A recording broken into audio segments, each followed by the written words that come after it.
You know, this all inures to you because you're all with us. This is a family. This is really a family. So when I do good, you do good. When we do good, we do good together. That's the way I want it. Incomes are soaring, and in April, we achieved the largest drop in consumer prices, the largest increase in consumer confidence, both of them, in many, many years. In one case, we've never had such a drop. It's never been like this. We've never had this kind of success. I just hope it keeps going. You know, you do need a little luck, too. You know that. And sometimes you need a little prayer. Maybe all the time. We need a little bit of a prayer. But we're going to keep it going. In a single month, we also cut the trade deficit in half by 50%. Do you believe that one? You don't hear that too much on the news. They don't like to tell you those things. In a matter of weeks, we slashed the number of illegal border crossings released into the United States down to practically nothing. 3 people got in. 3. We had hundreds of thousands, and 3 people equates to 99.999%. How's that, good? I couldn't reach 100%, I'm sorry. And of the 3 people, I have to tell you, 2 of them were medical emergencies, okay? So I'm going to say 1 person got in. That was a piece of work, I guess. I'd like to meet that guy. I'd like to meet the guy that got in. Peacetime enlistment numbers. This is something we're all really proud of. It's a big deal. Peacetime enlistment numbers for every branch of our military, every single branch, are at the highest levels in modern history. And 7 months ago, we had the worst recruit. Think of this. This is done in 6 or 7 months.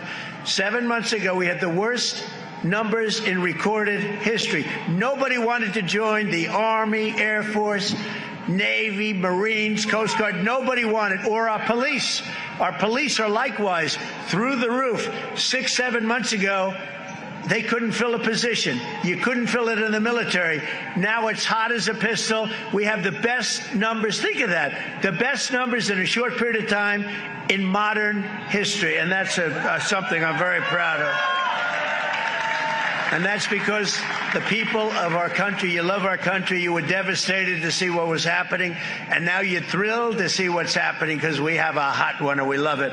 We've achieved more in 4 months than most administrations have achieved in 4 years or 8 years, and none of this would have been possible without you. You're the ones that are really doing it. You're the ones that are making it happen.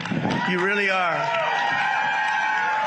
And someday, one of you, maybe 2 of you or 3 of you, will be standing right here saying very similar words. I hope you're saying similar words.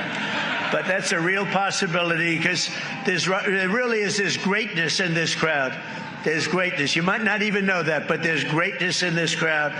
The caliber of talent we've assembled is unparalleled. This is really the strongest, most talented team that we've had, and I think that this government has had in a long time and maybe ever. I really think this could be the best team. We worked hard on it. In just 135 days, we've hired over 3,200 patriots to deliver on the mandate that we received in November. November 5th, we want to go down as one of the most important days in the history of our country. That's Election Day. We're going to make it the most important day. And as of tonight, we filled 91% of our political appointments, and I'll tell you, we have a waiting list. Likewise, we have a big waiting list of people that want to come over, work here with you, work in the White House. Every single department, every single agency has a waiting list of people that want to come in and be with us. The Department of Veteran Affairs has achieved already 100% staffing, all with people that we want. Really great people. The Department of Defense, Commerce, and Treasury is over 90% of the political hires. They're complete. It's a record at this time, so early. And the Departments of Homeland Security, Health and Human Services, Labor are all over and up to about 95% already. So that's incredible. I want to thank the great Chief of Staff, most powerful woman anywhere in the world, they say. She got the most powerful woman in the world. One phone call and a group of people, I better not say it. I was going to say one phone call and the country is wiped out, but we're not going to say that. because we're a peace-loving nation. We are a peace-loving nation. Susie Wiles, where are you, Susie? There she is. No, she's great. And Sergio, thank you for the great job that you did. I appreciate it, Sergio. Sergio Gore. They have done a really amazing job. Susie, I'll tell you what, she's the first woman chief of staff in the history of our country. And I'm surprised to hear that. And I watch those men, and she watches over them, and if they get a little bit out of line, they may be big shots, defense. They may be at commerce. They may be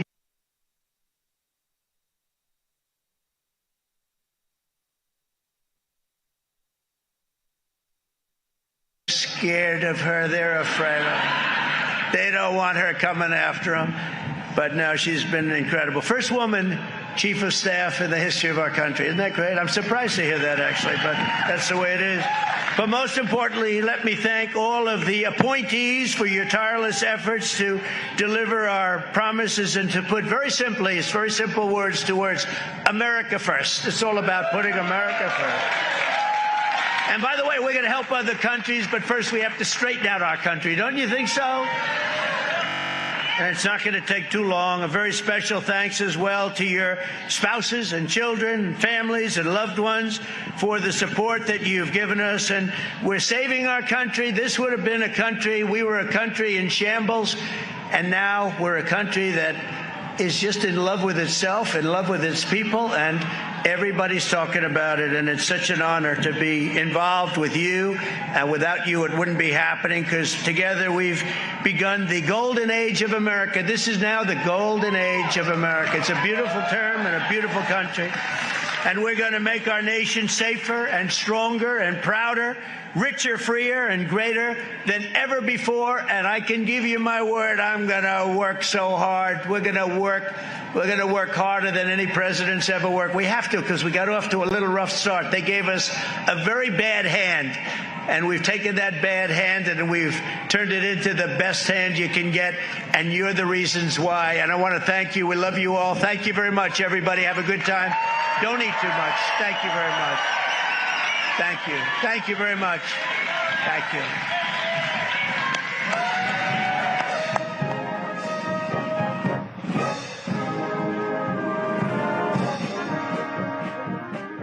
So President Trump already working harder than any other president. There's no doubt about that.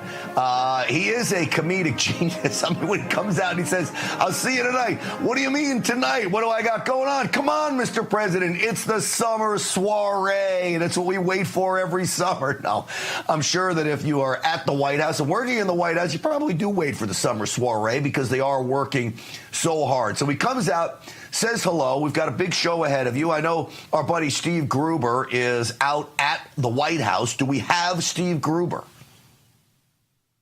Okay. We do not have Steve Gruber. I'm going to ask that we have him. All right. He's patched through. Let's go out to Steve Gruber, who is at the White House at the summer soiree. Steve Gruber, welcome to the program, my friend. Well, Grant, good to have you here. I had the good pleasure to stand next to Howard Lutnick for the whole event, who was chuckling, applauding, whistling. It was cute. He was standing right next to me. It was a beautiful event here. And how optimistic, Grant. You've got literally thousands of people packed in here. And like Donald Trump said, it's the first time ever. Of course, he said, we'll do it for the next 4 years, maybe the next 8. You just never know, right? Yes. And for everybody out there, I know the president is joking about that, but the left's going to eat it all up, of course. It's got to be a happy feeling for everybody there, Steve. This is kind of a little bit of a celebration to let loose for everybody that's working very hard. Absolutely. You know, he talked about how the VA is 100% staffed, Commerce 95%, other agencies almost fully staffed, which is a departure, as you recall, from his first administration, where they blocked his appointments over and over and over for weeks, months, sometimes years.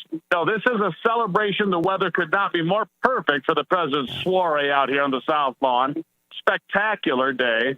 And, you know, I had a chance to see Robert F. Kennedy Jr., talk to him for a moment. Like I said, I sit next to Howard Lutnick here. It's very celebratory. And everybody here, you know, they're having great food and a great time, and the weather could not be better here. in the nation's capital. It's just a spectacular evening, and it's just it's perfect.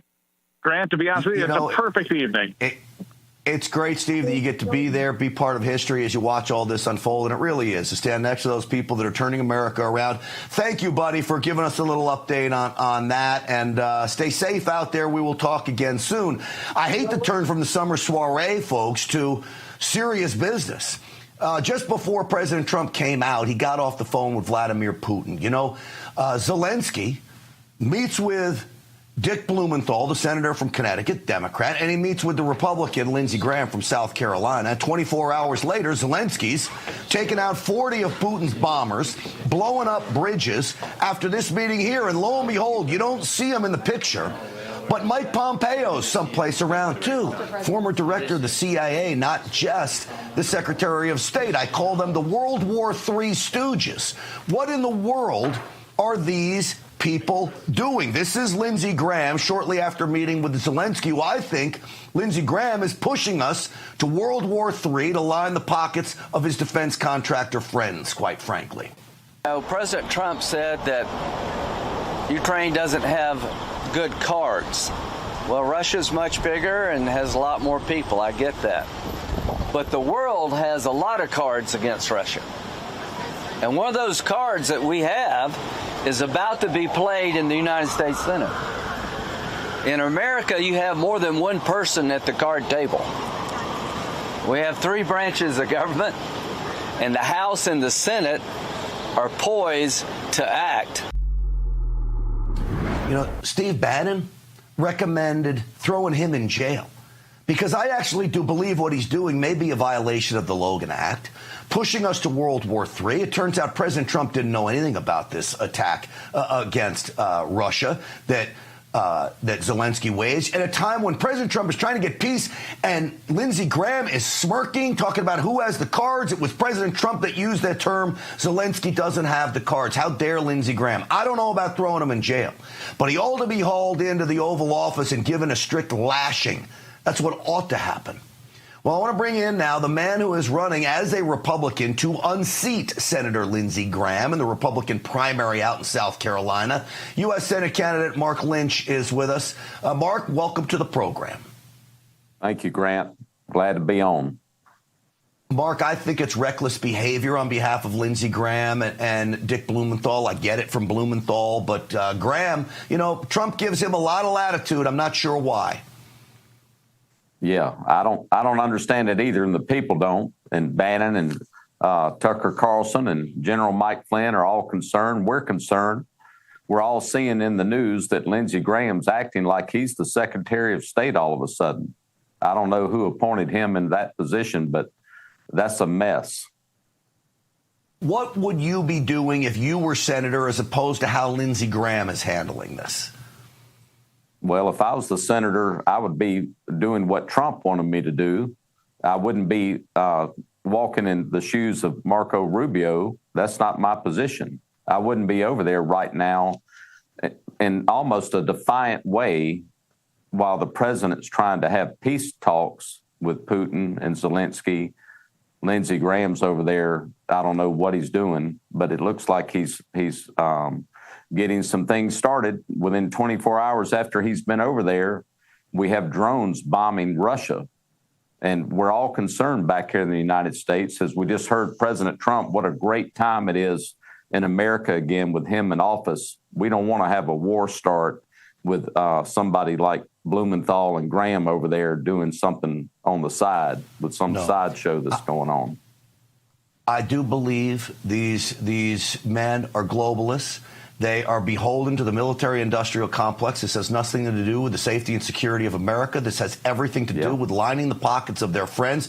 You get Ukraine into NATO, lo and behold, well, you got to come up to NATO standards, and you got to buy all kinds of military equipment. Mark Lynch, I apologize for the short interview. I want to spend more time with you. The President took up some of this time, but let's get you back again real soon, and I appreciate you. Good luck to you in this race, and thanks for coming on tonight. Yes. Well, I want everybody to go to Lynch for Senate. And if you can get down here, I'll give you one of these hats that everybody seems to love. And it's time to dump Lindsey Graham. He is a warmonger. I want you to go to lynchforsenate.com and help us in this effort. And let's keep our men and women safe from going to wars that Lindsey's getting paid to put us in. I'm with you with that on that, because I do think American men will be killed. Thank you so much. All right, so as we move on here, the question now becomes is who knew what before this attack? You have Pompeo over there from the CIA. I told you about Steve Bannon. He made a comment about this. And what did the CIA know? I believe it is cut 14. Good. Tulsi Gabbard's got to let us know. Did anyone in Intel at all have anything to do with this? Did anybody have a heads up? Did anybody? And if not, who the hell's running the Ukraine desk? Who's running the Russia desk? Same thing with Ratcliffe. So John Ratcliffe, the head of the CIA, I know he's a Trump guy. There's no way he'd be behind some rogue operation that President Trump doesn't sign off on. So what is going on? Is the CIA, or are there deep staters inside the CIA? Of course they are. Are they capable of this? I want to bring in former CIA officer. He wrote a piece about this exact scenario. Larry Johnson is back with us. Larry, it is good to see you. What do you make of this attack and what happened and the possible CIA role in all of this? I think it was highly likely there was both CIA role and MI6 role. Look, with CIA, there are only three possibilities.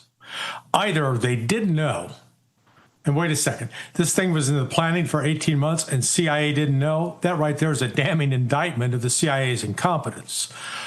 Option two, some of the intelligence officers on the ground knew about it, but they just didn't say anything. Well, that's a problem. Option three, this was a signed off covert action, and those keep the president insulated, so he has plausible deniability. In any event, all of this was part of a broader strategy with a combination of terrorist attacks on two bridges. One of them crashed into a train, a passenger train. Then that was followed up by a failed attempt to attack the Kerch Bridge. Note that the hype that was surrounding the attack on the strategic airfields of Russia claimed 41 aircraft. The reality was 5 aircraft, 3 others damaged. Not what the Ukrainians said, but, you know, they're used to lying.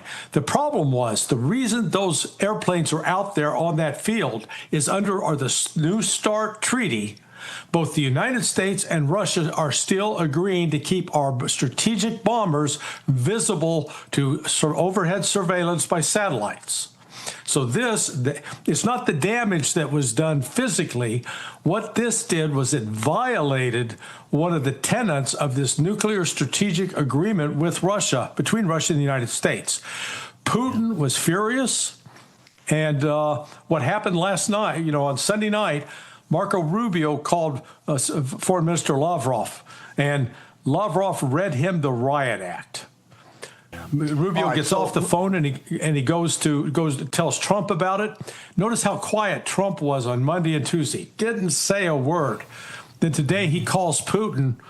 Remember a week ago he said, "Oh, Putin's crazy."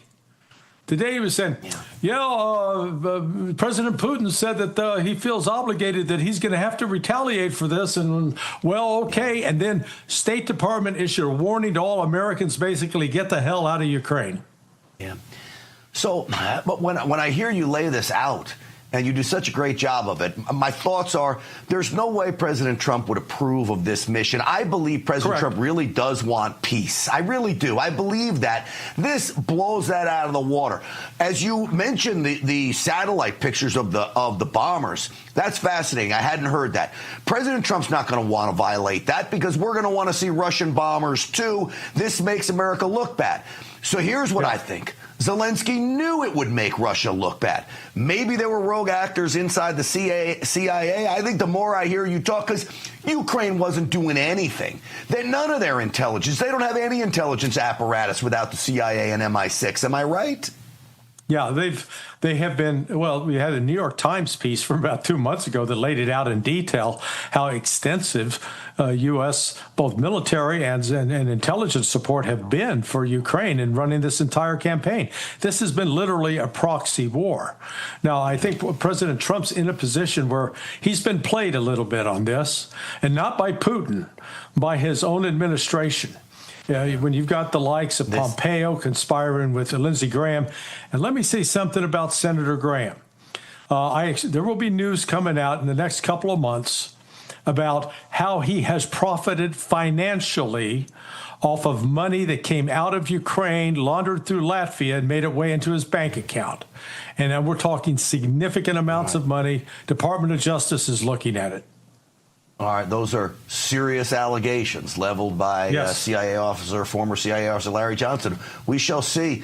You've always been a great source and a great source of information. So please keep us posted. I'm sorry I got to cut you short, too. The president came on. We always take him. But fascinating stuff. I could talk to you for the whole hour. Larry, thank you for coming on. You can read a lot of his work over at the Gateway Pundit and all other kind of outlets. All right, folks. America shouldn't be running short on water, energy, or food. We've got the land. We've got the talent and the tools. Rainmaker is providing it. This U.S.-based company is using drone technology and smart water strategies to help farmers grow more, support hydro and energy production, and reduce wildfire risk, protecting jobs and resources. It's time to bring back real American industry. No ESG, no outsourcing, just results. Go to rainmaker.com and see how they rebuild prosperity from the ground up. All right. Next up, Hakeem Jeffries calls for the doxing of ICE agents. We talk about the dangers of that next.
You know what amazes me, folks? Democrats refuse to acknowledge that what President Trump is doing by dispatching federal agents to go get illegal aliens, especially dangerous ones, round them up, either put them back in prison or deport them, is well within the law. And in fact, it's following the law. Literally, President Trump is following the duty he took an oath to uphold, okay? Yet, Hakeem Jeffries, other Democrats like Dan Goldman, want to so-called dox these federal agents. They want to identify them. They want to put them in harm's way. Do you know threats against federal agents like ICE agents are up 450%, and they wonder why they wear masks when they go and round up these dangerous criminals? It's for their own protection and safety. This is Hakeem Jeffries. Every single ICE agent who's engaged in this aggressive overreach and are trying to hide their identities from the American people will be unsuccessful in doing that. This is America. This is not the Soviet Union. We're not behind the Iron Curtain. This is not the 1930s. And every single one of them, no matter what it takes, no matter how long it takes, will of course be identified. Here's a little secret. All you got to do is go meet with the Secretary of Homeland Security. She knows who every one of those agents are. If you are tasked with that information or need it, we'll give it to you. Just don't give it to the public. Because you got MS-13 gang members, you got cartel members that will literally go try to kill these agents. And you're so dumb you don't know that? See, I don't think he is. I think he does know that. And I think that could be what he wants. Harsh words for Jeffries. Joining me now is former Deputy Border Patrol agent in charge and author of Treason. J.J. Carroll is with us. J.J., welcome to the program. Brant, thank you very much for having me. And I agree 100%. You are absolutely right. Hakeem Jeffries did not say that off the cuff. He knows exactly what he's saying. And you're right. He can go to DHS and ask Kristi Noem, I need those names and I want to be able to speak to those officers. Okay, that's fine. But we know he's not doing it. That was a threat to release the names of these ICE agents. And you're right. Since Donald Trump has taken office, over 400% increase in assaults. 400%. And this idiot wants to dox these agents the same way that Nashville's Mayor O'Connell did the exact same thing just this past weekend. Dear God, man, we're not talking about just going to get grandma and grandpa that are maids. We're talking about MS-13, TDA, and on and on and on. Violent, horrific criminals.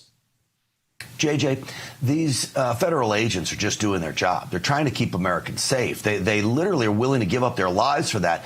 But they shouldn't have to put themselves in harm's way because a Democrat wants them identified. I'll show you how dangerous it is out there. This was on social media. It was a video that our producer Cole found.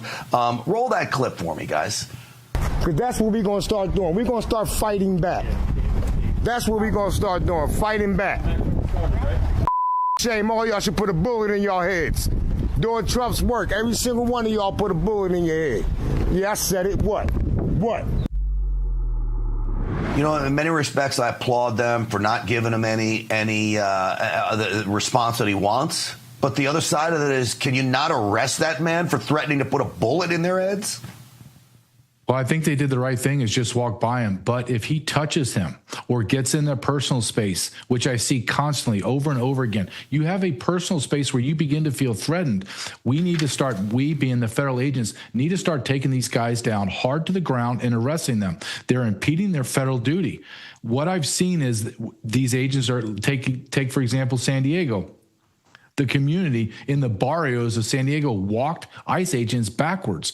We should never have that. We should be, whatever the protesters are, we have double than they have. We need to show a sense of force, and that's going to have to be partnerships with local police and sheriffs that share our mission, because it is us against them now, Grant. This is insanity. You and I talked about this months ago. We said this was going to happen. There was going to be violence in the street because the enemy of America is the Democrat Party.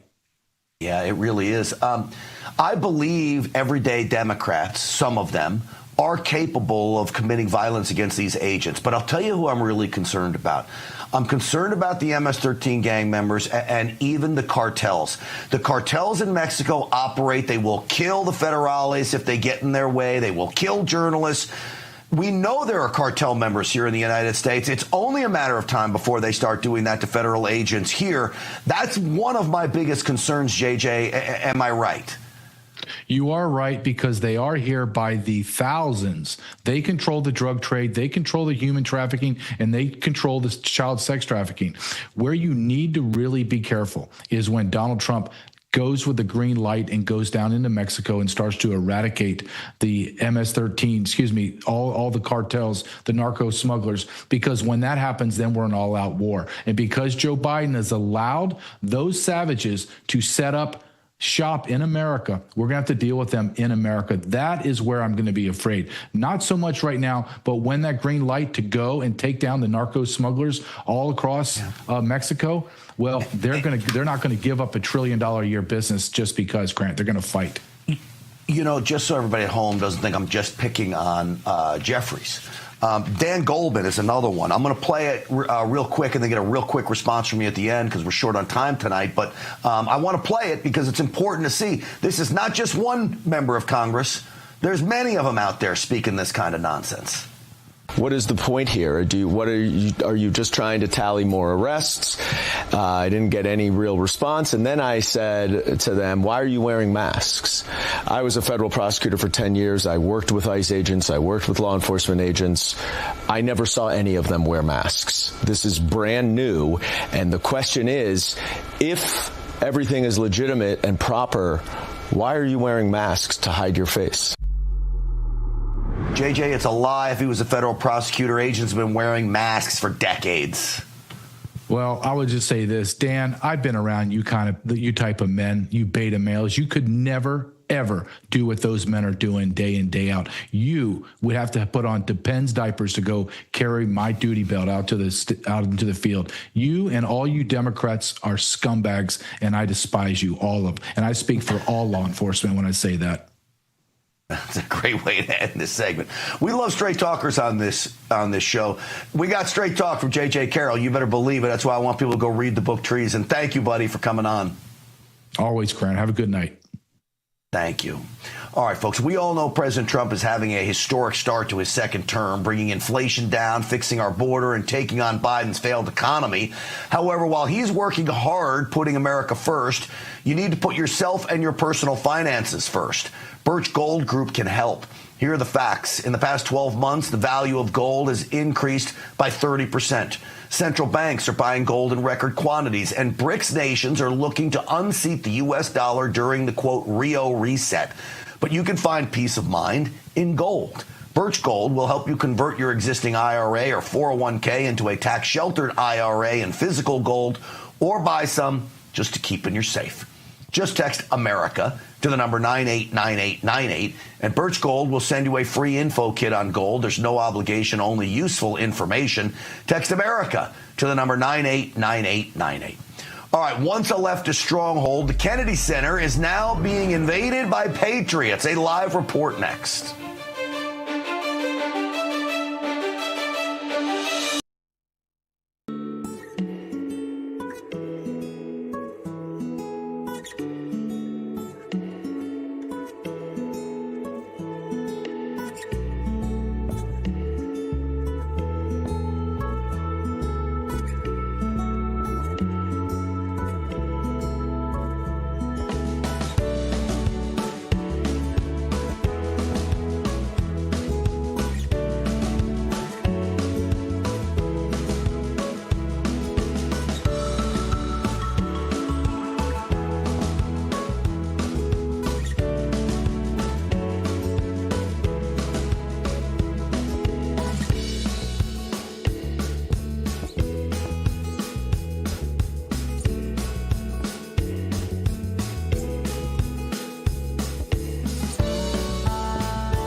assured, sir, in the sacred writings, that except the Lord build the house, they labor in vain that build it. It cannot be denied that with America and in America, a new era commences in human affairs. All right, folks, that is the trailer for a new movie that's out called The American Miracle, and it's a docudrama about the role God played in the formation of America. Now, it's being played at the Kennedy Center. I never remember a real conservative-based movie like this being played at the Kennedy Center, but it's a new era in Washington. I want to bring in now host of Media Exposed, Adam Weiss, and RAV correspondent David Zier. Welcome, gentlemen, to the program. David, I know you had some chances to interview some special people out there. Take it away, my friend. Hey, liberals' heads are exploding everywhere across America here at the Kennedy Center, and we just got off the red carpet, and we got to speak to Dr. Ben Carson. Check it out. So pleased to see this wonderful turnout, and this is going to be a spectacular addition to American history. Right, and you know, you're here for the premiere of The American Miracle, and you know, you didn't have it easy growing up, and you've been pioneering as a neurosurgeon, former HUD secretary. You accomplished so much. You have an incredible family. Do you think there's divine inspiration and a reason for being as an American? Oh, no question about it. I mean, God's fingerprints are all over this country, and it would have been impossible for a ragtag bunch of militiamen to defeat the most powerful military force on earth without divine intervention. David, it was. It looks like an amazing movie. Adam, let me ask you. Your show is Media Exposed. The media has to be going crazy that this is what's going on at the Kennedy Center now. Right. You have to understand, we talk politics and we will talk economics, but this is really important because this is culture we're standing in. And little by little, and they just canceled a bunch of events that were LGBTQ-inspired events through June. I canceled them. And Kings of Kings premiered here a few days ago, and that's sold out. Now we have this movie tonight based on Judeo-Christian values, the founding of America. It's so refreshing to change culture one little step at a time. We could do it because it's really important. Because the past Republican president didn't really care about that. They went in, let's cut the budget a little bit here. We have to change culture, and it starts here. And this is very important for the American people to see. The American people to visit here because this place is stunning, beautiful. It has such history. It was founded in 1971, named after the legendary president who was John F. Kennedy. Probably would have been a Republican in day and age. But it is wonderful that President Trump is making an effort to change culture here at the Kennedy Center, Brad. Yeah. David, did you get a who's who of Republican politics coming in? I saw you interview Ben Carson there. Who else? Yeah, it was just so incredible. I'm with the 250th anniversary of the signing of the Declaration of Independence next year in Concord and Lexington just passed. We had an all-star array here, including the legendary Pat Boone. Guy's 92 years old. He's sharp as a tack. He plays Thomas Jefferson. And we had so many great people here. And then Kevin and Sam Sorbo. Kevin Sorbo's in the movie. And, you know, it's funny, Adam, Bill Maher was recently joking that the next thing you'll know is they're going to be honoring Kevin Sorbo at, the Kennedy Center. So that was ironic. Right. That's divine providence. Adam, did you like the movie? Well, we didn't get to go downstairs yet, but what we saw the trailer, it seems fantastic. We're out here doing an interview, but what they had over here is wonderful. The cast from Pat Boone to Sorbo to we had the legendary Michael Medved was another. It's inspired. Yeah, Michael Medved was the screenwriter. Right, inspired after his book, and he's a legendary figure, author, movie critic, conservative commentator. So it's a wonderful thing that's happening, Grant. And I wish you were here to see it too. Well, I wish I was. It looks fun. So here's what I'm going to say to you. To the both of you, thank you for hanging around and doing an interview with me. When the movie's playing, you could be down there eating popcorn and being entertained. So to the both of you, a big thank you. Enjoy the evening, fellas. Thanks for coming on tonight. Thank you, Grant. Absolutely. All right, folks. Kennedy Center changing. See, it's baby steps. Take care of the little things. The big things take care of themselves. That's what my basketball coach, Coach Clinchy, always used to tell me. And very, very true. All right, diversity, equity, and inclusion takes another hit. More on that next.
Welcome back, everyone. You know, this month is Gay Pride Month, right? We told you that the amount of gay pride shenanigans is decreasing. 200 executives interviewed. None of them said they're increasing. Only 39% said they're going to continue with their actions on gay pride. The rest decreasing gay pride stuff. Then there's diversity, equity, and inclusion. This is all a result of President Trump and hard work on behalf of all of you. And, of course, our fellow AMAC members out there, the Association for Mature American Citizens. Turns out now IBM making an about face on DEI, diversity, equity, and inclusion, thanks to the AMAC team. I want to bring in now Senior Vice President for AMAC Action, Andy Mangione's back with us. Andy, welcome to the program. Hey, Grant, nice to see you. Andy, you know, I had an uncle that worked at IBM from the early days. He used to come home from work. I remember being at my cousin's house. He'd be in a crisp blue suit and wingtip shoes and the tie buttoned up just like this. Those days are over at IBM. Maybe they need to get back to a little bit more of those roots of buttoning things up because DEI was all over the place in that company. What happened?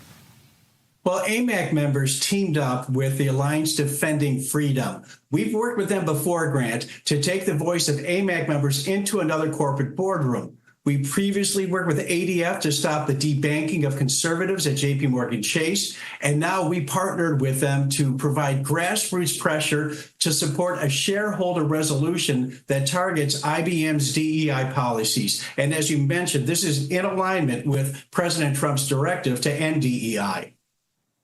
All right, so shareholder resolution. I've been involved in this on a minor level for a smaller company that was publicly traded.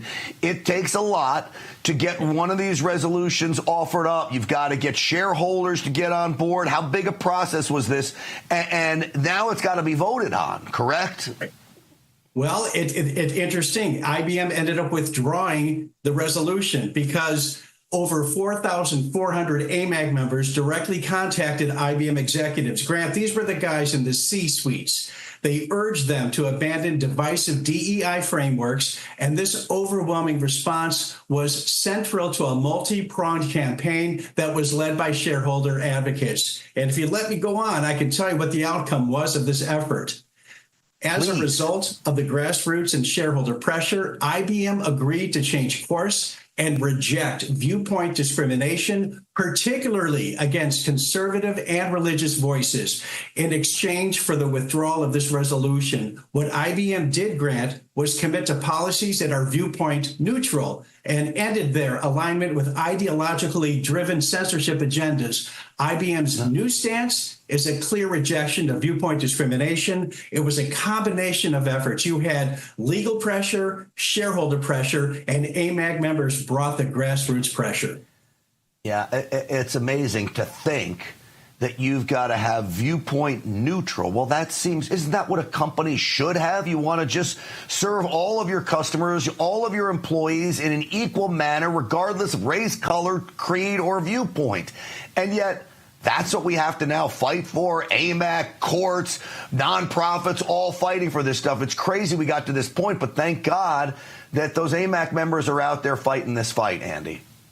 Absolutely. And I think what this message or this victory does, it sends a message that corporate boardrooms will listen to conservative voices when they are organized and persistent. And those are the key words. For AMAC members, Grant, this is the third time they've effected change at a major organization when they pushed back against woke corporate policies. If you recall, they first spoke up when Disney meddled with parental rights legislation in Florida. Then they got involved with the debanking issue, as I mentioned before, with JP Morgan Chase. And now they help pressure IBM to change their DEI policies. And what I think this action proves is that shareholder advocacy plus grassroots mobilization, like the kind AMAC members have been providing, is a powerful formula for real change in corporate behavior. Well, there really is strength in numbers. I talk about Stinchfield's army and people being bold out there, being loud about your beliefs, respectful but loud. And that's why AMAC is such a great partner with us on this program. And we appreciate you. Let me tell people how to join this fight of ours, Andy. And again, thank you for coming on. My pleasure, Grant. Thank you. All right. So here's what I want you to do, folks. And this is important because you see the work that's getting done. I want you to go to amac.us/grant. And for only $12 per year, you'll get access to major discounts, subscription to AMAC magazine. That's amac.us/grant. And I think more importantly, you're becoming part of an army like Stinchfield's army that is pushing back against this woke agenda. amac.us/grant. All right, the racist left thinks immigrants are here to wipe our butts. Is this true? This congresswoman says this out loud. We'll listen in next.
America's Voice family. Are you on Getter yet? No? What are you waiting for? It's free. It's uncensored. And it's where all the biggest voices in conservative media are speaking out. Download the Getter app right now. It's totally free. It's where I put up exclusively all of my content 24 hours a day. You want to know what Steve Bannon's thinking? Go to Getter. That's right. You can follow all of your favorites. Steve Bannon, Charlie Kirk, Jack Posobiec. And so many more. And the best part? You can watch Real America's Voice right there on Getter. Live. So join the conversation. Hop on the Getter chat room. Engage with patriots who are just like you. Good morning, Getter friends. We're breaking news, we're delivering the truth, and we're doing it on Getter every single day. So don't wait. Download the Getter app now. Sign up for free and be part of the movement. It isn't just an app. It isn't just a social media platform. It's a community.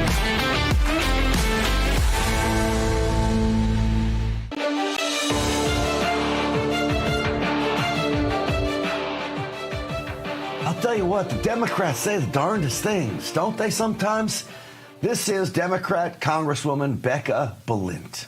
If we don't have avenues for people to come here legally to work or to build a home here, I'm going to be really crude right now. We're not going to have anybody around to wipe our because we don't have enough people. Unbelievable. So what did she say? What did she say there? I must have missed it. What did she say, Mr. Purdue? Wipe our A-word butts? I mean, are you kidding me? These people are crazy. They really are. All right, that's going to do it for us today, folks. Thank you so much for watching. I appreciate you. Stinchfield's Army rolls. Thanks to all of you. Don't forget the website, GrantStinchfield.com. You can check the podcast out there. Check us out on Rumble. If you're watching there or Getter, make sure you subscribe. Stinchfield 1776. We'll see you tomorrow, folks. Thanks for watching.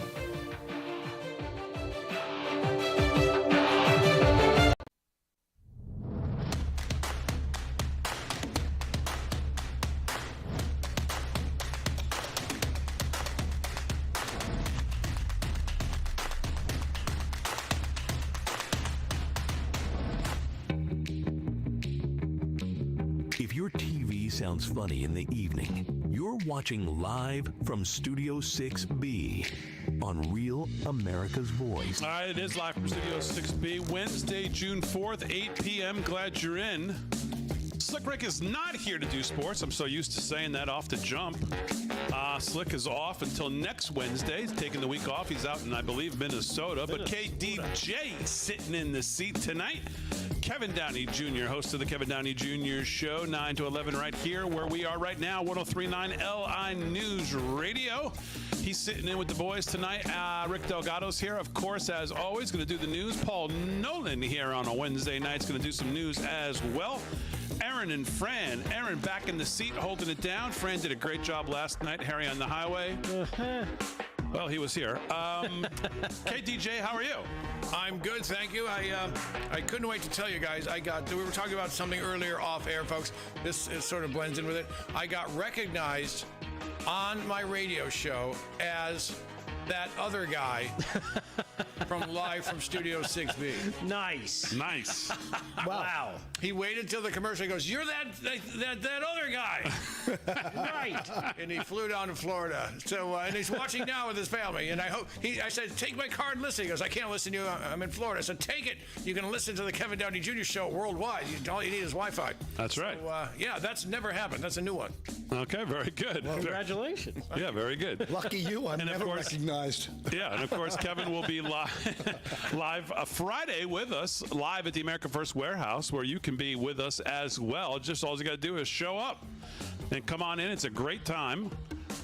Kevin is great. Talks to the live from Studio 6B audience and the people there at the America First Warehouse. We've got great people there. I'm starting to see a trend of people showing up almost every Friday, and it's pretty cool, actually. So if you're in this area, especially if you're listening on 103.9 LI News Radio, it's almost a must.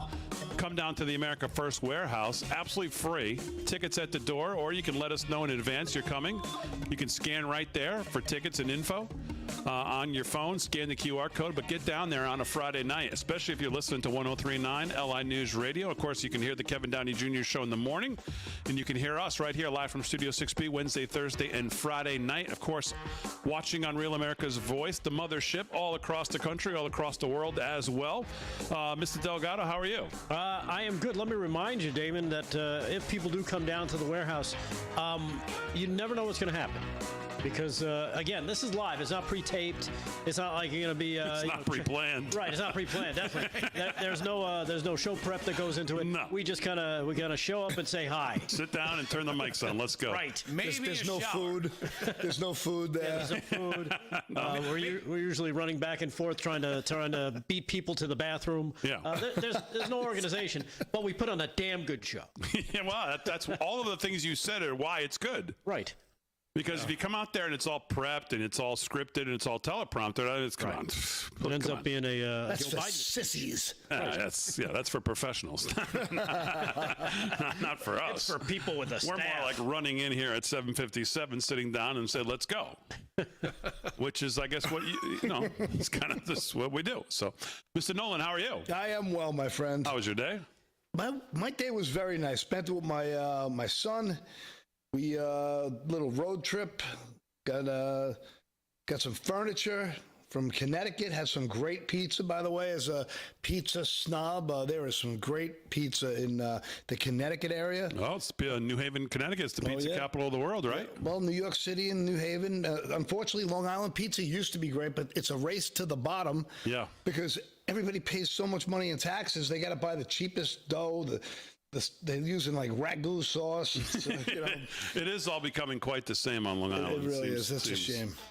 And we have dirty enough water for good pizza, so there's really no reason for them to make lousy pizza. So it was nice to have a good day with my son. Yeah, all right, very good. That's always good. Well, there's lots to do tonight. Obviously, lots to talk about. Breaking news tonight. I guess we'll start there. And I don't know, Delgado, if you have any more on this, but President Trump tonight has implemented a travel ban.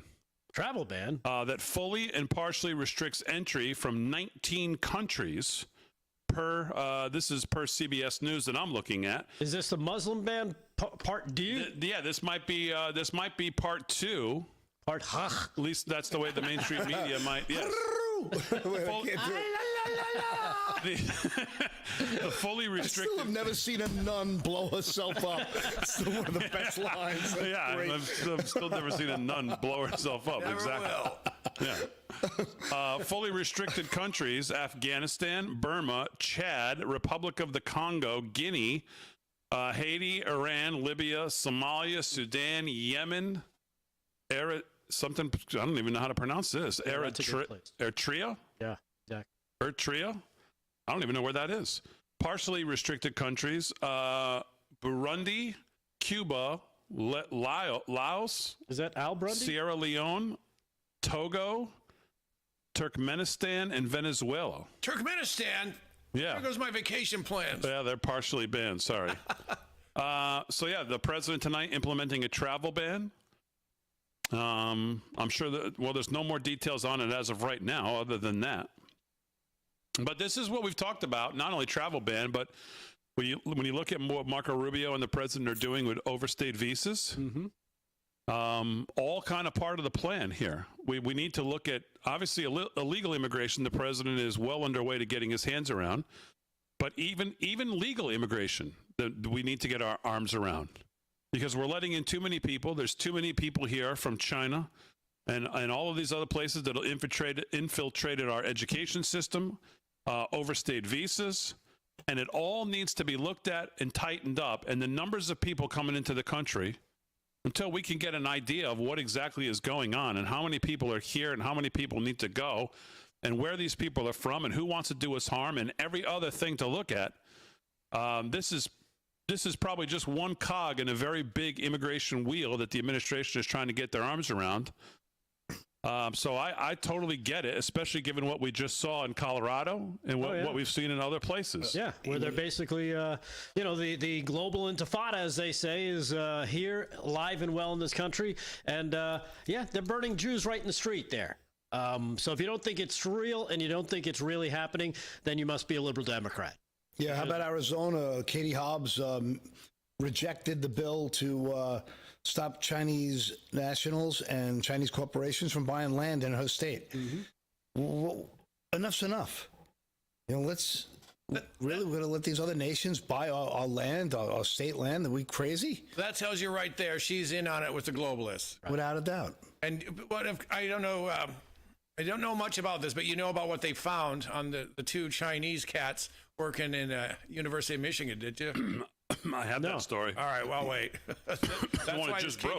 That's why this Katie Hobbs thing is huge. And then we see what did China come out and say that Harvard is their university? It's the Chinese university. Harvard has more legitimate spies and infiltrators in Harvard than it's like the breeding ground for it. Let's do this, KGD. Why don't you and you guys send your kids over to China? Have them make friends. Let them go to the biggest university there. Let them set up a network and let them report everything. But wait, that's right. It would never happen. No. So it's just the lunacy of our country. They've done everything in their power to kill this nation. It's crazy. It's just legitimately crazy. To Kevin's point, and I think this is what he's talking about, Andrea Weiberg today. I love the way she sets it up because the headline, if you haven't heard.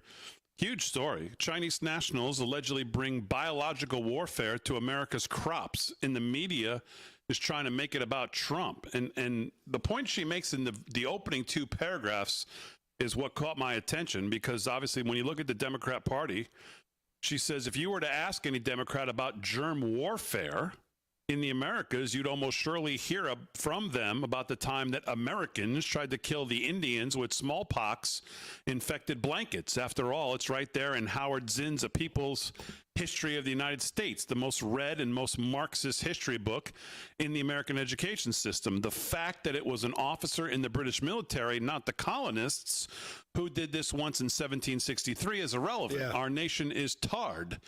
She says, given the Democrats' obsession with this particular germ warfare, conducted at a time when germ theory didn't exist, by the way, and moreover, it was an exercise that almost certainly failed, it's now peculiar how some of the major Democrat-run media institutions haven't been very exercised about a potentially devastating germ warfare attack two Chinese nationals may have attempted against the United States. Instead, as always, they're more concerned with attacking Donald Trump. Yesterday, the DOJ issued a press release about a possible biological attack on America's food supply. And when I mean, this sounded something like out of Straight 24. Yeah.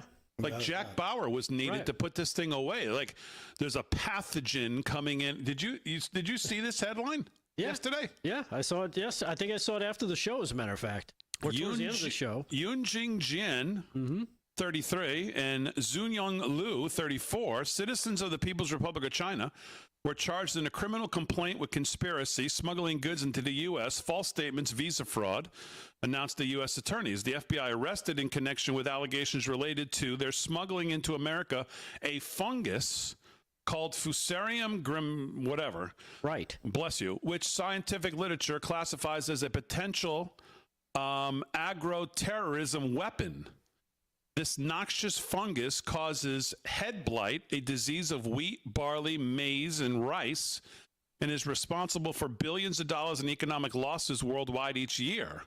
Fusarium whatever toxins cause vomiting, liver damage, and reproductive defects in humans and livestock. According to the complaint, Jian received Chinese government funding for the work on this pathogen in China. The complaint also alleges that her electronics contained information describing her membership and loyalty to the CCP. And it's further alleged that her boyfriend, the other person here, works at a Chinese university where he conducts research on the same pathogen, and that he first lied but then admitted to smuggling this into America through the Detroit Metropolitan Airport, so that he could conduct research on it at the laboratory at University of Michigan, where the girlfriend worked. And so what do you know about this, KDJ? Or what caught your attention, I guess, when you read it? Well, a couple of things. First of all, Ann Arbor, Michigan is basically Beijing in the Midwest. It couldn't be more commie. It's been commie since the 60s. And the apparatchiks have taken it over a long time. It tells me a couple of things. Number one, they want to kill off our food supply. If you control the food supply, you control the people. And remember, a year ago, they wanted to kill all the cows because of cow farts or something stupid. When no one with a brain fell for that, they said, I know, well, just poison the food now.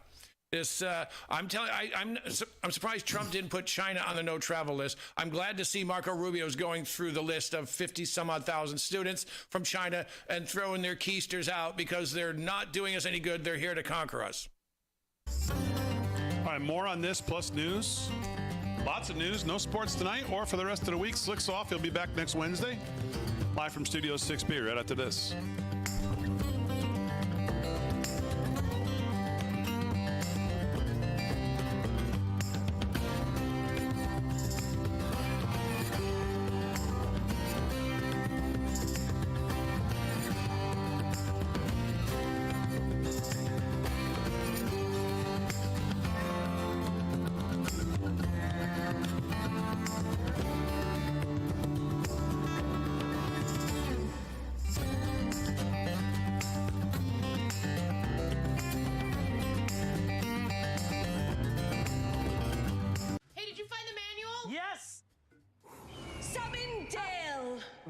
American Home Show now provides video chat with live repair experts for home fixes over the phone.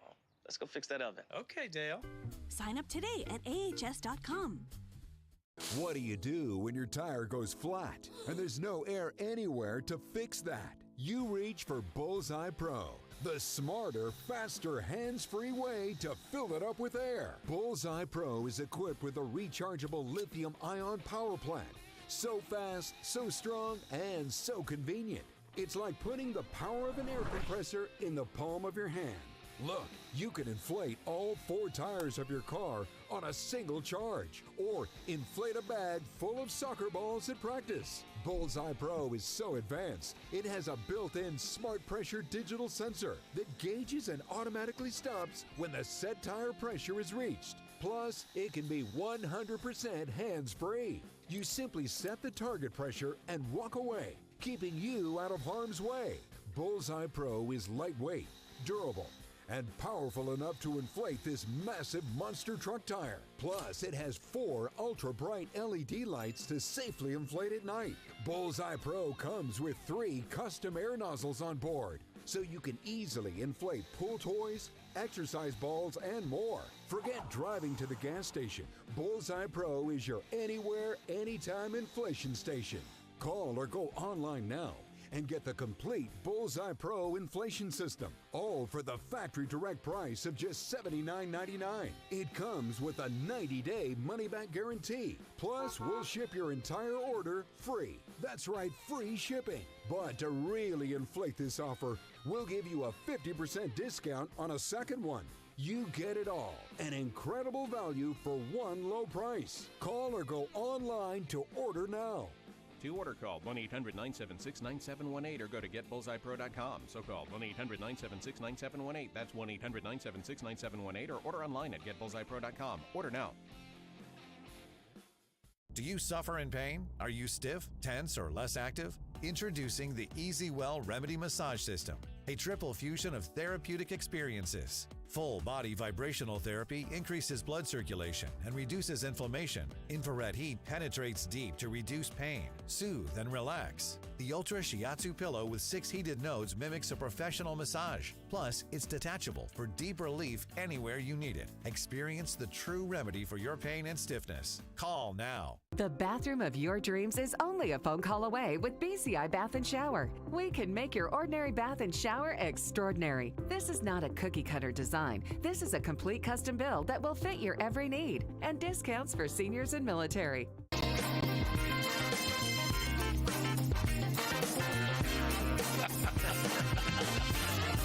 17 past the hour, live from Studio 6B on a Wednesday, June 4th. Glad you're in. Slicks off for the week. Paul Nolan's here with the news. Rick Delgado's going to have some news. KDJ sitting in. He's going to have some news as well. Aaron back in the seat. Aaron and Fran holding it down as always. Harry on the highway was here last night. Talked to Harry today. He's Feeling better, feeling good. So we love Harry. Oh, because, yeah, he you could tell he wasn't feeling well last night. His fingers weren't working well on the buttons. Yeah, well. I think his ears were clogged. Yeah. I just want to finish on this Chinese story that Kevin brought up, because I had obviously noticed what a huge headline it was and what a disaster, obviously, this could have been.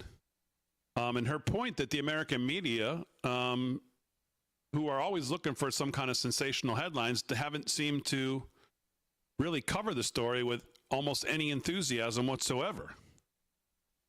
And she says, rather than focusing attention on a possible Chinese threat to America's food crops, and by extension to you, every American, many in the media went a different way. They implied that what we're witnessing is Donald Trump's maniacal effort to drive foreign academics from American shores.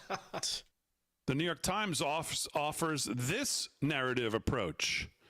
U.S. charges 2 Chinese students with smuggling fungus. An arrest by the FBI comes as the Trump administration has promised to crack down on Chinese academics, they say. That's their headline on this story. They're trying to poison you, you idiot. They said the opening paragraph says, the Justice Department announced charges on, let me read it in my broadcaster's voice, charges on Tuesday against 2 Chinese researchers accused of trying to smuggle a fungus into the States, bringing the case as the government pushes to keep more Chinese students out of the country. That's how they frame it. Oh, boy. Because it's all about just students. Guess what CNN did? The charges come as the Trump administration is looking to revoke visas for Chinese students, especially those with alleged connections, they put it in quotes, to the Chinese Communist Party or studying in critical fields. See, this would get rid of all the important spies.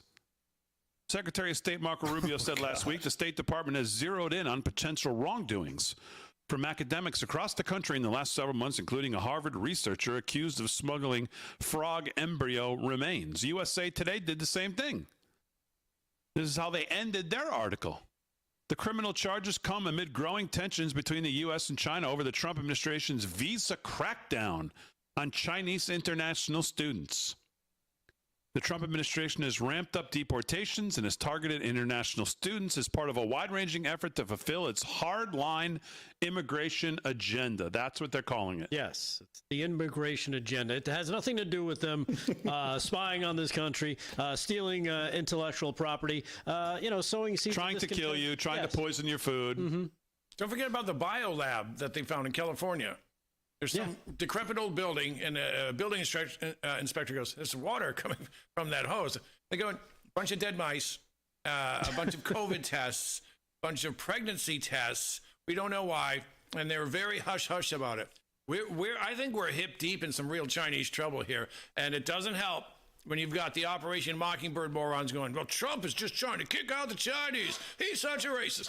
Anyone not backing Trump on this when they're trying to poison our food is the bad guy. Without a doubt. That's right, it is. Mm-hmm. That's right. As we keep seeing all these subversive acts across the country over the last 7, 8, 10, 15 years. It doesn't stop. And somehow or another, the media still wants to run cover for the Marxists. Why? Because they are part of a globalist agenda. What do we have? 6 corporations that own, 90% of the mainstream outlets, and they regurgitate the same Mockingbird nonsense. And the new one is the divorce between Trump and Elon Musk. And I got to side with Elon on this, talking about the bill, and they're all repeating the same talking point. It's over and over and over and over, and the morons who watch The View regurgitate it around the water cooler at work, and it doesn't end. It's this wheel on the bus go round and round. What's interesting about this, when you look at the media's reaction to it, even though it's been, I guess, maybe a little more subdued, but it reminds me of when COVID broke, and that whole, not germ warfare, but in a different way. Yeah. And remember, the media was, why do you call it the Chinese virus? Why do you call it? Remember the defense of COVID? China. No, from a lab. Oh, it was a big accident. Right. Bats down the street. Somebody was just eating them. Yeah, and they just ran cover forever. Remember the press briefings? Yep. Deborah Birx, who, by the way, did I see that Trump gave Deborah Birx some kind of what? I know. How is that globalist losers? How did she? I just don't get it. I don't get it. That goes back to that John Rich clip that I played, where he told President Trump, he's like, why is everybody? And John Rich told him, every time you mention the vaccine, he goes, I will boo you, basically, because that was not what it was sold as. And he didn't understand that. I still think he still has a problem understanding that was a bad thing. I think he's been fed such a line of crap and kept away from the truth regarding some of this stuff that I think he thinks it's still actually pretty good, but it's not. Yeah, no. And it's kind of startling that, but we see it, right? Because let's face it, what is he tackling? Everything, right? Trying to tackle everything. Does he have people in charge of certain spaces saying, okay, you're going to handle this, bring me what you find? Well, we don't know if they're bringing him everything they're supposed to be bringing him or what they're culling out to the side, making sure he never sees, and that's what he's basing decisions on. I don't know. You would hope that maybe it wouldn't be at that point, but it probably still is going on in some respects. I ran a medium-sized company for a long time. I did not know everything that was going on in the minutia of every day. Right. There is so much going on in D.C. and the White House, and there's, 70 years of absolute horrifying corruption. And this goes through all these NGOs, these corporate structures that are just an extension of statecraft, of the CIA, of intelligentsia, of the war machine, of the corporate structure that is big pharma, that's big ag, that's big oil, it's big energy. All these things are now just infiltrated all these nations with our corporate, and they all they're all subversive to the American people and America itself. And you'll see there's I believe it was Hungary, and El Salvador did it too. They had a full transparency act of all NGOs. Every single dollar that had to be that was gone through an NGO, through the country, had to be exposed for every detail. And what did they do? They made it illegal. The European Union made that a blanket illegal motion that no one in the EU is allowed to openly discuss who funded and who got receipts from these NGOs. And then people protested on behalf of the globalists, and they were protesting essentially, don't tell us. We're not allowed to know. We don't want to know who's robbing us, who's screwing us. And the same was happening with Doge, right? You see the Democrats coming, jumping in front of every microphone. We can't have Doge looking into the books. My goodness, we don't know who they are. It doesn't matter who they are. Numbers don't lie. Politicians do. And meanwhile, the rhinos did the same thing. And I'm glad that you brought up some of that stuff, because I got some clips there for you, Paul, a little later on. Regarding, just what you're talking about getting people you wouldn't expect to actually riot on your behalf, like people that are pillars of society. That would be the ones that spur this kind of stuff on. So it's kind of amazing. I'm glad that you brought it up, because it's going to make it a lot easier, and it has to do with Mike Benz as well. All right, good. He's great. I listened to his whole talk today. You need like a team of stenographers to help you get through that thing. All right, live from Studio 6B, ADP non-farm payrolls were out today. Not a good number. We'll talk about that. Plus, we'll talk a little bit about your retirement. Shauna Moore is going to join us when we get back right after this.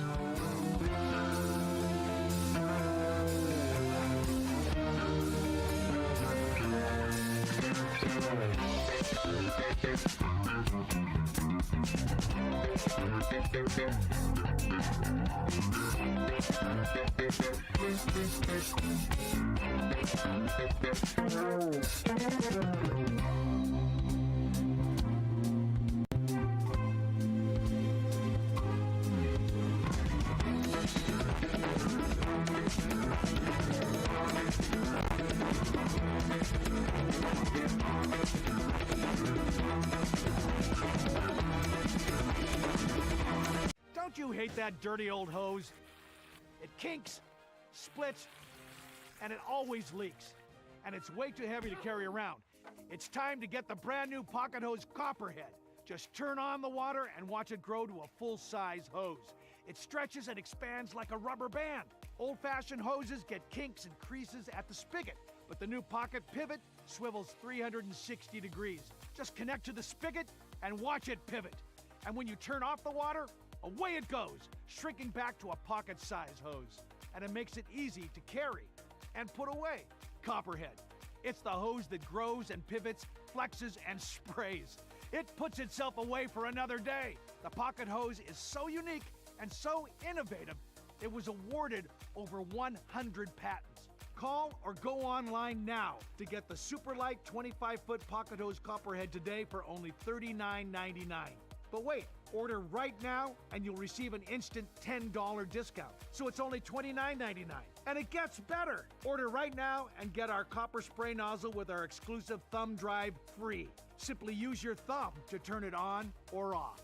And with 10 unique patterns, you'll have a setting for every job. A $30 value. Yours free with every 50-foot Copperhead. Plus, Copperhead comes with a full 10-year warranty. It's that durable. That means you can order right now with total confidence. But this special offer is not available in stores or on Amazon. So order right here, right now. And with rising costs, this may be your last chance at this low price. There is a strict limit of 3 per order. So don't wait. Order now. To order, call 1-800-957-6191 or visit getcopperhead.com. So call 1-800-957-6191 or visit getcopperhead.com. Order now. Do you have stains in your carpet that won't come out? You need Horsepower Bullshot, the all-new hands-free carpet cleaner and deodorizer. Just spray, and the stain and odor go away. Got pet messes? This black light shows a urine stain is gone in just seconds. The advanced foam action formula penetrates deep to emulsify and neutralize stains and odors. It erases blood stains, makeup, juice, coffee, and more. For older and tougher stains, just give it a little rub and watch as Bullshot works its magic. Red wine spills? They're no problem for Bullshot. And watch up close as burnt bacon grease stains are obliterated right before your very eyes. Get Horsepower Bullshot for only $19.99. But wait, due to rising costs, this may be your last chance to get yours. And there's a strict limit of 3 at this low, low price. So don't wait. Order now. Call 1-800-690-6127 or visit buybullshot.com. So call 1-800-690-6127 or visit buybullshot.com now.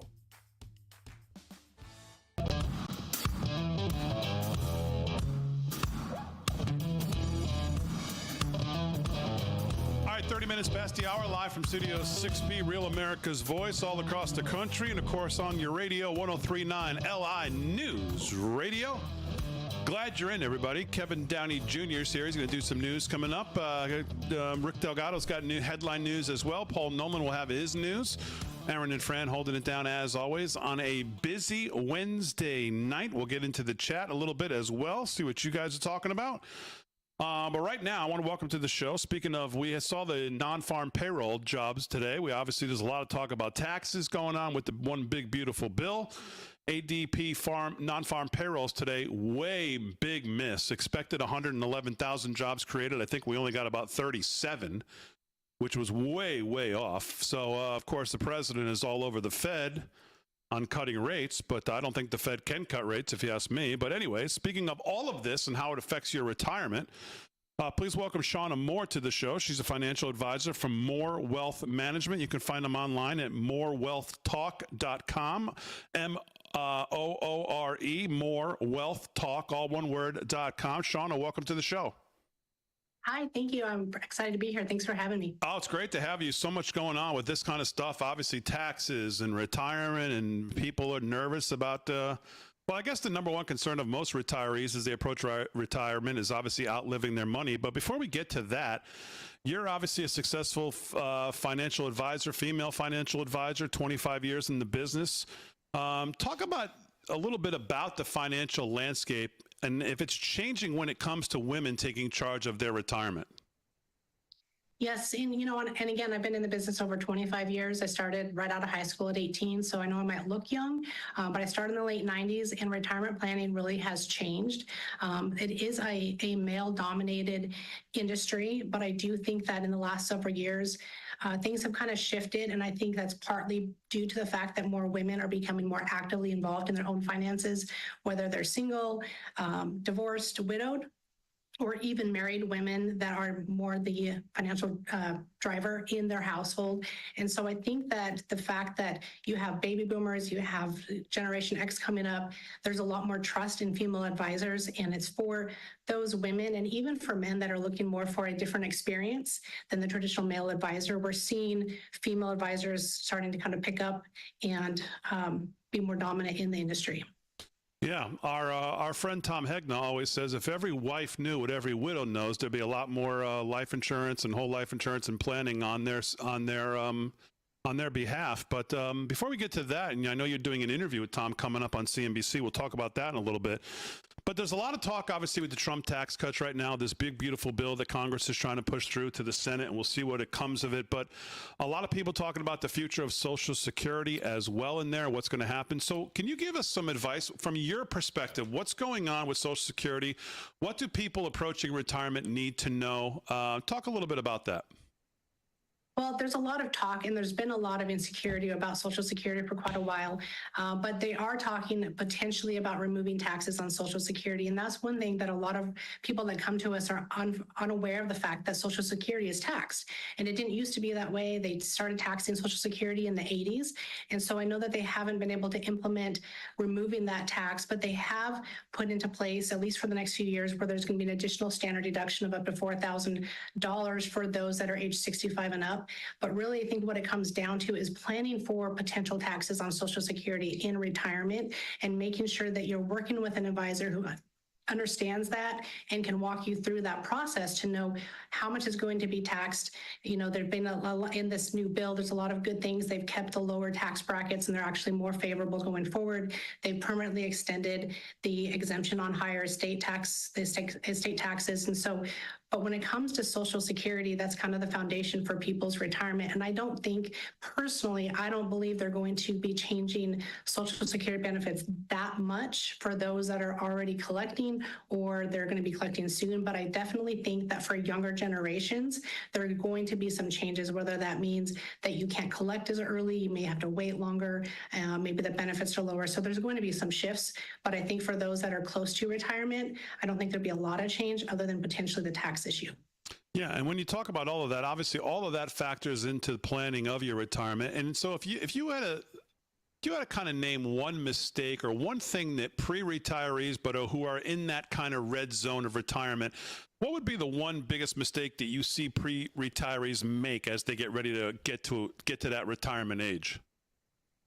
Well, I think the biggest mistake they make is not really shifting from the accumulation phase into the distribution phase. And I think that's partly because there's a lot of great advisors that are really great at helping their clients grow their assets during their working years, but they may not be specialized in what it takes for retirement income planning. And it's a game changer. There's a whole new set of rules.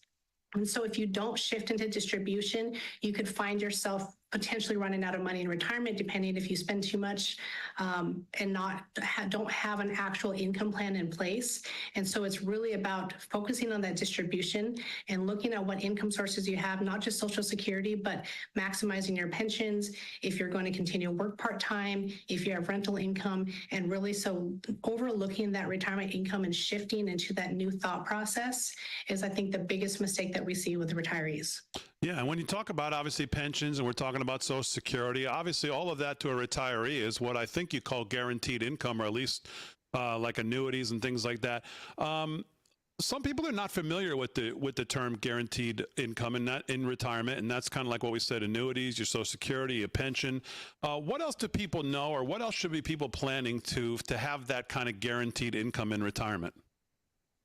Well, guaranteed income is income that you can't outlive. So just like your Social Security, or if you do have a company pension, you're not going to be able to outlive that. The only other thing that can provide guaranteed income for retirement is an annuity. And there's a lot of thought out there that, hey, annuities are bad, but what a lot of people don't realize is that their pensions through their employers, there's a high likelihood that it's through a group annuity.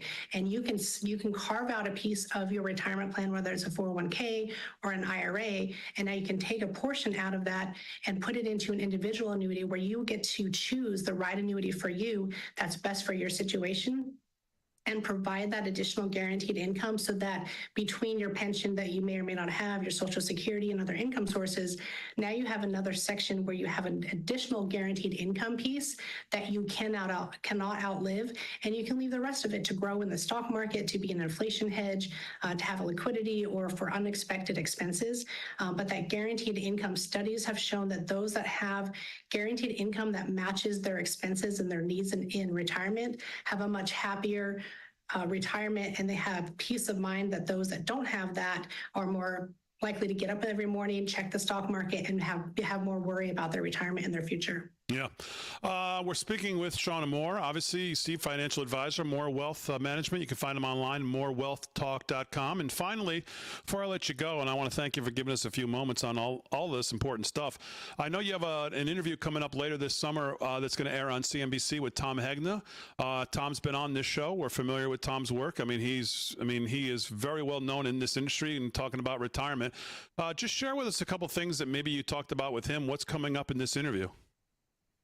Yes, and and again, Tom's a great guy. His philosophies and mine align very closely. But one of the big things we talk about is how once you retire, it's not about the number you have saved. Again, it's about the income. And really, we're going to dive into some different things, such as the rising taxes, accounting for inflation in retirement, and unexpected health expenses. So we also want to talk about things like long-term care to see what type of plan is in place for that, because it's a reality for us that we have to factor in. And so, Tom and I explore different tools like annuities and guarantees and having some protection when used properly. So I do believe that for those people that are maybe 5 or 10 years away from retirement, and even for those that might already be in retirement or they're closer to retirement, it's going to be an eye-opener and give you some ideas and some questions, some red flags when it comes to if you are looking for a new advisor, for example, some things to look out for, and make sure that you find the right advisor that's a good fit for you. And that way you can take those questions back to your current advisor, or as you're looking for a second opinion, the questions to ask. Yeah, great stuff. We look forward to it. Shauna Moore, thanks for giving us a few moments tonight. Appreciate it. All right, thank you. Thanks for having me. You got it. Shauna Moore, you can visit them online, More Wealth Management, morewealthmanagement.net, or morewealthtalk.com, morewealthtalk.com. Is that what it is, Aaron? Yeah, morewealthtalk.com. And check them out. And boy, I tell you, every time I do one of these interviews, I talk to these people, I think, man, I've got to get my life in order, because some of these things they talk about, it just I'm not near retirement age yet. I don't know when that will be, maybe like 90, but just at the way things are going with college and things. But some of this long-term care and stuff they talk about, it's like, man, haven't thought anything about that. So, yeah. All right, let's do some news. 40 minutes past the hour. Rick Delgado's got the headlines. Let's do that. Delgado, what's going on? All right. Well, I've got the biggest story in the world, Damon. Oh, you do every night. That I brought especially for you, but we don't have enough time to get to it. So I'll get to the second most important story in the world, and then I'll do the biggest story in the next segment. Okay, good. Is that fair? Sure. All right, so let's jump to it. As I think, Paul, you mentioned it, or KDJ mentioned that, let's see. Judge Boasberg is at it again as he declares and he decrees, because he's the most powerful person in the world, I guess. Migrants sent to notorious El Salvador prison must get a chance to challenge their deportation, even if they're already there. Yes. So they're going to get, somehow he's decreed that illegal immigrants who have no rights in this country, who are now sitting in an El Salvador prison, can now challenge their removal. I don't see how. The federal judge has ruled that the White House must give these migrants sent to the El Salvador prison a chance to challenge their removals. I don't know how they're going to do that, since they probably don't have access to a phone. Judge Boasberg did not specifically outline the steps the Trump administration needs to take, but said he gave them 1 week to give the government an outline how they intend to comply. Okay, they should put Trump's hand on a piece of paper, and then pull all the fingers back and leave the one finger, and then outline it and send him that and say, "This is our plan. This is our outline. This is our outline. This is our plan right here." Because if there was ever a moment for Trump and the White House to finally just say, go pound sand and kiss off to all these judges, especially what this other judge did today, now is the moment for that to happen. Yeah. According to White House spokesperson Abigail Jackson, she told the Daily Mail that Boasberg is overstepping. Judge Boasberg has no authority to intervene in immigration or national security authority. That rests squarely with President Trump and the executive branch. Boasberg has quickly become an enemy of the president and of the rest of the country. You know, us common sense folks here in America, after ruling in mid-March, trying to block Trump's deportation flights of illegal immigrant gang members. He is a radical employee, or appointee, I should say, probably an employee too, of Barack Obama, and has been accused of usurping the power of the president many times, as we've seen his rulings. And it's always strange how he seems to be the one that ends up always being picked for anything that has to do with the Trump administration. Yeah, and it's just like every major court battle goes through the Southern District of New York, where we know that every corrupt scammer in the business at the highest levels dwelling there. Yeah. So there you have it. Hopefully, we will see the president send his single finger salute to the judge. I think it's a good idea. I think it's a good idea. Yeah, I love it. All right, we'll do some more news. Kevin Downey Jr., Paul Nolan, all coming up. More with Delgado as well on a Wednesday right after this.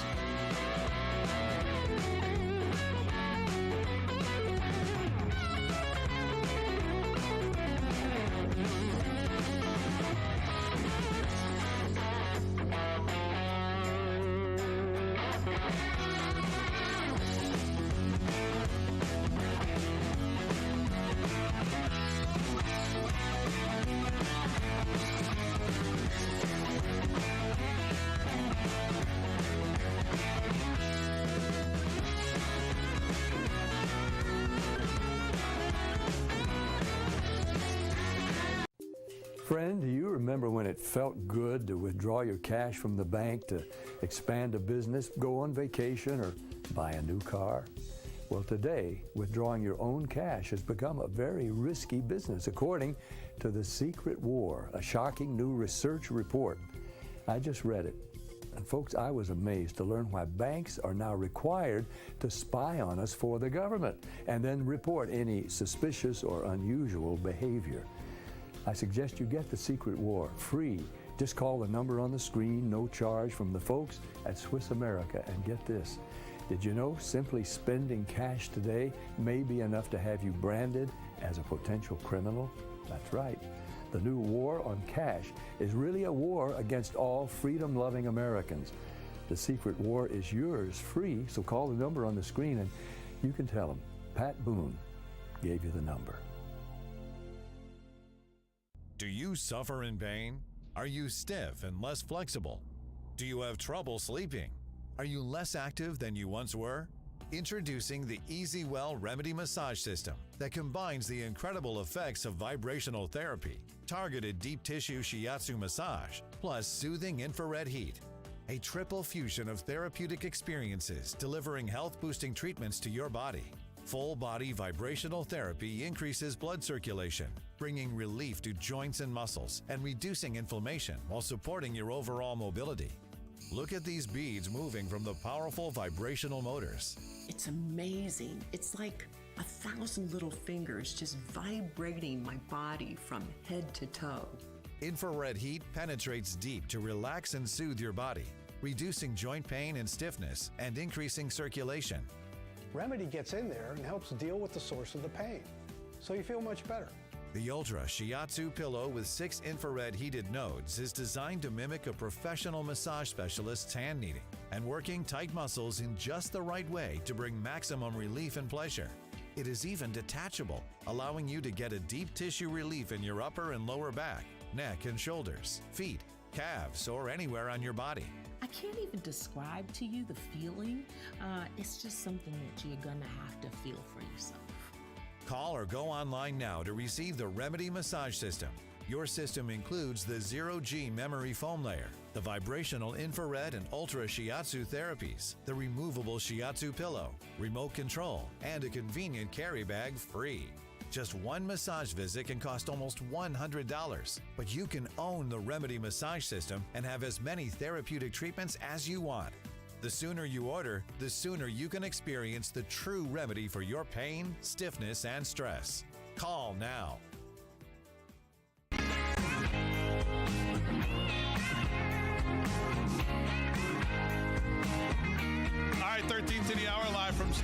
Studio 6B on a Wednesday night, June 4th. All the boys are here with the news. Aaron and Fran holding it down as always. KDJ is here. Of course, you can hear him as you can hear us right now on 103.9 LI News Radio. He's the host of the Kevin Downey Jr. Show. KDJ, what's going on? What's on your mind in the news? Well, you're not going to believe this, Big D. Apparently, there was a COVID study in 2021 where they said, hey, this COVID shot, it's fine. You can get the clot shot. You'll be okay. There is a slight 12.6% miscarriage rate. And that's what they went with, which is huge to begin with. Now we find out, if you do a little digging, if you're a woman who got the clot shot during your first trimester, your rate of miscarriage was 82%. Oh, my gosh. Yeah, they kind of sort of missed that, apparently. No one thinks they missed it. They just sort of hit it because, well, I don't know why they would do that. I would think maybe because China's probably trying for decades to get American women to abort their babies so they will have fewer of us to conquer. That's just me talking, though. And then, let's kill 80,000 people with fentanyl. That's even fewer. Most of them, under 50 years old. So they're clearly they've got a market they're going for. But this just came out. A doctor named Dr. James Thorpe. Isn't there a Jim Thorpe, Pennsylvania? Dr. James Thorpe has appeared on this program many times, yes, from the Wellness Company. Guest of the show. Friend of the show. He was the one doing all the talking, and he said they didn't miss this. They buried it. They knew back in 2021. They also knew, and if you want to read this, folks, go to my Twitter, @KDJ Radio Show. It's pinned up top. You can't miss it. They'll show you that ivermectin worked. They knew it since 2022. That's something I pinned there for people to see. So many lies are coming out. So many lies about the Biden administration, the globalists and whatnot, that I think I know we're entering this period, but if you go to Twitter, if you search, let's say, trans fatigue, or Democrat fatigue, liberal fatigue, hundreds, if not thousands, of videos of people, mainstream people, saying, I'm sick of this. Without a doubt. Started with a bunch of black folks, started something called black fatigue. Mm-hmm. And they said, you know what, relax. We got to stop this. We see why, people might get angry. Look at, and they were showing videos of groups of kids stealing from stores and whatnot. But now we're on trans fatigue, which I think is hilarious, liberal fatigue. And this is part of it. You're going to see people are fed up. Winning the election was great. But now we've got less than 4 years to get all of this out. And now, thankfully, maybe, hopefully, there's a reckoning on COVID. I don't know. What do you think, Paul? I don't know. To be honest with you, these Black Swan events, they just keep coming in our lifetime. I don't know what to think at this point. I always said that the first COVID, that lockdown was just a test run. They were going to see who'd comply, who wouldn't comply, see what they can get away with, what they can't get away with, what the algorithm can do, can't do, how the algorithm is advanced. I mean, it's just, it's sorcery. It's absolute sorcery how these globalists can manipulate every single person's, feed to kind of, corral them into whatever box they want them in. I don't know. I just can't see anybody in America standing up for this nonsense again, unless the next round of it is just pure hell. It's just dropping like flies, like some kind of a horror movie, like Walking Dead or something. Right. I'll jump in here, KDJ, on this news just for 1 second, because I saw this today, and I actually had to open the article and look at the date, and I thought to myself, well, this must be from 2020 through 2024, because this can't be the current FDA, given everything that we've heard, testimony recently. Dr. Peter McCullough was just on Capitol Hill testifying. I see this headline today. FDA grants limited approval to new COVID vaccine from Moderna. The agency approved the company's lower dose COVID vaccine for older adults and young people with underlying medical conditions. And I thought, well, this can't be the current, this can't be Trump's, this can't be the FDA now. Well, it is.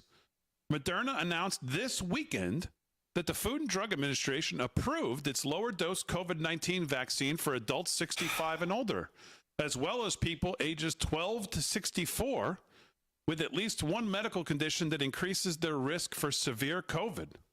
So, well, 12 to 64, that's kind of a narrow gap of just about everybody. Yeah. So, And we don't even know if kids suffer Just from seems COVID. strange, They don't. right? Yeah. They don't. It's sick. Yeah. You know what, though? I think we all know this, and if you don't know this, folks, you're about to. People who work at the FDA, they make whatever, $120,000 a year.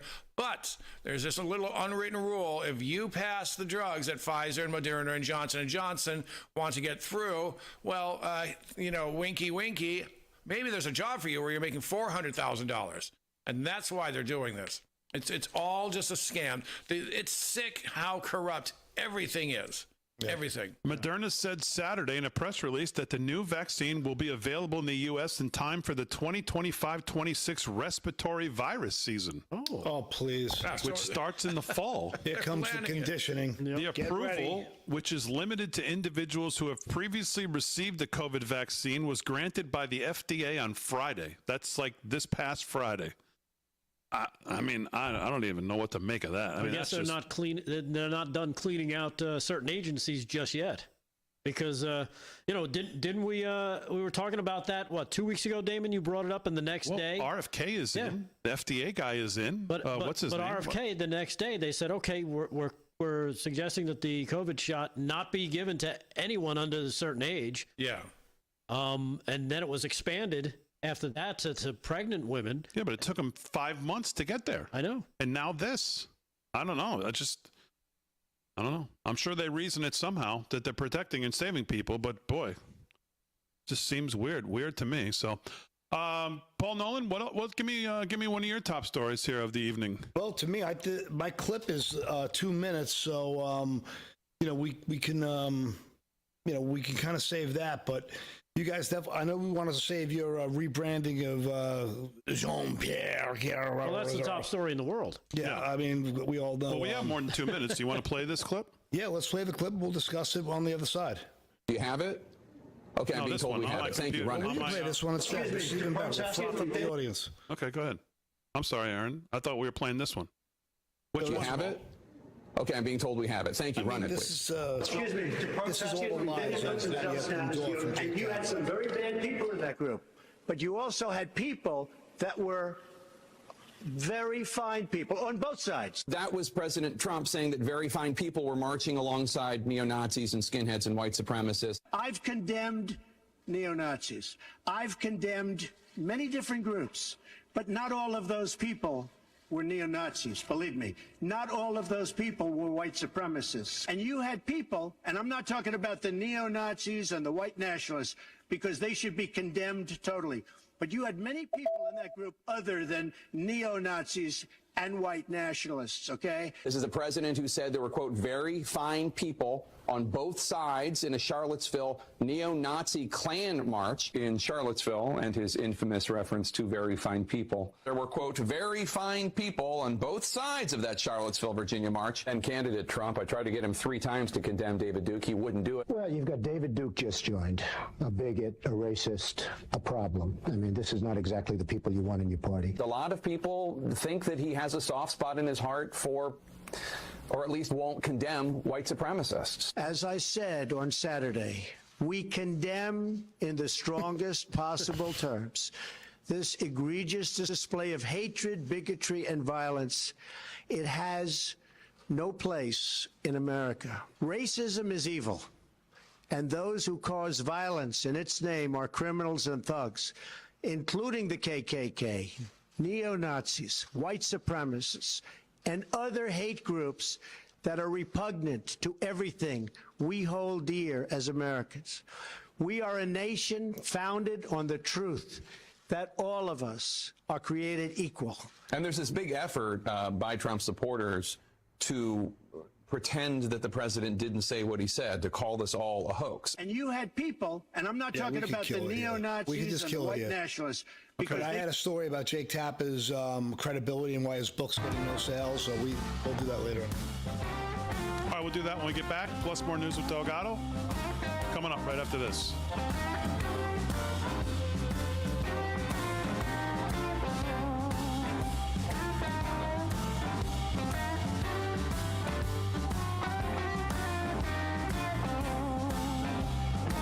Hello, I'm Veronica. My name is Darvin. I'm Courtney. I'm Jackie. And we switched to Consumer Cellular. My previous provider was terrible. Surprise, we've changed your rate. We wouldn't get to talk to a person. And then all of a sudden it disconnects. Now with Consumer Cellular, no problems. Better customer service. They tell me exactly what I'm paying and why I'm paying for it. It's within $1 of being half of my old bill. With Verizon, I was paying about $150 a month. With Consumer Cellular, I'm paying about half that. Okay, this is doable. This is affordable. I'm getting the exact same coverage for half the price. That's a beautiful thing.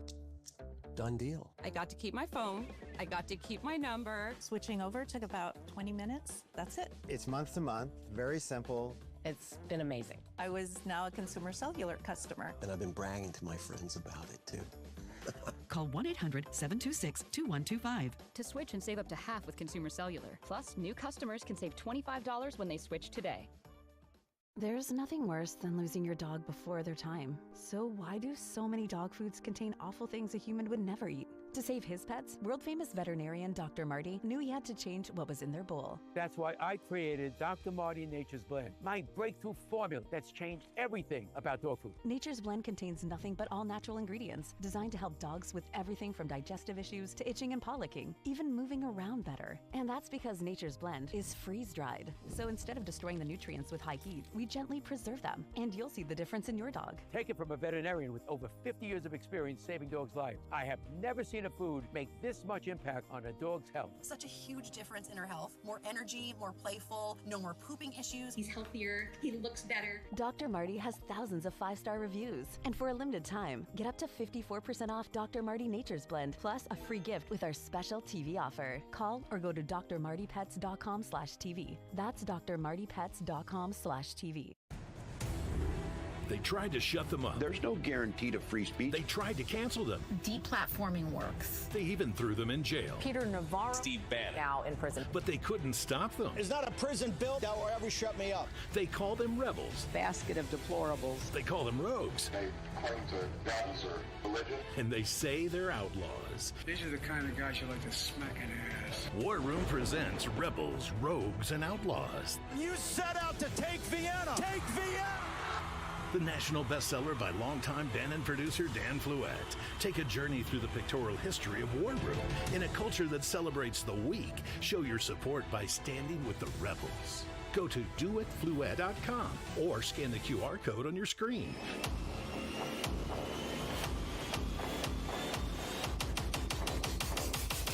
Use the code RAV20 for 20% off your order. Stand with the rebels and never back down.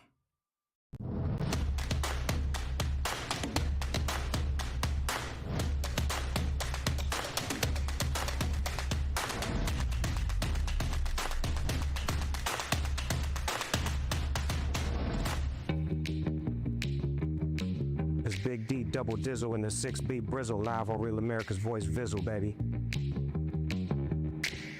All right, 9 o'clock, live from Studio 6B. Thanks, Snoop. Live from Studio 6B on Real America's Voice across all the Costa Country, and, of course, on 103.9 LI News Radio. Glad you're in. Rick Delgado's going to do some more headline news. KDJ's got some things on his mind as well.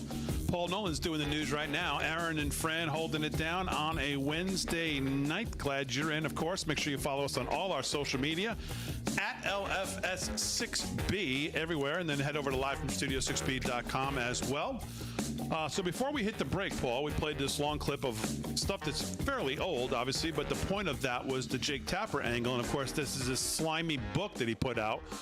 And it just coincides great with Rick Delgado's main story of the day, because all the people here who were most complicit in all of this are trying to figure out a way to now either sell it or separate themselves or somehow make themselves out to be not who we all know they are. So tell me this whole Jake Tapper story. So Jake Tapper's new book, Original Sin, blah, blah, blah, blah, blah, make money, scam, Politico, scam book, is, like as you said, it's posting terrible sales. Apparently the publisher has been buying the majority of those books, but the viewership for the lead with Jake Tapper suffered a noticeable decline as well. He's got the lowest ratings he's had, with a dip of 18% from a year ago. The ratings also coincided with the book, and it currently ranks 6th on the Amazon bestseller list, with proof that the publisher has bought the majority of them in an effort to try to boost it.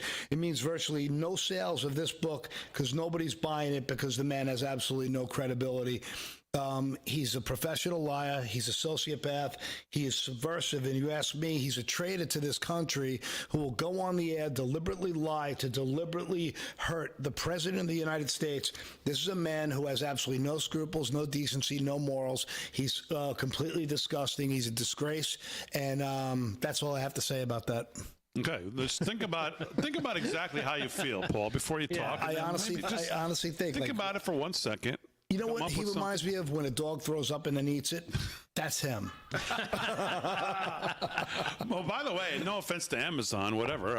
Being on the Amazon list means, the book banning Amazon, Mark Dice has a bunch of great books. He got banned for years.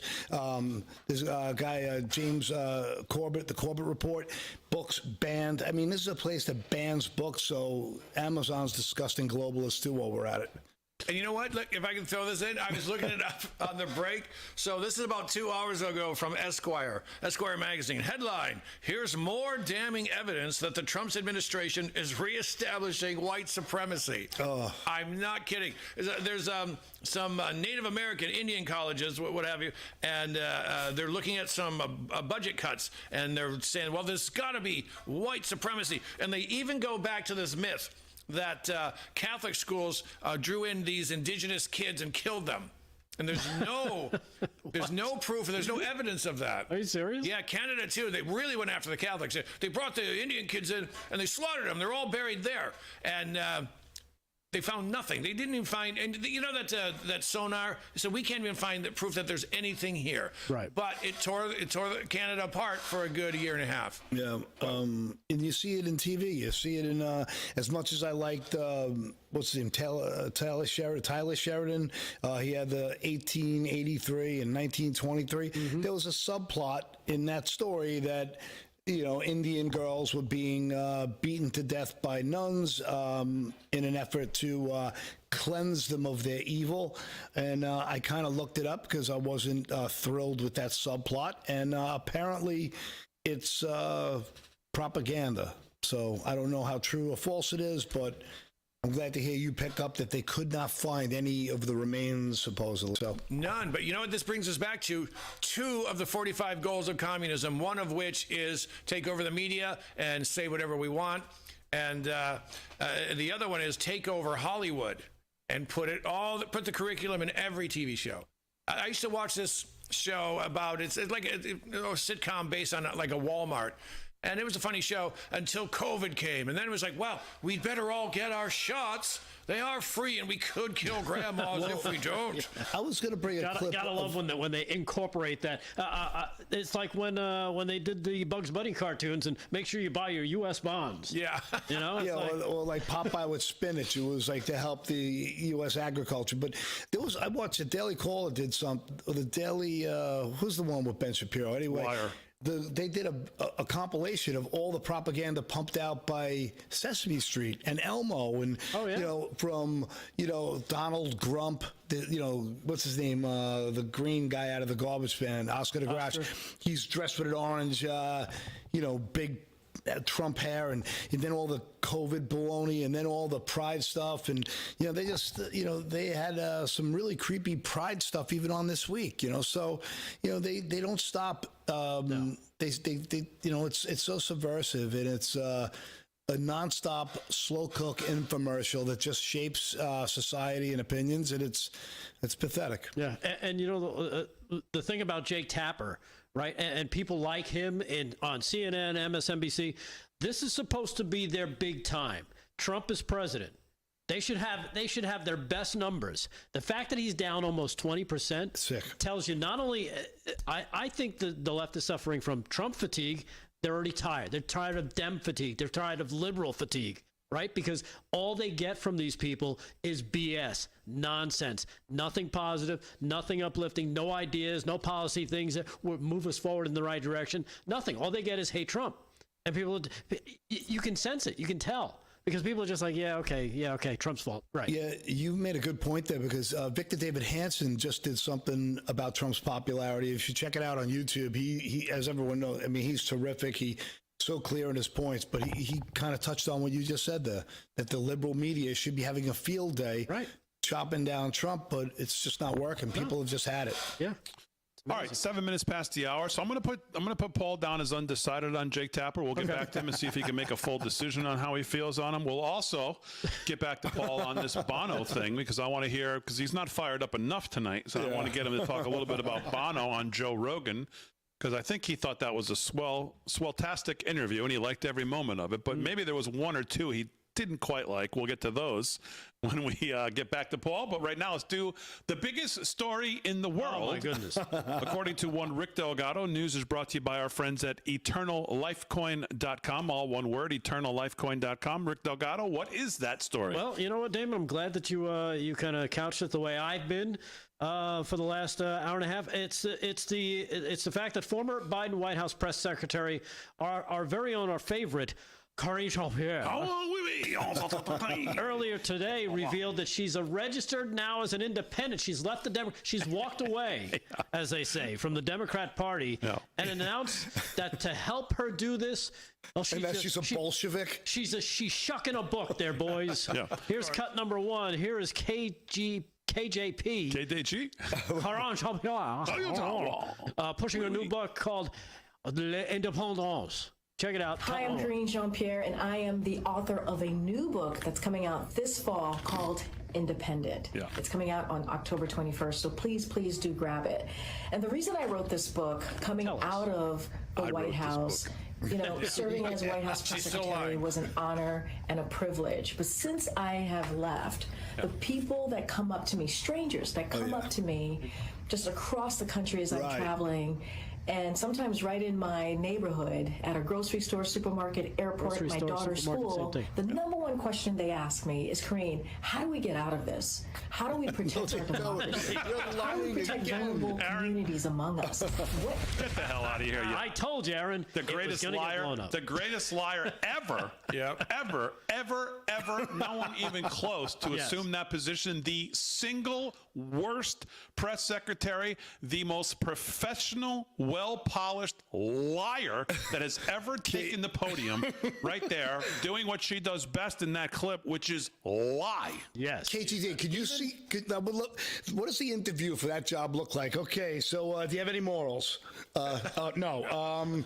Do you care, and are you a prostitute or a prostitute? Yes? Okay, great. How do you get that job? Is sociopath on there? Well, you know, I think she got it. She actually said this once, which is hilarious. She goes, she's yelling at someone. She goes, I walk in the footsteps of history every day because I'm the first black lesbian liar mouse to come up here and spew gobbledygook and codswallop to you people with a straight face. She took her job so seriously. Here's what I want to know. Who gave her the right to actually write this book? Now, is this payoff for being a good little apparatchik? Are they throwing Joe Biden under the bus? Because this is two now. Two of the biggest liars in the world. When you say that, are you assuming that you're not implying that she wrote it, right? No, I don't think she wrote it. No. You know what's even more amazing? That she's holding a book with the cover on it, because according to her, that book doesn't come out till October. So what the hell is actually being covered by that cover? It's not the book that she wrote. Because I guarantee you, when that book comes out, it won't look anything like, except for the cover. Well, that's why the cover's like probably just wrap the cover over some other book. Exactly. Just to show the cover. So the lies continue. The longtime Democrat Party operative. Well, you want to see some of her history? Sure. Here's a little Maze-More montage of KJP's lies about Biden. I don't know how far we'll get to it, because I guarantee Damon will blow this up. Cut number 3. Does the president have the stamina, physically and mentally, do you think, to continue on even after 2024? Don, you're asking me this question. said, oh my gosh, he's the president of the United States. You know, I can't even keep up with it. We just got back from New Mexico. We just got back from California. That is not a question that we should be even asking. Jackie, are you here? Where's Jackie? She must not be here. No, I totally understand. I just explained she was on top of mind. The book is suggesting the president tells aides he's tired. But that's in the excerpt, right? Yeah, and that's why there have been so few public events before 10 a.m. I mean, that's a ridiculous assumption to make.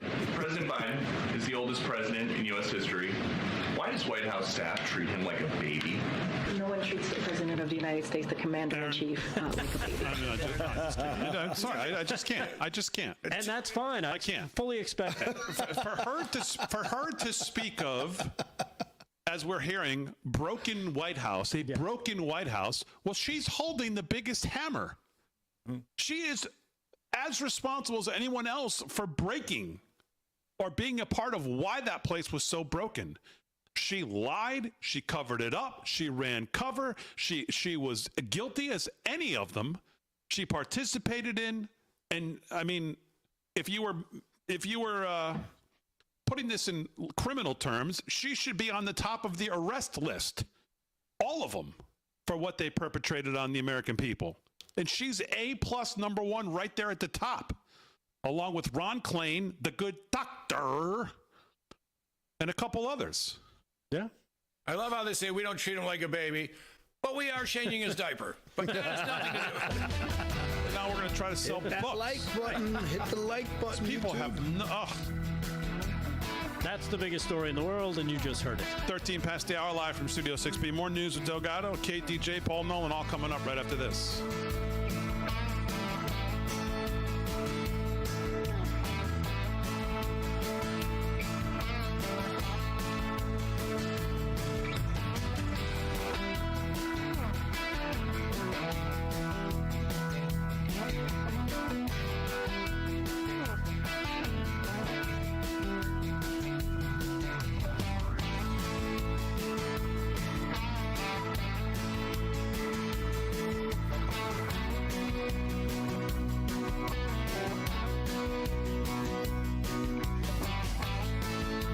Don't you hate that dirty old hose? It kinks, splits, and it always leaks. And it's way too heavy to carry around. It's time to get the brand new pocket hose Copperhead. Just turn on the water and watch it grow to a full-size hose. It stretches and expands like a rubber band. Old-fashioned hoses get kinks and creases at the spigot, but the new pocket pivot swivels 360 degrees. Just connect to the spigot and watch it pivot. And when you turn off the water, away it goes, shrinking back to a pocket-size hose. And it makes it easy to carry and put away. Copperhead. It's the hose that grows and pivots, flexes, and sprays. It puts itself away for another day. The pocket hose is so unique and so innovative, it was awarded over 100 patents. Call or go online now to get the Superlight 25-foot pocket hose Copperhead today for only $39.99. But wait, order right now and you'll receive an instant $10 discount. So it's only $29.99. And it gets better. Order right now and get our copper spray nozzle with our exclusive thumb drive free. Simply use your thumb to turn it on or off. And with 10 unique patterns, you'll have a setting for every job. A $30 value. Yours free with every 50-foot Copperhead. Plus, Copperhead comes with a full 10-year warranty. It's that durable. That means you can order right now with total confidence. But this special offer is not available in stores or on Amazon. So order right here, right now. And with rising costs, this may be your last chance at this low price. There is a strict limit of 3 per order. So don't wait. Order now. To order, call 1-800-957-6191 or visit getcopperhead.com. So call 1-800-957-6191 or visit getcopperhead.com. Order now. Do you suffer in pain? Are you stiff, tense, or less active than before? Introducing the EasyWell Remedy Massage System that combines the incredible effects of vibrational therapy, targeted deep tissue shiatsu massage, plus soothing infrared heat. a triple fusion of therapeutic experiences. Full body vibrational therapy increases blood circulation and reduces inflammation. Look at these beads moving from the powerful vibrational motors. It's like 1,000 little fingers just vibrating my body from head to toe. Infrared heat penetrates deep to reduce pain, soothe, and relax. Remedy gets in there and helps deal with the source of the pain, so you feel much better. The Ultra Shiatsu pillow with 6 infrared heated nodes mimics a professional massage. Plus, it's detachable for deep relief anywhere you need it. It's just something that you're gonna have to feel for yourself. Experience the true remedy for your pain and stiffness. Call now.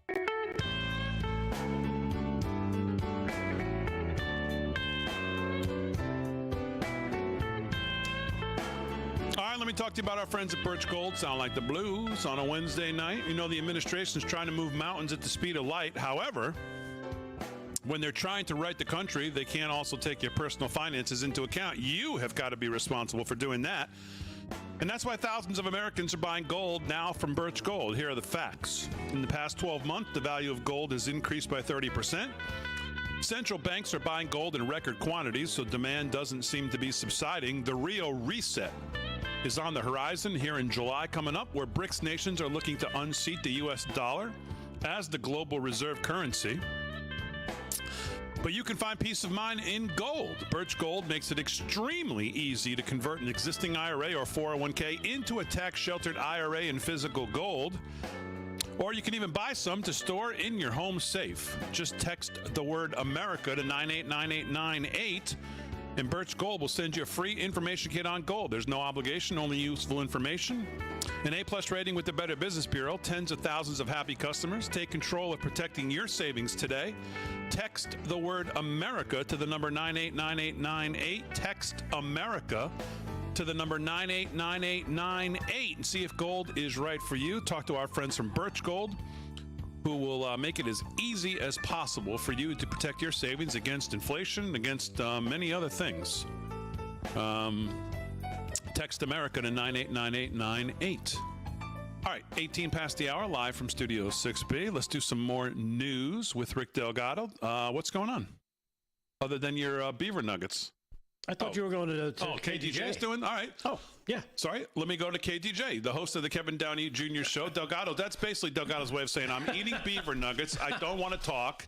Go to KDJ. So I will do that. KDJ, what else is on your mind? Well, I have no beaver nuggets, so I will speak. Yes. Here we go. I've got an update on this animal in Colorado who likes to burn up Jewish people. We all know that, if you haven't seen it, folks, I'm sure you have, he's here illegally. He's a part of the religion of pieces, yelling free Palestine as he's lighting Jewish people on fire. Here's the sick part. The oldest woman there who got hurt, Barbara Steinmetz, she was wearing a button that said Hebrew Immigrant Aid Society, HIAS, and they are currently suing the Trump administration because they want the border back open again. Now, I don't think this woman realizes what's going on. She has no idea. And I will say this, according to Yuri Bezmenov, famous Soviet defector, the Pinkos have taken over all of the civil rights groups. So it's safe to assume they got this one too. But the Hebrews, obviously not going to be big fans with the globalists who are trying to wipe them out. But she's wearing this, and I don't think she understands that it's that group and people like that group that let that guy in who set you on fire. You might want to look into this, folks. Or she might want to look into this, not you. She's supporting this group that's trying to get more people through the door. I think to someone at that age, she probably doesn't realize who the new enemy is. She probably thinks Nazis still wear swastikas instead of keffiyehs or keffiyehs, whatever you want to call them. And to throw this on, check this out. Federal judge decided today Trump cannot deport the family of the animal who's here illegally and set fire to a bunch of Jewish people. Another judge jumping out. I don't see how. This is part of the fatigue. This is part of the fatigue. Trump, these judges, no one's ever heard of, activist judges, clearly. And this is really ugly. I thought the ugliest thing was having a woke military, which I still think it is, and it's not anymore. And I have stuff about that later. But this really, folks, this is bad. This is a judge saying you can't kick out the family of the animal who just set people on fire. What is their limit? Like, what has to happen in order to get kicked out? Probably, you know what? I think you have to wear a MAGA hat and walk through an open door at the Capitol. That's what I think has to happen if you want to be punished. Not that I was there. I mean, it's crazy, right? I mean, this is what I said before. Not like there wasn't reason already with all the stuff we're seeing in these injunctions, but if you're going to pick a line in the sand and say, okay, you know what? Now it's time. If the Supreme Court's just going to continue to, John Roberts has pretty much enabled all this. I think this is the one. This guy right now, this Biden activist judge today, this is the one where you finally say, "Go pound sand." Yeah, we're gonna do damn well what we please and what 80 million people in the country voted for, and this is. You can just fight us if you want. I have a legal question for you guys because I don't know, and I shouldn't. We're ask definitely the right three people to ask. Can that judge be impeached? Can Boasberg be impeached? Of course, Congress created them. Congress can get rid of them. So where is the action of this? How come that nobody in Congress has created this? I mean, Trump passes wind, and they want to impeach him, and this guy's ruling from the bench. How come? Where? Talk to me. Teach me. Tell me what's going on. How come nobody will stand up? Well, I've watched a lot of Law and Order. Let me tell you. I don't mind setting these up for you if you have a team. These elected, well, I don't want to say Republican and Democrat. We have the uniparty poll that gets elected, and they all go to Washington to get rich, and they really just don't give a damn. Right. And by gum, if anybody's going to upset their apple cart. Yeah. And even if it's Donald Trump, it's like, well, we won't do it. We're not going to have any you-know-what here to make real hard decisions. Because, let's face it, those hard decisions affect them negatively in their pocketbook. You know, it's a shame. I thought when that trans Jobob raped that 14-year-old girl, sodomized her in a Loudoun County restroom, and they didn't go after him, and the father went to argue at the school board meeting, and he got beaten up by the cops, I thought, that's the last straw, and it wasn't.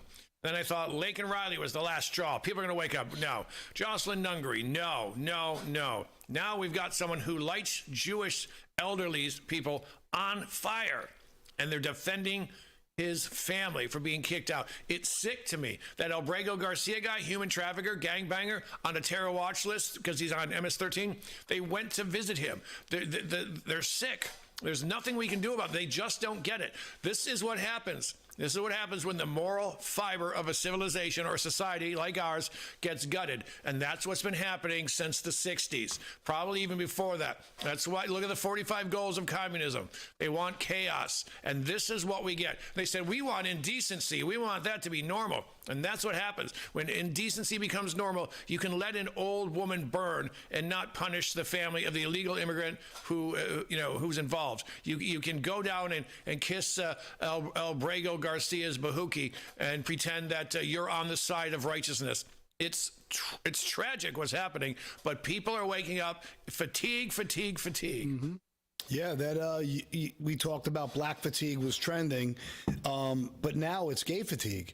And you'll see that there's like the page like Gays Against Groomers, their following is growing exponentially because let's be honest, I mean, nobody cared what people did in the privacy of their own home for the most part. This is more of the media just stoking the hate, the divide and conquer narrative on every little faction they could find everywhere. You know, every subject is so divided and polarized now. It's pretty, it's pretty obvious what's going on. Yeah, and remember, Paul, the whole LGBT FBI movement went from tolerance to acceptance to how come you straight dudes aren't sleeping with trans women? Right. And let us groom your kids and cut off their wieners, you bigots. But that was the plan the whole time. Push it until there's more chaos and more fighting. And that's what we're coming to with this fatigue. Because no one cares who dates who or who sleeps with who, but but you are seeing a pushback from the actual gay community going, you know what? Right. Not all of us want to bang kids. We don't want to cut things off. We just want to live our lives and buy property, make nice houses, have families, and live our lives and be left alone. Right. They want to be left alone too. It got so far, like you get labeled a homophobe because you don't want to watch two guys make out. Right. Yeah. Wait, what? I'm a homophobe because it's repulsive. Like, I don't want to watch two heterosexual people make out in a restaurant. Save that for home. It's none of my business. Right. Keep your saliva to yourself. Yeah. PDAs. 26 past the hour, live from Studio 6B. We're back right after this.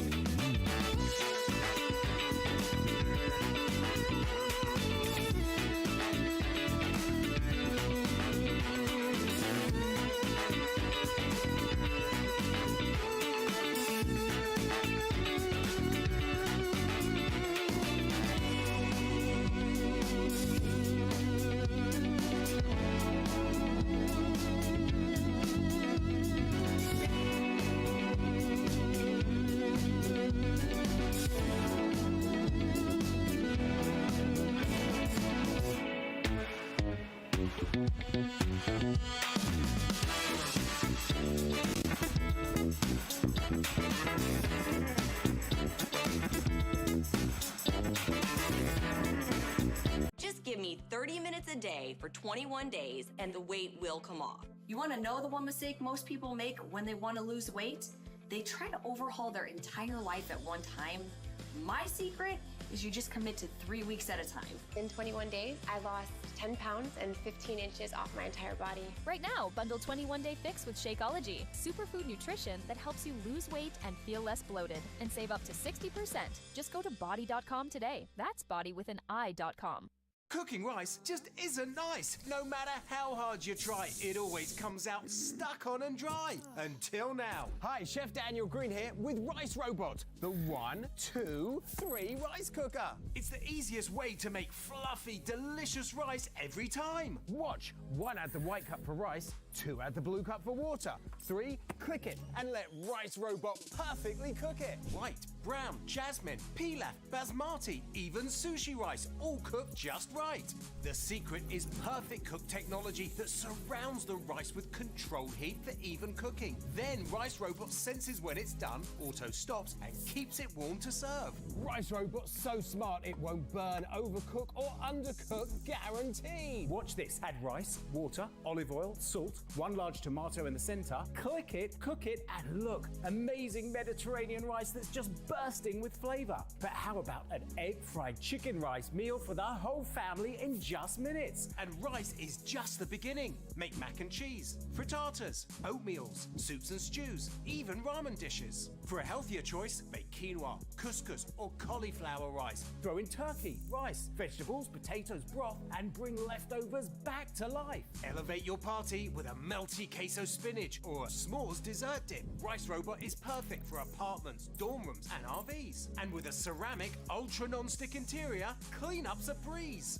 Call or go online now and get the complete Rice Robot cooking system with the steamer tray and 1-2-3 recipe guide. All for the special TV discount price of just $39.99. It comes with a 90-day money-back guarantee. We'll even ship your entire order free.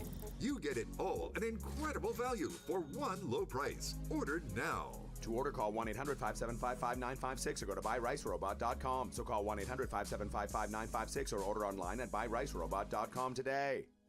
Are you having trouble hearing your TV or listening to conversations in loud spaces? Then it might be time to consider Nano hearing aids. Nanos are FDA-registered OTC hearing aids. Don't be fooled by overpriced hearing aids. Prescription hearing aids could cost $3,000 or more. Nano hearing aids are now offering $100 off through this special TV offer. Call now and get 2 CIC rechargeable hearing aids for only $297. And if you're not happy, return them for a full refund. All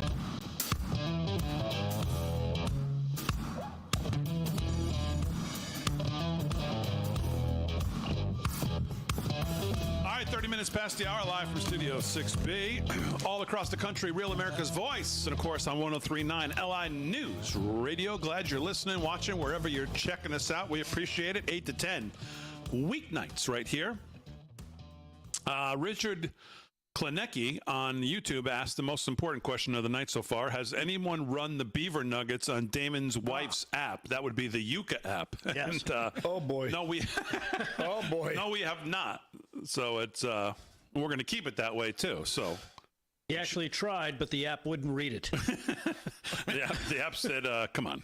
We have not, and we will not. So the app said, you gotta be kidding me. Well, why ruin a good time? So who you fooling? I ate 3 nuggets, and Wilfred Brimley cut my foot off. So sugary. You got the diabetes. Yeah, that stuff is so sweet. You get a case of black toe 2 minutes after eating it. It's awesome. Well, Delgado's eaten most of them, and he can afford it, so that's fine. 31 past the hour. 3% body fat. Live from Studio 6B. Let's do some more news of Paul Nolan. Have you made a decision on how you feel about Jake Tapper? Well, I'll tell you what. Still in the undecided category. Fran, Let's talk about Aaron, something else. Could you roll back exactly what I said and then insert Bono's name in there? Oh, okay. Just another piece of garbage, just a disgusting liar. He's been busted God knows how many times with his charities and the scams. And, I don't know if you saw this, but he was on Joe Rogan. I'll play the clip. Come on, Paul. He still hasn't found what he's looking for. Yeah. I mean, any sense of decency? That's what he's he's just a clown. Now he's starting to look like another old lady from the View, but let's roll this clip of this whack. We'll set it up. So why are we rolling it? Because what does this clip encompass? So he's on Rogan, and he's claiming that Elon Musk and the cuts at USAID have killed 300,000 people, 200,000 children have died of malnutrition since these cuts have happened, and then I have some responses from Elon Musk. He replied to this, and I'd like to roll some of those. All right, let's hear what Mr. Bono said. Maybe we will not hear what he said. Nothing? Cat got your tongue there, Bono? I played this clip loud and clear. He's eating nuggets. Go for it. No worries. Anyway, he said that it resulted in more than 300,000 deaths worldwide. He goes, he starts out by saying this goof, because the clip really does it justice. He goes, there's no real proof of this yet, but it's believed that this is what happened. 300,000 deaths worldwide, including 200,000 of children suffering from malnutrition, malaria, and pneumonia. It's not proven, but there is surveillance enough to suggest that 300,000. You got it? Yeah. Let us stupidity roll. Just recent report.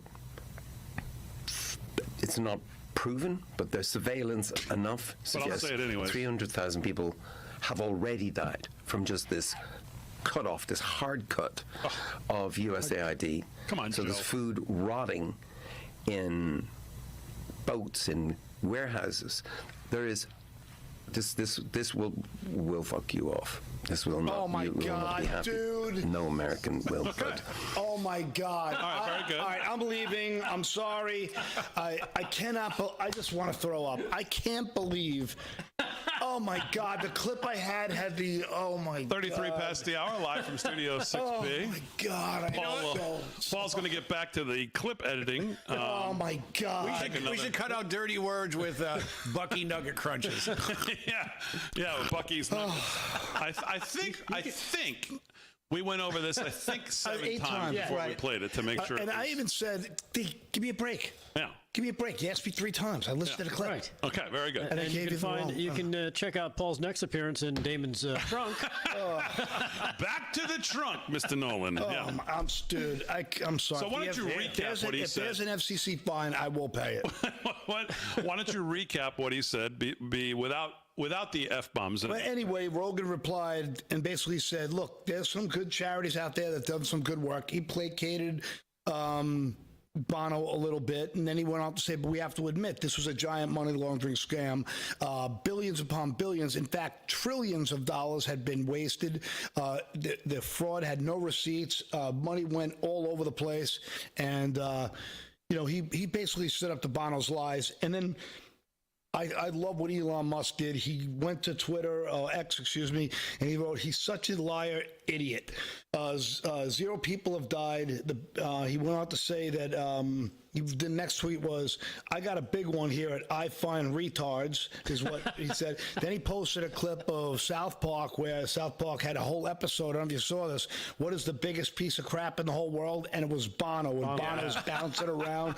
And Bono's a human piece of crap. And it was just good. And I got to be honest with you. I feel terrible about that clip. Sorry to the audience and team. I hope Rebecca Rupert on YouTube says, "Well, it's been nice knowing you, Paul." Shoot. Sorry about that. Anyway, I will. Melody Lewis on Facebook says, "Paul, back to the trunk for you." Yes, so yeah, I mean, yeah. All right, 36 past the hour, live from Studio 6B. Let's do some more headline news with Rick Delgato. Mr. Delgato, what else is going on? All right. Well, another story. I think Paul will have something to say. He'll probably curse about this one too. But hopefully he won't do it in front of the microphone. Revealed CIA shocking playbook for igniting mass riots, civil unrest strategies, organized protest tactics, and government disruption methods. All from our pal Mike Benz, as he quotes the CIA rule book or operation manual on how to start a riot using minority groups. This is cut number 4, and KDJ, you might find this interesting as well as Paul. Check this out, cut number 4. Here's a declassified CIA guide written in 1983 to train CIA operatives in the field on how to organize riots in foreign countries. And here's a tab on using agitators, including hiring professional criminals to manipulate mass meetings and assemblies of people in person, which can result in general violence. And you will see that they advocate for general violence, where the CIA tells the case officers, our psychological war team must develop in advance a hostile mental attitude among the target groups so that at the given moment they can turn their anger into violence, demanding the rights taken away by the regime. So make these ethnic minority groups so mad at their government in a general sense that whenever we snap the trigger at the given moment, they will turn that general anger into physical violence against the state that we want to overthrow. Yeah, and like you mentioned there, actually push for their own for their own undoing, because it'll limit anything that they'll allow the public to do. The alleged CIA guide raises significant questions about the role of government agencies in influencing public sentiment and political landscape. It suggests a calculated approach, you don't say, to civil disobedience, where trained individuals can exploit societal tensions to achieve specified outcomes. And I think they're referred to as color revolutions around the world. And we've experienced that here just a few years ago as well. Here's cut number 5. Here he is. And this one's even more interesting. How to start a riot using doctors, lawyers, teachers, and CEOs as well to help kind of manipulate things. Cut number 5. Check this out. But this is a CIA guide on getting teachers, doctors, attorneys, and businessmen in a cluster cell recruited as social crusaders for the CIA-backed cause. And then note what it says. Through a gradual process, these cells, your 10 super teachers with a lot of influence in the teaching realm, your 10 lawyers with a lot of influence in the legal realm, your 10 captains of industry with a lot of influence in business, your 10 medical professionals with a lot of pull over the hospital systems will each work within their own spheres of influence. And at the appropriate time, their influence will be used to fuse the groups together into a united front. Using the tactics of a force of 200 to 300 agitators, one can create a demonstration in which 10,000 to 20,000 could take part. All we need are 200 back channels, 200 human assets that we've capacity built, and we can get 20,000 people to commit a violent riot in a fury of violence against their own government. Yeah. So it kind of harkens you back to what we saw during the Summer of Love with BLM, but also through COVID, because, you're talking about teachers, you're talking about attorneys, business people, and those types coming together all with a singular message, right? You got to take your shot. You got to take a shot. This was first tested on the Arab Spring. They thought that was some kind of an organic overthrow of a government. That was nothing organic. That was the first test run of this technology, and it's only gotten better and better and better. And this is exactly why I said when they were giving out Obama phones, the free phones was because the people were the product. They knew there was a plan in place somewhere along the way to create civil unrest. It's let's call the CIA mischievous to be polite. What do you think? What do you think, Kay? Well, I think that's how they get the crusty old hippies to get out there and, scream about Teslas and whatnot. I think it's how you get people to, light Jewish people on fire. You just get them angry. And I think there's some MK Ultra stuff going on here. I think MK Ultra's all grown up. And now you know where they go to watch news. So you just have something set them off. There's no way this happens organically. There's no way a bunch of seniors are running around standing, picketing Teslas all on their own. There's no way this happens. No, definitely not. And just a final little piece to this, Damon, if you don't mind. Here's the UN. Of course, when you're trying to control these groups and get them to get triggered at the right things, you got to make sure you're controlling the speech. And this is from a couple of years ago. The UN talking about coming after free speech. This is cut number 8. Check this out. Digital platforms are being misused to subvert science and spread disinformation and hate to billions of people. Yeah, sure. This clear and present global threat demands clear and coordinated global action. Our policy brief on information integrity on digital platforms puts forward a framework for a concerned international response. Yeah, concerned international response to people talking about things that they don't want them talking about. What an accent. No, Mr. Bond, I expect you to die. Yeah. But that's who these people are. Yeah. They are the real life version of a Bond villain. And unfortunately, they exist and they have real power, unfortunately, in this world over too many things and too many people. It's the craziest thing. But again, these professional agitators, the guide mentions hiring professional criminals, like Ben said, utilizing social media, creating that spark, which again, turns the people loose and has them actually burn down their own neighborhoods. Yep. Well, Right? Slick's in Minnesota this week. Maybe he could do Man on the street? Do a little man on the street research, because we know certainly that happened there in the summer of love. All right, we'll wrap it up for a Wednesday when we get back right after this.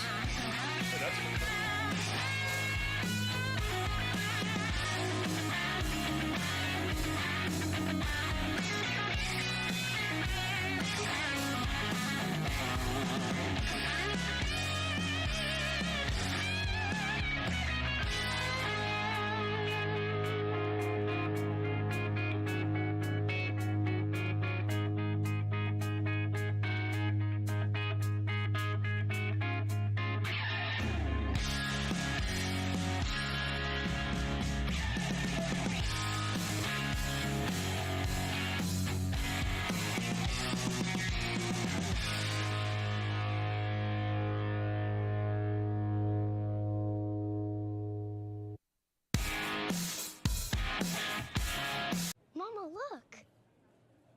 It's just like our new house. I hope you have an American Home Shield warranty. Leaky toilet? Fixed. Clogged AC coils? Fixed. Oven beyond repair? Ta-da! If AHS can't fix your covered item, then replace it, no matter its age. A warranty is smart. Oh, a happy family. Is that us? Too much. American Home Shield. Sign up today at ahs.com. Don't you hate that dirty old hose? It kinks, splits, and it always leaks. And it's way too heavy to carry around. It's time to get the brand new Pocket Hose Copperhead. Just turn on the water and watch it grow to a full-size hose. It stretches and expands like a rubber band. Old-fashioned hoses get kinks and creases at the spigot, but the new Pocket Pivot swivels 360 degrees. Just connect to the spigot and watch it pivot. And when you turn off the water, away it goes, shrinking back to a pocket-size hose. And it makes it easy to carry and put away. Copperhead. It's the hose that grows and pivots, flexes, and sprays. It puts itself away for another day. The Pocket Hose is so unique and so innovative, it was awarded over 100 patents. Call or go online now to get the super light 25-foot Pocket Hose Copperhead today for only $39.99. But wait, Order right now and you'll receive an instant $10 discount. So it's only $29.99. And it gets better. Order right now and get our copper spray nozzle with our exclusive thumb drive free. Simply use your thumb to turn it on or off. And with 10 unique patterns, you'll have a setting for every job. A $30 value. Yours free with every 50-foot Copperhead. Plus, Copperhead comes with a full 10-year warranty. It's that durable. That means you can order right now with total confidence. But this special offer is not available in stores or on Amazon. So order right here, right now. And with rising costs, this may be your last chance at this low price. There is a strict limit of 3 per order. So don't wait. Order now. To order, call 1-800-957-6191 or visit getcopperhead.com. So call 1-800-957-6191 or visit getcopperhead.com. Order now. Do you suffer in pain? Are you stiff, tense, or less active? Introducing the Easy Well Remedy Massage System, a triple fusion of therapeutic experiences. Full body vibrational therapy increases blood circulation and reduces inflammation. Infrared heat penetrates deep to reduce pain, soothe, and relax. The Ultra Shiatsu pillow with 6 heated nodes mimics a professional massage. Plus, it's detachable for deep relief anywhere you need it. Experience the true remedy for your pain and stiffness. Call now.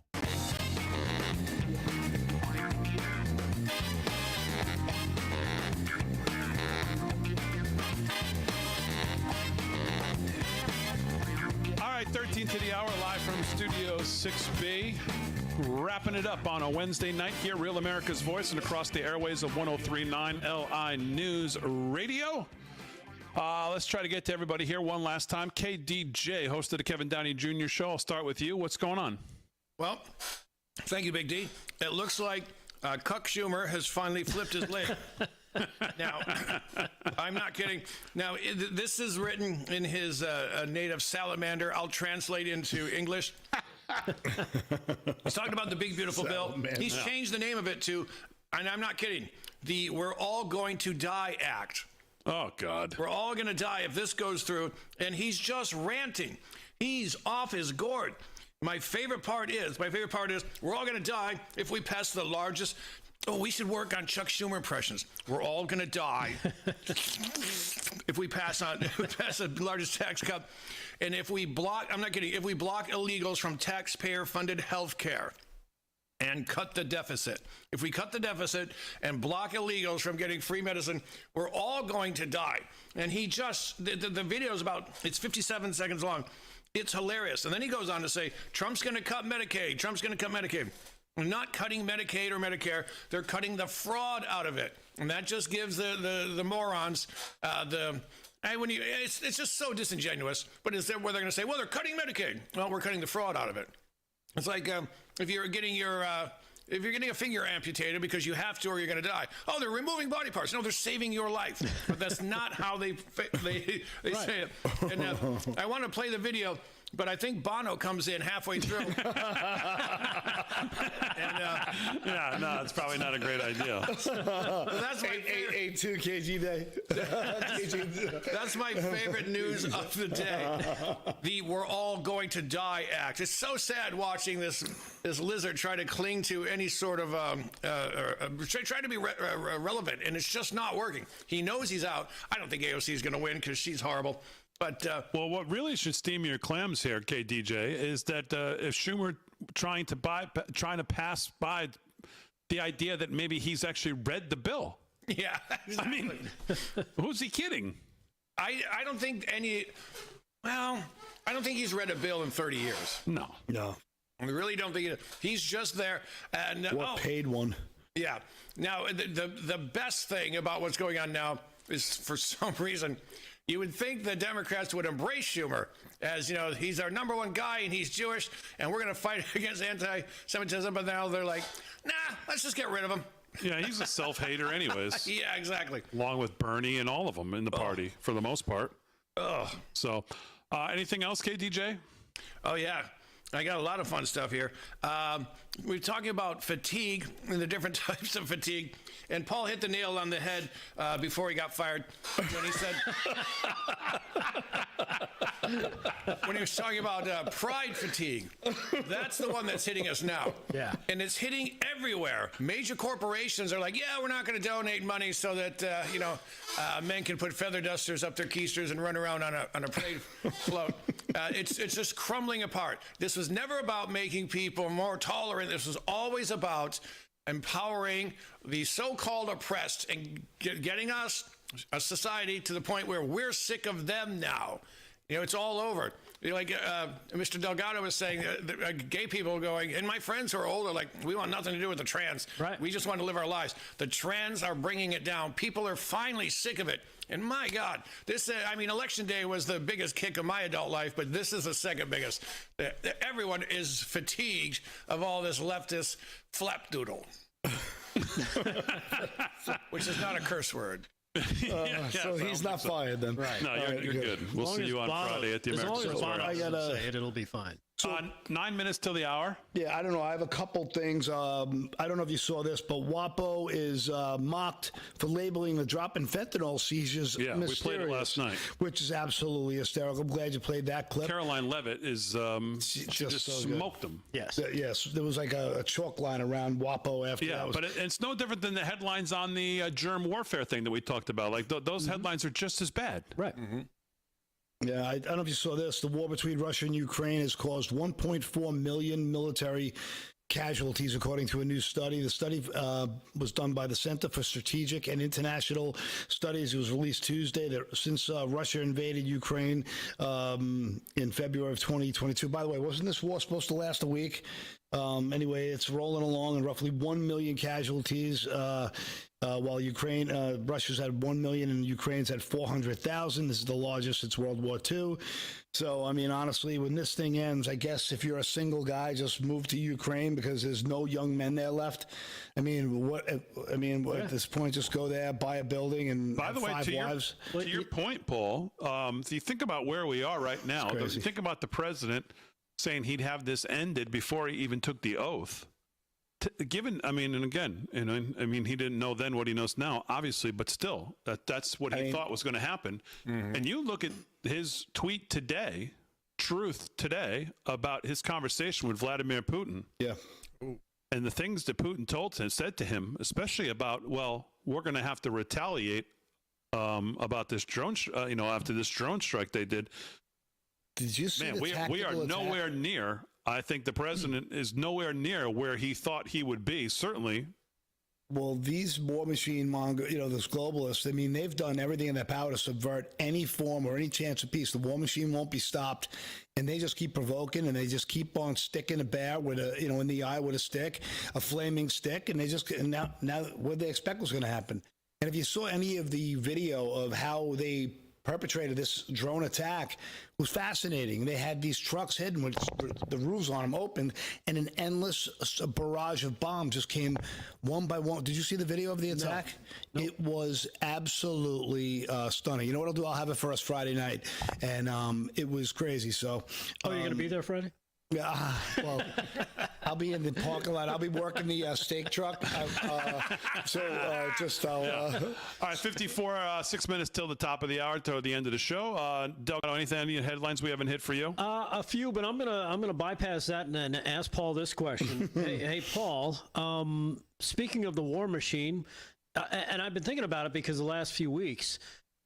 What's to say that Putin isn't part of this war machine? He's definitely part of it. Hey, you know what? We'll keep it going if you keep it going, and kind of, you know what I mean? Oh, without a doubt. Because it seems to be serving him to kind of keep a clamp down on his country, right? To make sure that everybody stays in line. We're at war. I'm the wartime guy. You don't want to cross me, I'll throw you off a building. Yeah, without a doubt. War's good business for oligarchs and world leaders and bankers. All wars are bankers' wars, essentially. There's history of every single war that, the banking elite have financed both sides of every war that ever occurred. So, it's good for everybody but the working man's kid. Yeah, and the last thing I'll point to is what you said about if you're a young man, head to Ukraine after this thing is over, because there's truth to that. I listened to Dan Bongino talk about that when he was in the Secret Service. Everybody volunteered to go to Ukraine. Why? Because they had stunning women and not enough men. Because after World War II, all the most beautiful women, they had a very slim pickings when it came to men. And so you basically have a country of female supermodels. Yeah, well, in fact, I posted on my X page today just the peace and harmony through Poland on a Friday night. It was just beautiful people peacefully walking everywhere because you know how Poland's policy, you know, they're not letting migrants in, and they're keeping their country calm and clean and beautiful and functioning at a high level. Boy, remember all the drone stuff over in New Jersey? Yep. Speaking of Dan Bongino tonight, you should see Dan Bongino on with Sean Hannity. You know what Dan Bongino said tonight? Nope. The biggest threat that right now they're worried about, and I'm paraphrasing, is he said the drone threat. And he said it's not something that's going to be here tomorrow, it's here today. And when you listen to him talk to Hannity and you think back about all that activity over New Jersey, you wonder if those two things are correlated and they were working on defensive strategies up there, given some kind of drone attack. Are you coming down? You got to go listen to it. Are you coming down the rabbit hole with us? No, I don't know. I may be making too much of it, but that's what I thought. As always, we salute our military, active and inactive, police, firefighters, first responders, EMTs. Thanks, guys, in the show. Aaron Frank, great job as always. We'll see you tomorrow night right here live from Studio 6B.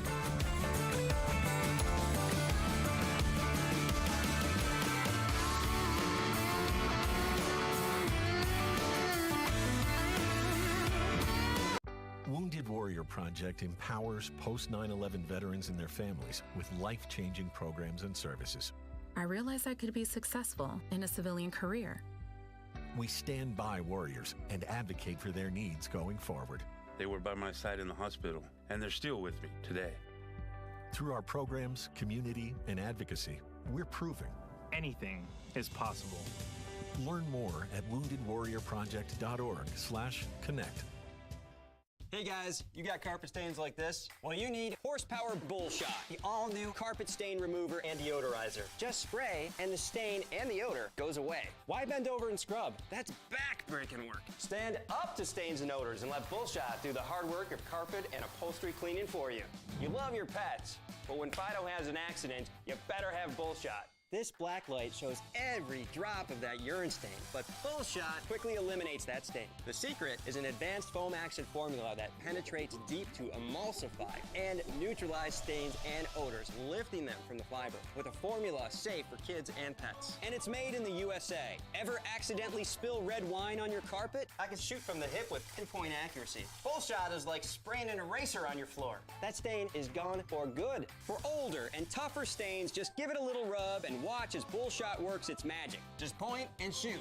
It instantly and easily erases these blood stains, makeup, fruit juice, coffee, and more. This sticky juice stain is deep into this couch. Bullshot, it gets right down into those crevices and has the couch looking like new again. Still skeptical? Watch this. I'm staining this carpet with burnt bacon grease. We've got a 4K Ultra HD camera capturing the action up close. This stain is obliterated, all without bending or scrubbing. To have a stain professionally removed, you could spend hundreds. Or you could get Horsepower Bullshot, the no-nonsense stain remover for only $19.99. Bullshot comes with a 30-day money-back guarantee. If you're not completely satisfied, send it back for a full refund, even if the can is empty. But wait, due to rising costs, this may be your last chance to get yours. And there's a strict limit of 3 at this low, low price. So don't wait. Order your Bullshot now. To order, call 1-800-691-9531 or visit buybullshot.com. So call 1-800-691-9531 or visit buybullshot.com. Order now. Are you having trouble hearing your TV or listening to conversations in loud spaces? Then it might be time to consider Nano hearing aids. Nanos are FDA-registered OTC hearing aids. Don't be fooled by overpriced hearing aids. Prescription hearing aids could cost $3,000 or more. Nano hearing aids are now offering $100 off through this special TV offer. Call now and get 2 CIC rechargeable hearing aids for only $297. And if you're not happy, return them.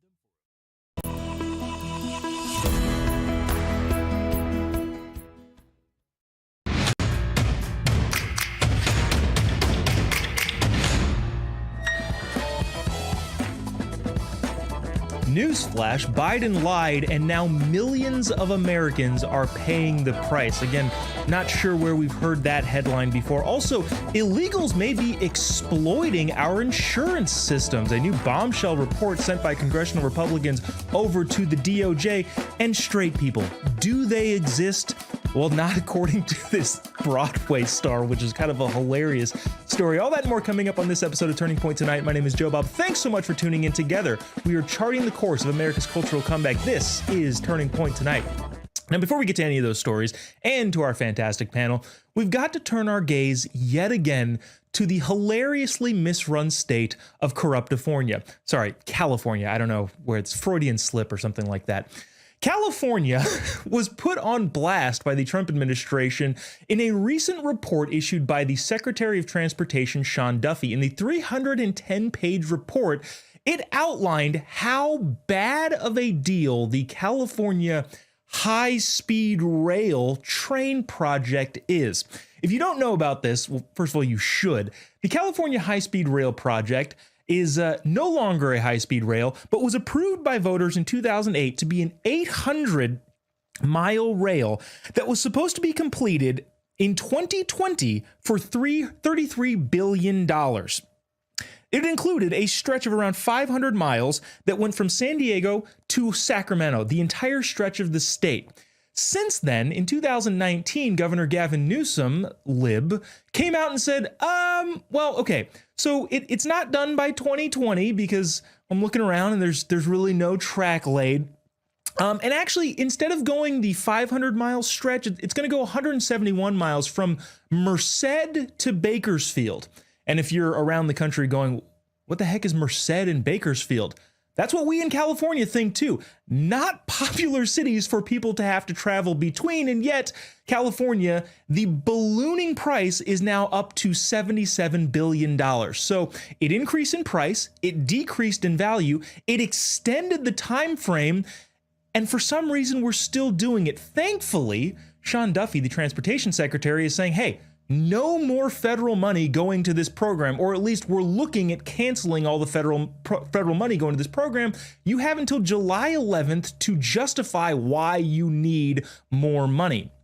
To which I said, why is there any federal money going to this? Turns out there's a lot of federal money going to this. Since 2010, the federal government has given California $7 billion and not a single foot of new track has been laid. I wonder why they call it Corruptifornia.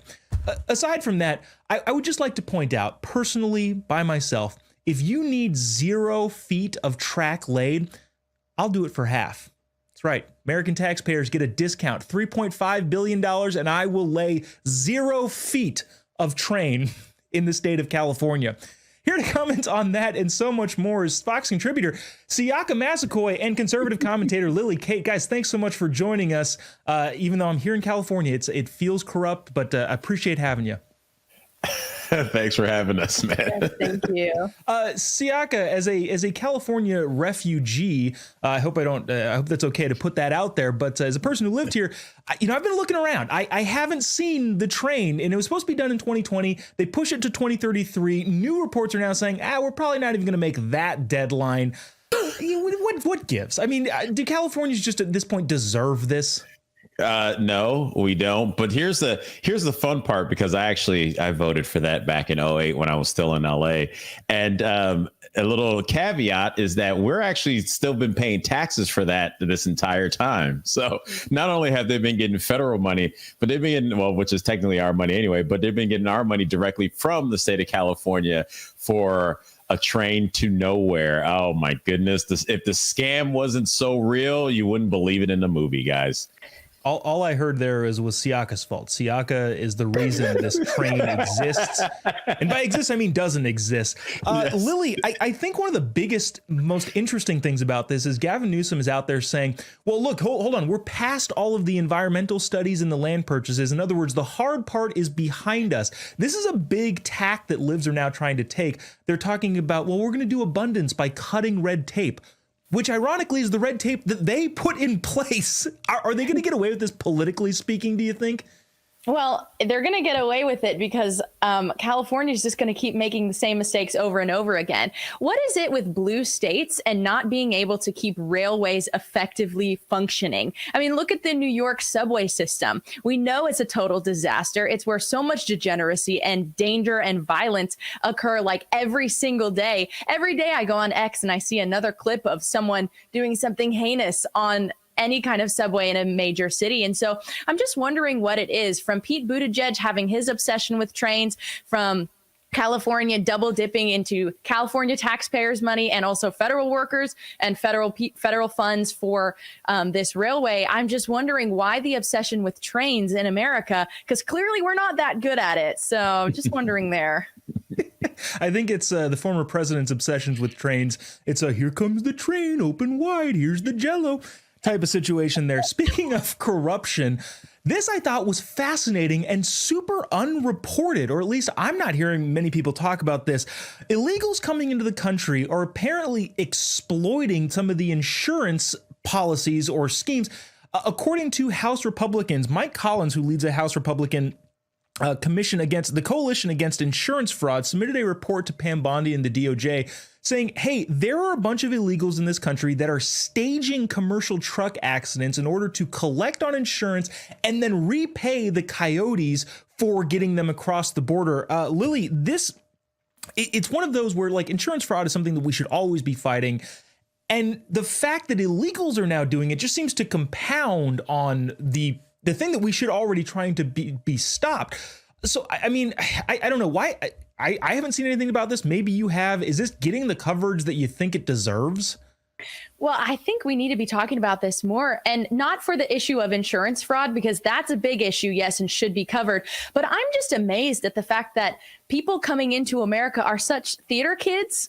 I mean, staging a car accident to make sure that you get insurance money, that you can exploit the system. That's a pretty daring thing that you do, that you can do. To just exploit the system. So I'm shocked, and this needs to be covered for sure, because theater kids are getting violent and dangerous, and they need to be channeling that into musicals like Les Mis and Phantom of the Opera, not at our federal government. Yeah, I don't know. I don't know if we need more of those too, but also I understand your point. Siaka, as a theater kid, not to go into your background, but I thought this was interesting. This was from Breitbart. Oh, actually, sorry, this was from the actual report. They list a specific individual who was an illegal immigrant from Ecuador who filed a workers' compensation claims 2 months after arriving in the U.S., then used the $15,000 in litigation loans and $6,000 from workers' comp to settle a $21,000 payment to the coyote that got him across the board. I say this all the time. Cartels are evil. They're not stupid. And being able to exploit is one of the biggest loopholes I feel like we have to close. Hold on. Let me channel my theater kid. That's my shocked, and I can't believe that people who criminally came into the country would commit more criminality. Oh my goodness, how is that even possible? Look, this is all just part of the big scheme to strip America of its wealth, to break us down, to kneecap us, if you will. They opened this border. They opened up everything else. We saw a guy just firebombing people when they're walking down the street. We see people all the time participating in those peaceful protests at college campuses. They don't even go to school there. So I am not surprised. There's still more to shake out in this during the Biden regime that we saw and didn't even know if he was actually functioning during. So no, I'm not shocked at all. I'm just I'm not really surprised the mainstream media isn't talking about it, because remember, illegals don't commit crimes. It's only Americans. It's only Americans. Right. Yeah, illegals are they're known for not committing any crimes, following every single rule. And that's what the lib mindset thinks. Speaking of the lib mindset, I thought this was hilarious. A Broadway performer, someone named Renee Rapp. I don't know who this person is, but they did an interview with Cosmopolitan in which the interview was just unhinged. Lily, she said that as a part of the entire interview, she said, yeah, well, straight people don't exist. They're not real, which is interesting because I remember getting in trouble for saying trans people don't exist, even though I've never actually said that. I've been accused of saying that.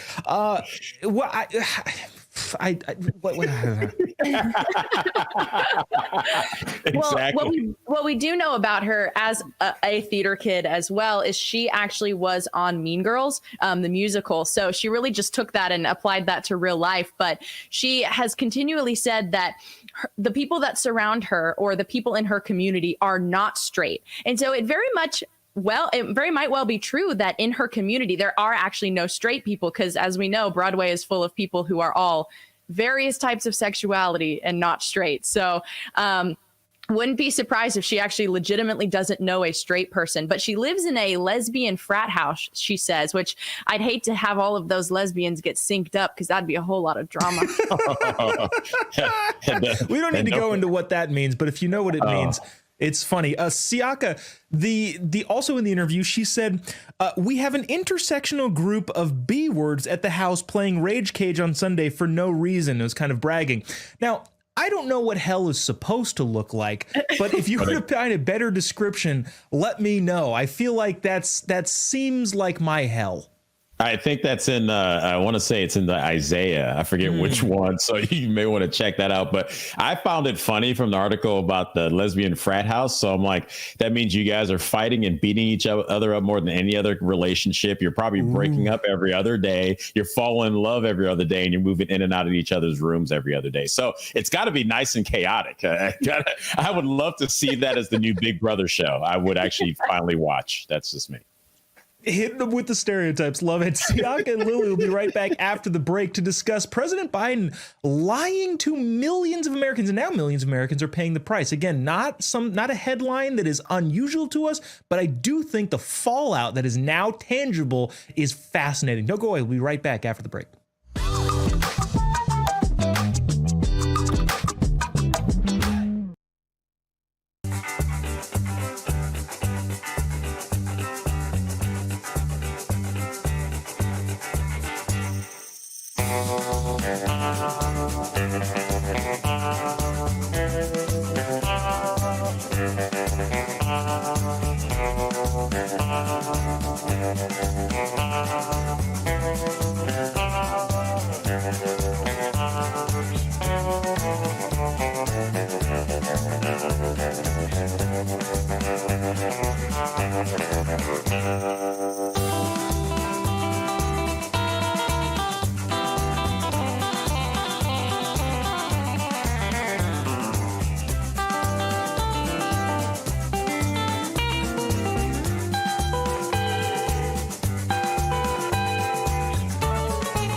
welcome back to Turning Point Tonight, where together we are charting the course of America's cultural comeback. My name is Jobob. Thanks so much for sticking with us. Let's check in with Turning Point's White House correspondent, Monica Page, at the White House. Monica, sounds like a busy day. Care to fill us in on all of the things going on? It sounds like a busy day at the White House, and yet I repeat myself. What's going on? What's your top story of the day? Yeah, busy day as always here at the White House. Well, as we know, President Trump signed a proclamation to increase the tariff rate on steel and aluminum from 25% to 50%. Now, this is all in efforts to kind of curb the competition and to kind of bolster our national security as it pertains to competition as well. Now, the key countries that are involved in this that will be seeing these increase in rates are China, Brazil, South Korea, Mexico, Canada, and also Russia. Russia also, in recent news, speaking of the country, Vladimir Putin spoke on the phone with President Trump this afternoon for about an hour and 15 minutes long, discussing the attacks on both sides. And President Trump took to Truth Social to say it was a good conversation, but not one of peace just yet. So, of course, it's not going to be of immediate peace, but Vladimir Putin also said that he feels that he needs to retaliate against the most recent strikes from Ukraine on Russian soil, on Russian land, against those Russian drones. So we'll also see what comes out of that. And also the two had a conversation regarding Iran and its nuclear capabilities, making sure that Iran never gets a hold of nuclear weapons. So pretty hefty conversation this afternoon. But again, baby steps towards peace. We'll see if that happens. But still, those negotiating talks are on the table.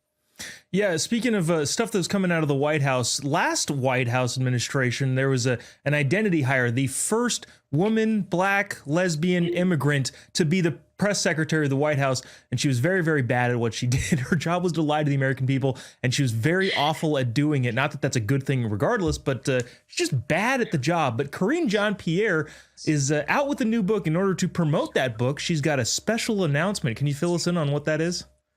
Well, for someone who never wanted to put herself in boxes, she's certainly putting herself in one by now coming out as an independent and all promoting her new book coming out October 21st. So be sure to check out your local bookstore and look for that one, called Independent, A Look Inside a Broken White House. Now, it's interesting that she's calling this a broken White House, considering that she was one of the main players in breaking that White House and lying to the American people every day that the president was fit to serve and that he's sharp and he's with it, and his poor debate performance was because he had a cold and that he was jet lagged over and over and over again. So pretty interesting timing, because it seems like it's political theater. She really wants to sell her book. And if she's really wanting to be an independent, she should be kind of dismantling this administrative state rather than rebranding herself as somebody who has been who's been taken advantage of from the Democrat Party, and someone who, has also been hoodwinked by the Democrat Party. It's not necessarily a good look for the press secretary, but nonetheless, kind of on brand considering what we dealt with over the last 4 years. Yeah, and I don't really even want to promote the new book because I don't really want her to make money off of this. But at the same time, I'm fascinated about this because if at any point during the book she says anything that looks like she deliberately lied on behalf of the president to the American people, is that grounds for treason? Like, is she able to be tried for something like that? Like, right. I don't know. Is there anything else in the press circuit that is kind of like rolling their eyes at this, or is it just conservative media generally? I think this is taking both sides by storm. I mean, I've overheard some conversations from the Democrat Party and some of the mainstream media members here who are kind of not shaken up per se, but are definitely following this and are definitely interested to see what she has to say. Of course, I'm sure they're all going to be, bracing themselves for the big announcement in this book, if there even is one, because I'm sure they'll be on the chopping block too, if it is revealed that they were lying. Yeah, I would also imagine a lot of them are going, oh, geez, I hope she doesn't put me in there because I was lying too. Monica Page, Turning Point's White House correspondent, thanks so much for joining us. Really appreciate it. Thanks so much, Jobob. Thank you.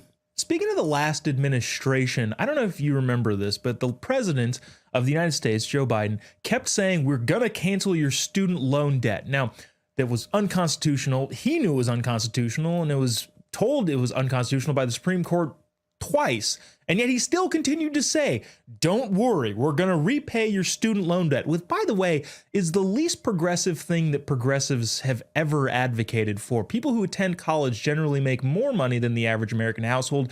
And so effectively, the progressives were going to try and bail out the people that make more money by using the people who make less money's tax dollars. Again, doesn't make sense to me at all.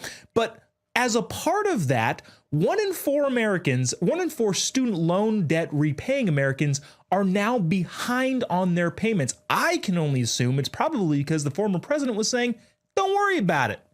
And they're getting thrown off guard. Let's bring our panel back. Siaka and Lily are here.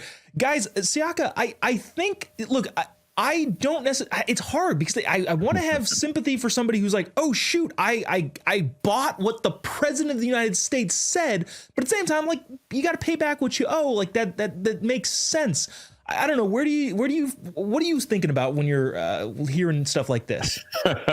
I'm thinking, thank goodness I was good at football and I got a free scholarship to college. But it's also a sign of, look, man, a lot of these people, and unfortunately, a whole lot of women on the left, they decided to go to school, get into hundreds of $1,000s of debt, and take basket weaving, underwater mermaid, BIPOC studies. And it's like, that's probably not going to help you pay back these loans. But, we got the adults back in the room. Daddy's back, Daddy Trump, and he's going to want to find out why these bills are where they are. I think it's time. This is going to be a hard transition for people, but we can't be living off the government anymore. Let's go. Let it be known here that Siaka says that mermaids are in fact BIPOCs, which was a big topic of conversation on the conservative side not all that long ago. I wanted to clear up both sides in one statement, and you got it. I appreciate that. Nice work, bro. Lily, this is like, okay, again, it's hard to have sympathy because you got to pay what you owe. But at the same time, 1/4 of people are behind, which is causing huge hits to their credit scores, up to like 200 points going down. Is anybody going to pay a political price for this? Because Joe Biden obviously is irrelevant nowadays, but there were so many people out there telling everybody, you don't have to pay this, you don't have to pay this, you don't have to pay this. And when people don't pay it, bad things happen. I don't know. What are we supposed to do about this? Yeah, this is a tough one because the people who are going to suffer are not the ones who have to foot the bill at the end of the day, say we don't have to pay, because of what Biden has done and said. And even if we do pay, it's coming out of our tax dollars anyway. The people who are really going to pay for this, though, is whenever these people are on first dates and the question comes up, do you have any debt? What kind of debt do you have? It's going to be a really uncomfortable conversation when they have to say, yeah, my credit score is at a 300 and I'm multiple payments behind on my student loan debt because the Biden administration reliably told me that I don't need to pay them anymore. So I think that's going to be a really uncomfortable conversation. And at that point, each person can take it as it comes. But if I was a man dating a woman who was so far behind on payments and had such a bad credit score, that'd be something I'd consider, not only because of the financial implications of that, but about that person's general intelligence. You hear something that the president says, and then you stop paying a loan that you have. Yeah. Imagine, let's replace college with a car or a house. If you heard from Donald Trump, yeah, nobody has to pay their loans on cars if they're American vehicles anymore. Do you really stop paying your car loan? Do you think your credit agency or whoever is giving you your loan is going to forgive you for that? Don't be dumb. I mean, really, truly, don't be dumb. It says a lot about your general intelligence if you just stop paying because the president tells you to. Yeah, no, seriously, it's kind of a problem. And while I don't disagree with anything you said, Lily, if you're going on first dates and the questions are, hey, where did you grow up? Also, what's your credit score? It's hard to put myself mentally there in a first date scenario. You're also dating a pretty responsible guy. Then you lock that down. If he's worried about your credit score, lock it down. Well, here's the thing. I recently had a conversation with some influencers in the conservative space, and they asked me, when is it appropriate to ask how much a guy makes? And I said, you really shouldn't do that on the first date, definitely. But you should at least kind of, back into the conversation of, okay, what's your credit score? Because that really does tell you a lot about a person. And you got to know, you got to assume you're being lied to because everyone's putting their best foot forward on those first dates and, even on the second and third dates. And you just got to do your work. Trust but verify. I would never lie about my credit score, but it's well over 2,000. Speaking of people who are outside of their minds, I thought this was fascinating just from the mindset of libs, right? There's this whole thing, taco, they're calling it. Trump always chickens out. They're regarding the tariffs. Siaka, in my mind, they're mad when he puts tariffs on, but then when he gets what he wants and then takes tariffs off, they go, "Ha! You chickened out. You chickened out." I don't understand the thinking here, and I would love to hear your thoughts. And while we have those thoughts, I also want to show this picture of Jamie Raskin that he posted for Taco Tuesday. That is a disgusting taco. Nobody should be forced to eat something like that. But Siaka, what do you think about this whole situation? So the Democrats have been talking about and just spent $20 million trying to figure out how to talk to American men. Hey, let me help you out for JoJo's price of at least half of that. You guys, this isn't it. This isn't it. I don't know what you're thinking and who your think tank was to come up with this one, but this is not it. This is the most cringy-ish that I've seen in so long. These guys are just, these guys used to get pushed in the lockers back in the 90s when bullying was still cool. And it may happen again, guys, because this isn't it. This isn't it. Seriously. Well, Lily, and to this point that it's like, I think they dunked on everybody, but here we are talking about their talking points on a show because it's so funny we can't help but mock it. Is this just what being a conservative is nowadays? I guess so. We just keep getting our bed made for us, and we are able to just keep laughing. It reminds me of that Trump SNL skit from all those years ago where he made Trump's chicken, and then he had all those women, with the chicken costumes doing the dances. And so I think Trump should just take this and run with it and serve the best freaking chicken around the United States, because it'll prove that he always gets what he wants and he always wins. He's always on top. And I mean, chicken might be a good market to get into. Trump chicken. This is the kind of stuff where you need a focus group of guys who are in a locker room to stop this, because this isn't it. President Trump, if you're watching, first of all, thanks for tuning into Turning Point tonight. But also, I'd be cautious about your new chicken adventure. I'm not sure if that'll work out great, but you never know. Lily, Kate, Siaka, Massaquoi, always a great time. Thanks, you guys, for coming on. Appreciate you taking the time. Thank you. Thank you. Coming up next here on Turning Point tonight, we've got a fascinating clip from Alex Clark's Culture Apothecary podcast. And then after that, it's Woke Wednesday. Don't go away. We'll be right back after this.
blockers legit, or are they just like another wellness scam? There are a couple of people out there trying to say that they're a scam. And I noticed that there were some really big sites and articles saying like the number one health myth is blue light blocking glasses. And I read their articles. They have not read the research. So there is very definitive research at the National Institute of Health, at Rensselaer Polytechnic Institute, at Harvard, and elsewhere that show melatonin, this master anti-cancer hormone that cleans up our mitochondria and our cells while we sleep, is preserved if you wear blue light blocking glasses after sunset. It's proven in numerous peer-reviewed published studies that they absolutely work. Did our ancestors have any little light tricks that we've forgotten about that could really help us today? They did. So think about 1820 and you're in New York City and it's 5:30 p.m. in the middle of winter. What are you doing at that time? You're probably sleeping because A, there's no electrification. So the city is not lit up. If you're at home with your family, it's expensive to use firelight to heat up your home, to light up your home so that you can see, so you can read, so you can write. All of those things would only be relegated to the very wealthy that could have tons of candles burning all the time. So most people, they woke up with the sun. They didn't have these clocks that said like, it's 8 o'clock, I have to be at work at 8 o'clock. They woke up with the sun and they went to work when the sun was up. I'm guessing you don't use an alarm. Unless I have a flight that I have to be up for, I do not use an alarm. Nobody needs to use an alarm. Actually, I have an article on my website that says like, you never need to use an alarm again. Once your body is synced to the sun, when it rises and when it sets, you will naturally wake up when the sun rises. Are you anti-blackout curtains? Definitely not. Okay. So the reason blackout curtains are beneficial is most of us live around light pollution. So the American Medical Association, they published an article in 2017. It was actually a warning. It says, warning, LED lights are harmful to Americans' health. And that article talked about LED streetlights and how they harm our circadian rhythm and our health. And we should not be using LED streetlights with all this blue light. So your neighbor's light, the street lights, whatever lights are outside your home, unless you live in the middle of the country, are coming into your bedroom, and any amount of light coming into your bedroom can be read by your skin when you're trying to sleep and mess up your circadian rhythm and your melatonin. So blackout curtains are great to stop those things. Okay, I just didn't know. I was curious what you would say because I was wondering if you would say you don't like them because then, you know, the sunrise, you don't notice it.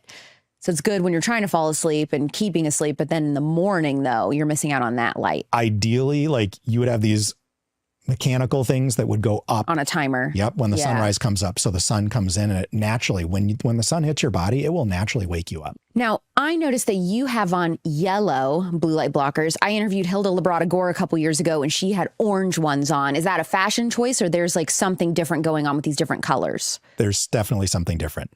There are really 3 types. Well, I'm going to say there's 4 types of blue light blocking glasses. The first type is not a real type. So the first type of blue light blocking glasses, they look like they have clear lenses, but they look like they reflect a little bit of blue light. Those don't really do anything. They just give you like a warm feeling that like, hey, I'm probably doing something. You're not. So those don't work. I don't recommend them. Yellow blue light blocking glasses where they have a little bit of a yellow tint. That's what you have on. That's what I have on. And that's what you want to wear during the day. Not outdoors. You need blue light. Natural sunlight is very healing and it's not destructive to your eyes in any way unless you're staring at the sun at noon. But inside, when you're on a device, you're on your laptop, you're on your phone, wearing yellow blue light blocking glasses stops about 50% of the blue light from hitting your eye. But specifically, it stops the high intensity blue light that can cause macular degeneration. So there's a whole host of issues with kids having macular degeneration all of a sudden that never occurred before. You think it's from the iPads? It's from all the devices they're on all the time. Ooh, that's freaky. So when we age, our eyes start getting a little bit yellow. They start to get this yellowish tint on older adults' eyes. And that yellow, just like my glasses, blocks some of the blue light. Kids don't have that. They're getting the most light poisoning from all these lights everywhere, especially being on devices all the time. You know, my kids are in high school and middle school, and they don't really read books. They don't take tests with paper and pen. They take everything online. They read on a device. They take their test on a device. They're constantly on devices. There's no chalkboards. There's smart boards. And so they're getting all this light in their eye that's not protected by glasses or a yellowing lens of their own eye. So during the day, these blue light blocking glasses that are yellow can prevent that macular degeneration. Okay. But still allow enough blue light to keep us awake and alert. The orange lenses, you see a lot of these people wearing like orange glasses at night. Yeah. Those block 100% of blue light. And after sunset, if we see blue light after sunset, our melatonin is destroyed. That's not good. So blocking 100% of the blue light to the eye is perfect. That allows your body to think that it's dark and to produce melatonin to heal yourself while you sleep. What types of light bulbs should we put in our houses? I recommend 2 types.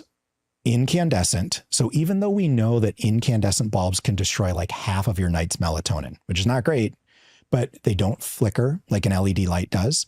And they're a more natural, soft, yellower light. They have infrared light coming from them. We all know, like, we use these red light panels, these healing red light panels that are red and infrared. Mm-hmm. Well, an incandescent bulb has red and infrared light.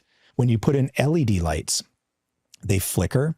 Even though your eye can't pick it up, your iPhone will pick up that the light is flickering. Your brain notices that and you can get migraines. It causes stress in the body, that flickering of the LED that's not visible to our eye, but is picked up by our brain. So one of the worst things is like your light on one of those dimmer switches, isn't it? If it's an LED light, those dimmer switches create a huge magnetic field, which is really bad, and massive flicker. Yeah, I have that in my apartment, which I can't help because it's an apartment. You can't do much about it. But that is something I wondered about. If you replace your light bulb, though, with an incandescent or a halogen bulb, then you can use the dimmer and it's not as much of a big deal. It's the LED bulbs that go in that are the worst. So I recommend most people either put in incandescent, they're naturally better for our bodies, or, which is what we do, except in the kitchen, we use halogen and incandescent in our kitchen. So we can see like everything looks gray. All food looks gray under a red light.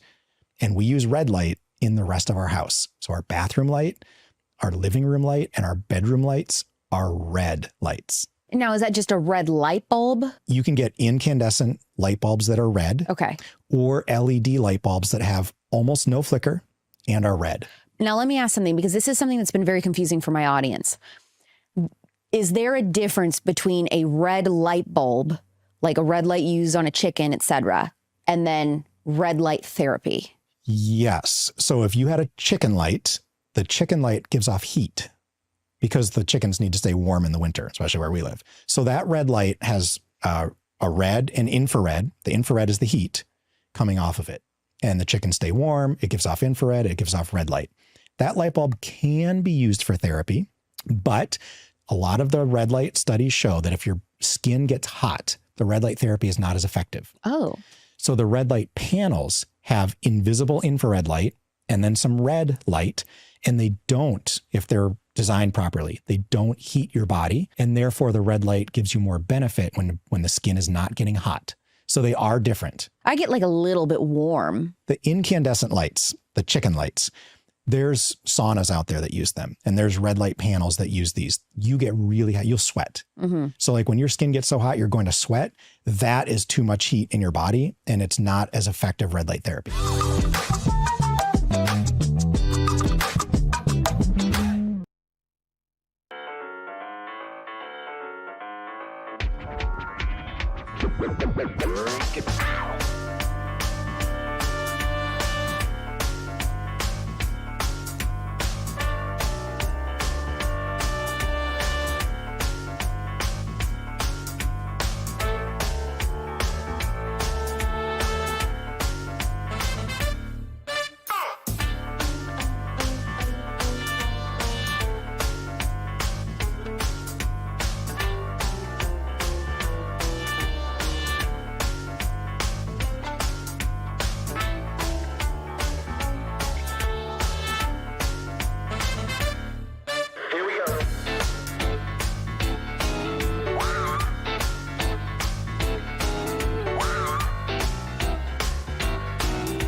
to the vamp there.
Immediately, no BS, thought about you, who's just 24/7 flooding the zone, back to my 13-year-old, owning this space every day, getting a convert. And then I'm thinking about, we're going to stand back and watch you run circles around us. He said it best at Turning Point USA. We're relentless. We're changing minds on campuses every semester, defending conservative values, and fighting for America's future. Your donation helps keep us on campus. Join the movement and donate to TPUSA today.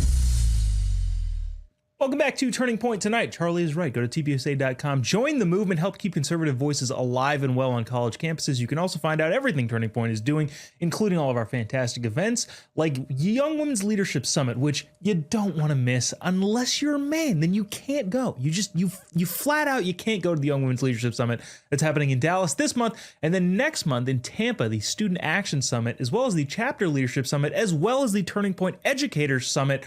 So many things going on. Find out all of it at TPUSA.com. You can donate. You can find out all the information. TPUSA is doing more than anybody in the movement I think really has ever done. I don't think that's being hyperbolic. You can also email the show anytime you want, tpt@tpusa.com. We love hearing your emails, love seeing feedback. We love taking feedback and either utilizing if it's a good idea or just throwing it away if it's a bad idea. That's just how we do it. I'll be honest with you, tpt@tpusa.com. Send in anything you feel that is appropriate and that we need to know going forward. Without further ado, and this is one of my favorites, and I know it's yours too, it's Woke Wednesday.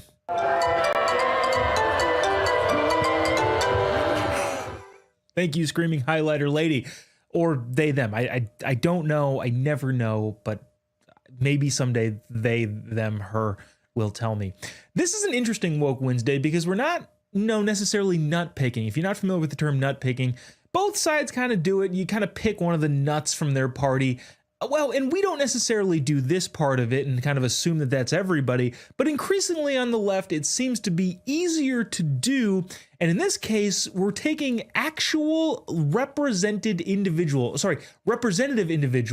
who are elected to office and showing what they're actually saying and actually thinking.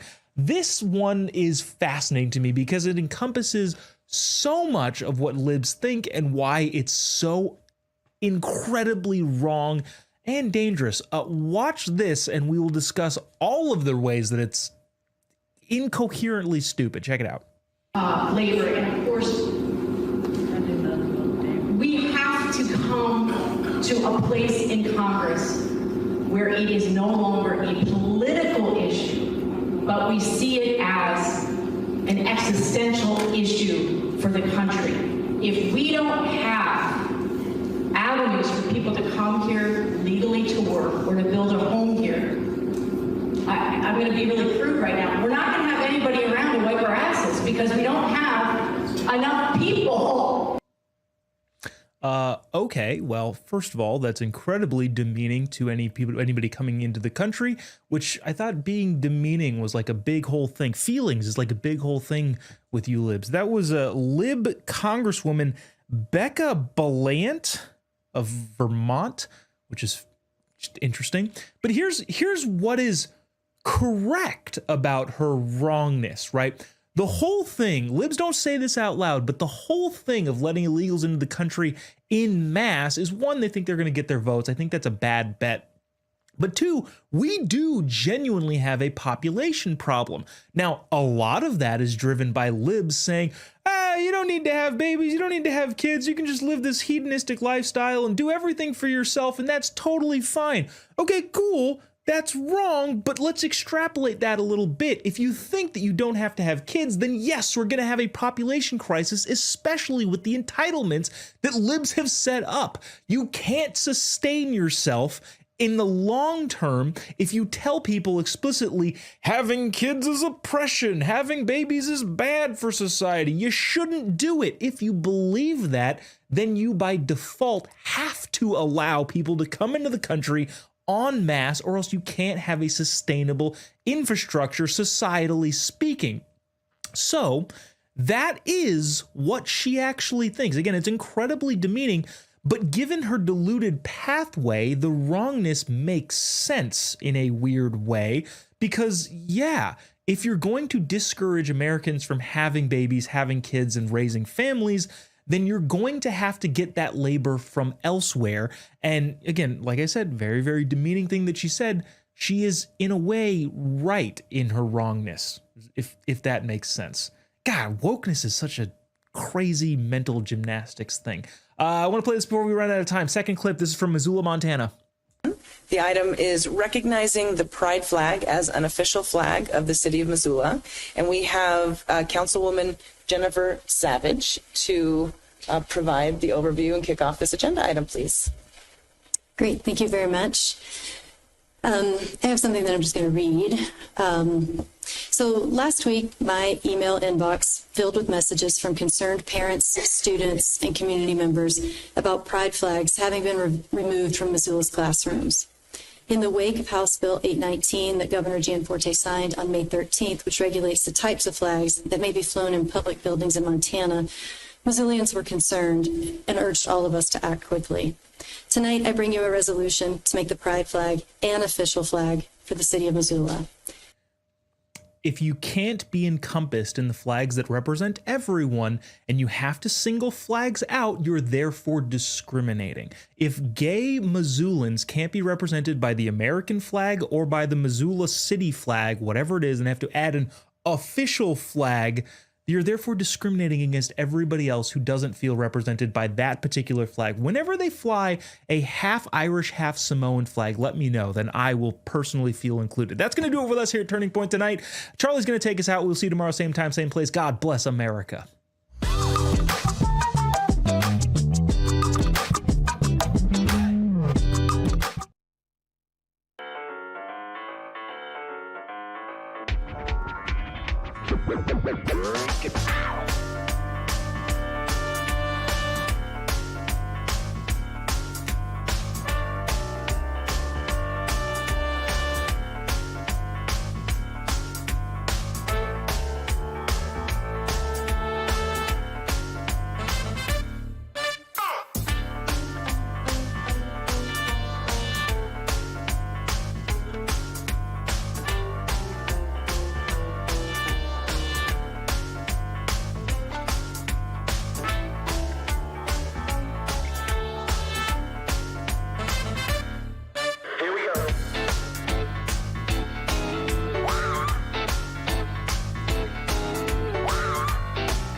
I joke around to my friends. I live a Forrest Gump life. I really do. I just happen to be in the right place at the right time. So many different situations. And it just so happens I was eating dinner in New York last night and I ran into Mr. Doug, Kamala Harris's husband. I'll tell you about that. That's not breaking news. But I also saw the Grand Priestess statue, the statue of the High Priestess of the Democrat Party, which is Skinny Lizzo in Times Square. All hail the black woman. People were giving tribute and were saying prayers to the black woman statue in Times Square. Do we have a picture of that, by the way? Do we have a picture of the Grand Priestess? You know, in prior civilizations, you go to Florence and you see the statue David. You go to Rome and you see the Pieta. I think it's in Rome. And when you come to New York, you go see a statue of some slob who is, by the way, like 15 feet tall. It's a very big statue of just literally some random black woman, just to be reckoned. In Times Square, the most prominent statue is just literally a statue of a black woman. I don't know. I prefer the Statue of Liberty, not the statue of, yeah. So we're going to dive more into that later. And there it is. Yeah, there's the statue of the slob. I mean, what is, I want to know, can you steel man the argument for me? What is the purpose of this? Why is that there? I had to go by and see it, by the way. Interestingly, it was very easy to go up and take a picture.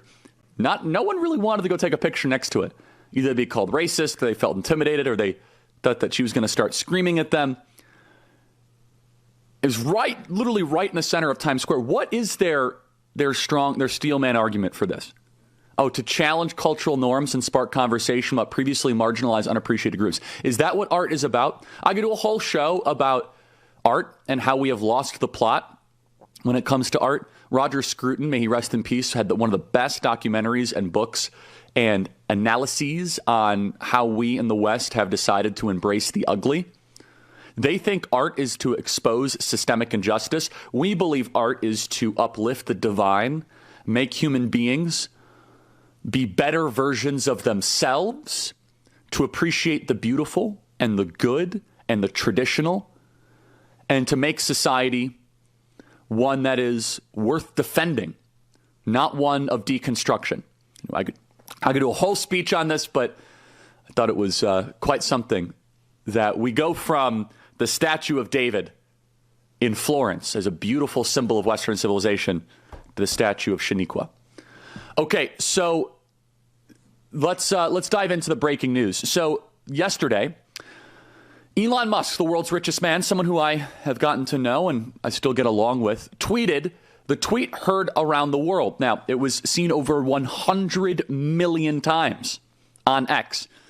Now, to be fair, we sent out a tweet the other day that was seen about 40 million times. So it's not bad, but we also don't own the platform. Our tweet was Islam is not compatible with Western civilization, but 45 million. I think that's going to be a topic that I'm going to have to defend for the next couple of years. So, Blake, get ready and you read the hadith for me. All right. However, Elon Musk sends out this tweet, and I want to analyze this, and I want to make sure that we are understanding Elon's perspective correctly.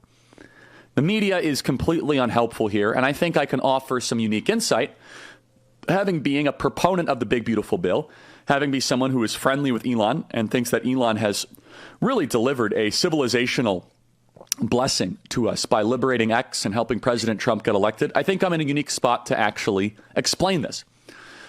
Let me go through his tweet. Quote, "I'm sorry, but I just can't stand it anymore." Can we get the tape of Network, by the way? I'm mad as hell and I'm not taking it anymore. Do you guys know what clip I'm talking about? Where the guy goes out the window and just starts screaming from the movie Network. Anyway, get that. That's Elon yesterday, if we get that tape. This massive, outrageous, pork-filled congressional spending bill is a disgusting abomination. Shame on those who voted for it. You know you did wrong. You know it. Okay. So I wouldn't use that language at all, but let me try to interpret what Elon is saying here in less provocative and hyperbolic language.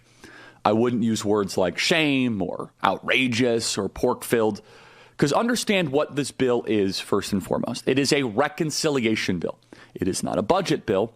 It is a reconciliation bill, which means you have to reconcile two different budgetary years together, combine them, and you can add some spending and cut some spending, but it must pass what is called the Byrd Rule in the Senate, and it must be budgetary related. Now, what is Elon getting at here is something that I think that is important, though. And we have Senator Ron Johnson that will be joining us in the segment after this, who I think is articulating a lot of these views. I don't necessarily share them to the same extent because I am still a big proponent of this bill, largely because of the immigration wins and because of the no tax on tips and the tax cut stuff. But we are fiscal hawks on this show. We believe that if you do not balance our budget, we are careening towards a fiscal apocalypse. Overnight, Elon also tweeted this. He said, quote, interest payments already consume 25% of all government revenue. Now, as a pause and as a side note, I literally got my start as an advocate and as an activist back in 2011 and 2012 when I was in high school in the suburbs of Chicago talking about the ballooning national debt. If we as conservatives are serious, we must be fiscal hawks. It is generational theft. It is the slavery of the free. It is by far one of the greatest, if not the greatest, national security threats. We should go back to baseline budgeting. We should go back to zero-based budgeting. We have been saying this for the last 13 years. When I started Turning Point USA, the national debt was hovering around $8 to $9 trillion. When I first started debt advocacy in sophomore, junior high school. And then when I graduated high school, I think it was around $13 trillion. I'm approximating these numbers. And now it's upwards of $35 trillion, a nearly triple increase of our national debt. Now, our response to COVID didn't help, and it was completely unnecessary. One of the reasons why is because we started to engage in a decades-long cheap money cycle. No one wanted to cut spending. The stock market keep coming up. We keep on inflating our currency and deteriorating our purchasing power. Nobody wanted to have the tough conversation about cutting spending.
Charlie Kirk Show starts now.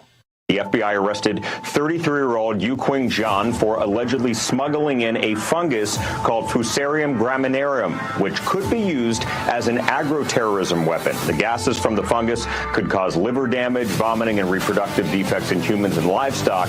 DOJ officials say Zhan has direct ties to the Chinese Communist Party, and she works at the University of Michigan, and her boyfriend is connected to a university back in China. As we gauge the congressional appetite to lock these into law, we have chosen what we think are the easiest: Corporation for Public Broadcasting, NPR, the foreign aid, some of the worst examples that you can come up with. Send those to the Hill, and our conversations with the Hill have been very good in terms of the House going to be putting this on the floor next week. But this needs to not only get through the House and the Senate. If it doesn't pass, we have to then release the funds, and it has to be spent. And so there are consequences for congressional failure. So we are intending to be strategic, work with Congress, see what they're willing to do, and if they pass this, we'll send up many more. Why do we have to wear masks? I'm going to answer the mask question. So, no, not the mask, the mask. So a lot of agencies were invited to come out 2 weeks ago in Los Angeles where we ran an operation where ICE officers were doxxed. So let's just say that again. People are out there taking photos of the names, their faces, and posting them online with death threats to their family and themselves. So I'm sorry if people are offended by them wearing masks, but I'm not going to let my officers and agents go out there and put their lives on the line, their family on the line, because people don't like what immigration enforcement is. Every single ICE agent who's engaged in this aggressive overreach and are trying to hide their identities from the American people will be unsuccessful in doing that. This is America. This is not the Soviet Union. We're not behind the Iron Curtain. This is not the 1930s. And every single one of them, no matter what it takes, no matter how long it takes, will of course be identified. Is this White House of the opinion that the only pardon that would count is one that the president signed himself?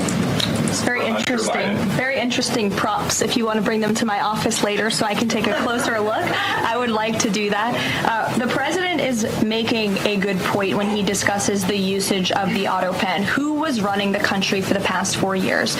Perhaps those documents were signed with the auto pen, something that this, I believe the Department of Justice is looking into. As you saw, Ed Martin made an announcement at the Department of Justice this morning to launch an investigation because the American people deserve answers. Costs aren't going down under Republican complete control of government. They're going up. Inflation is going up. The cost of living is going up. Life is becoming more unaffordable for everyday Americans. Donald Trump and Republicans broke their promise. There are no plans for a proclamation for the month of June, but I can tell you this president is very proud to be a president for all Americans, regardless of race, religion, or creed. This case is a sobering reminder that the Chinese Communist Party continues to deploy operatives and researchers to infiltrate our institutions and target our food supply, an act that could cripple our economy and endanger American lives. Smuggling a known agro-terrorism agent into the U.S. is not just a violation of law, it's a direct threat to national security.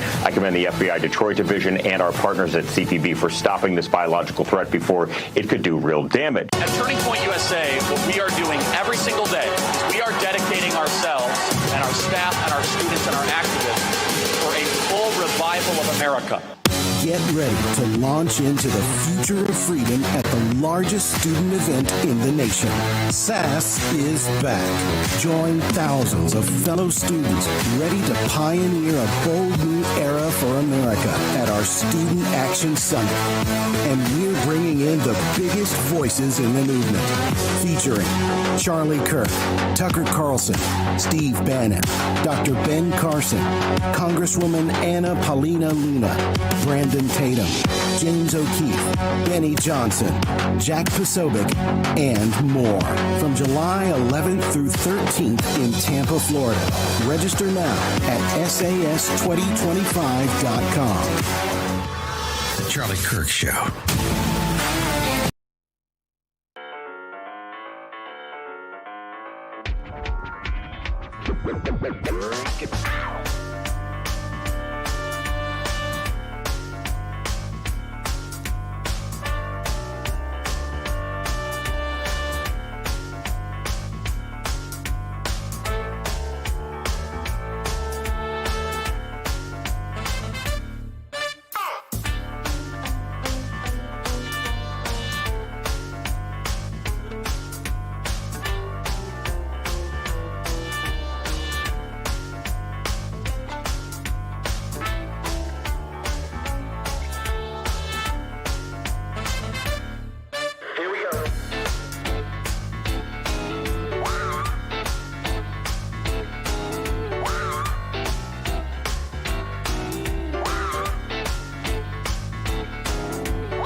Every day, there's a battle for your mind raging.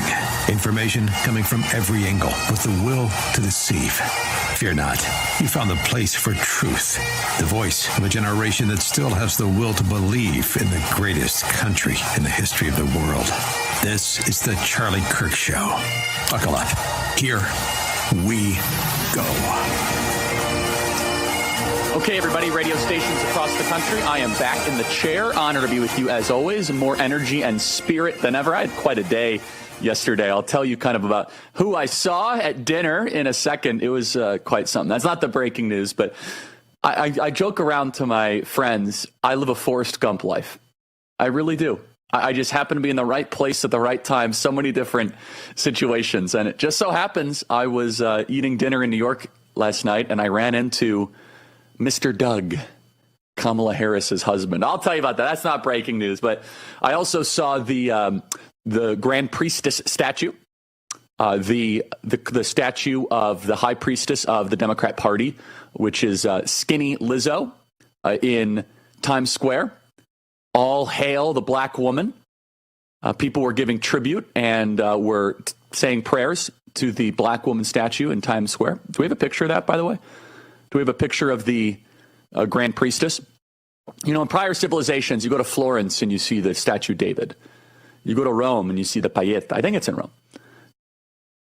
And when you come to New York, you go see a statue of some slob who is, by the way, like 15 feet tall. It's a very big statue of just literally some random black woman, just to be reckoned. In Times Square, the most prominent statue is just literally a statue of a black woman. I don't know. I prefer the Statue of Liberty, not the statue of, yeah. So we're going to dive more into that later. And there it is. Yeah, there's the statue of the slob. I mean, what is, I want to know, can you steel man the argument for me? What is the purpose of this? Why is that there? I had to go by and see it, by the way. Interestingly, it was very easy to go up and take a picture.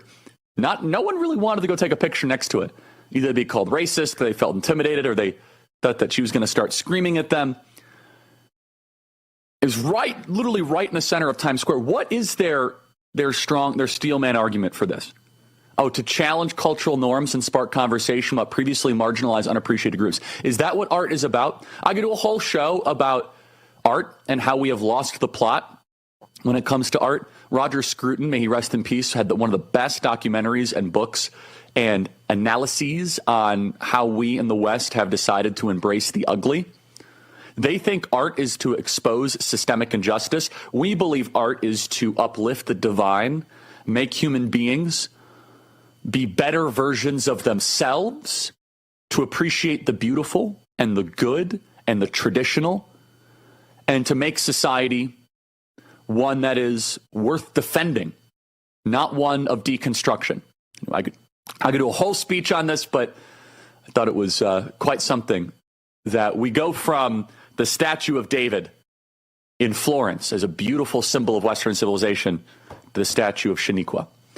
Okay, so let's dive into the breaking news. So yesterday, Elon Musk, the world's richest man, someone who I have gotten to know and I still get along with, tweeted.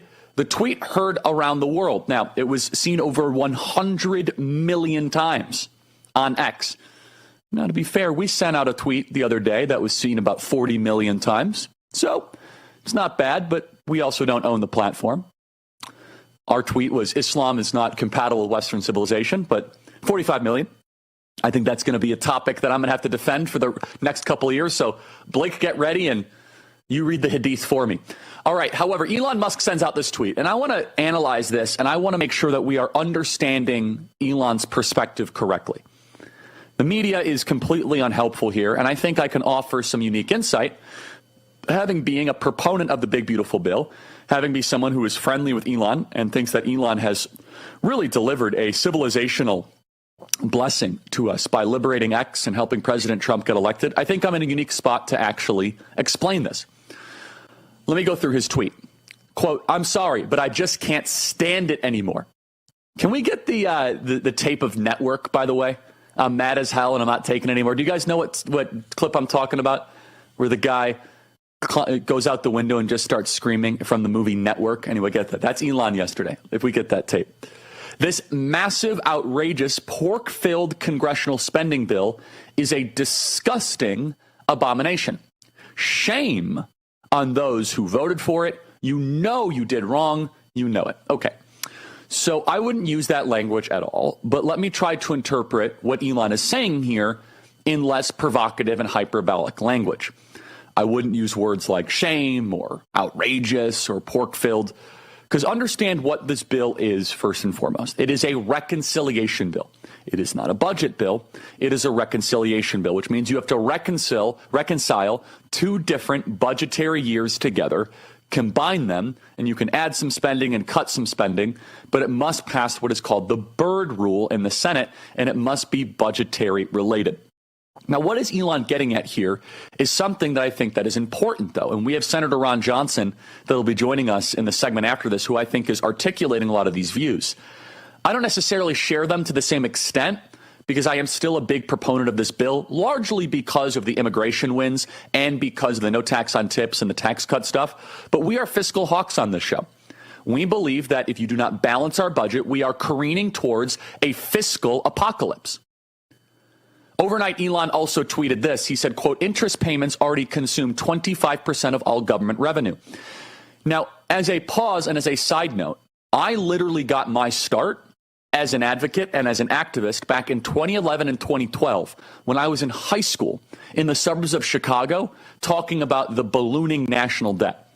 If we as conservatives are serious, we must be fiscal hawks.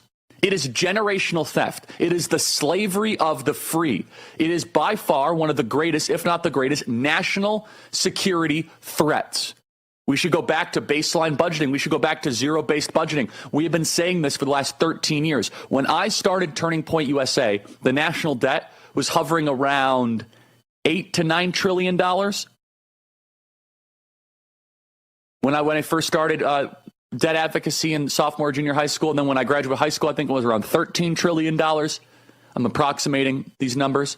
And now it's upwards of $35 trillion, a nearly triple increase of our national debt. Now, our response to COVID didn't help, and it was completely unnecessary. One of the reasons why is because we started to engage in a decades-long cheap money cycle. No one wanted to cut spending. The stock market keep coming up. We keep on inflating our currency and deteriorating our purchasing power.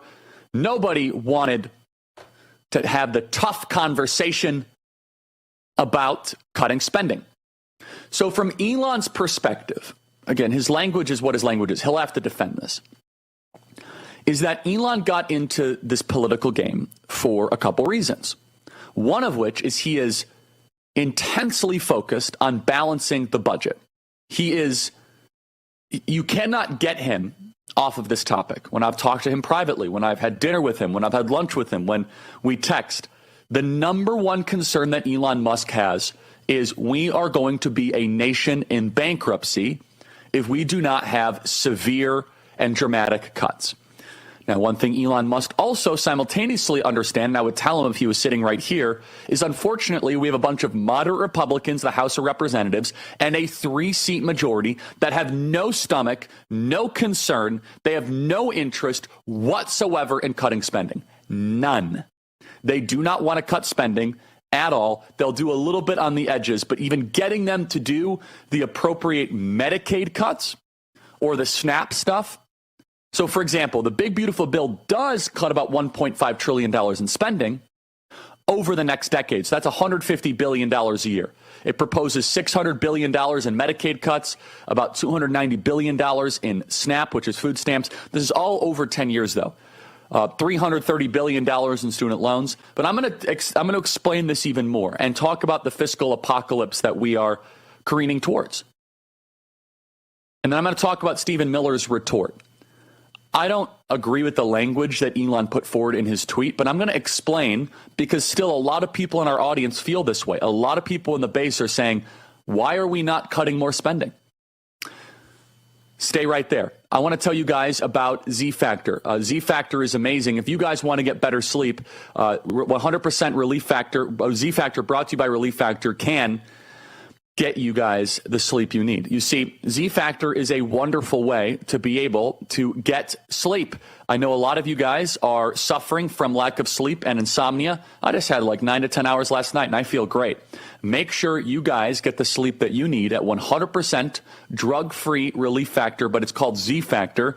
It's beyond melatonin. It has a specifically created ingredient profile to get you guys the sleep that you need. So go to relieffactor.com. That is relieffactor.com.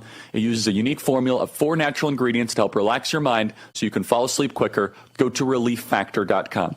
Email us freedom@charliekirk.com. I want to play that network clip. I think the big beautiful bill should be passed. It's good. We'll explain more after the break.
Horn to the microphone. It's the Charlie Kirk Show.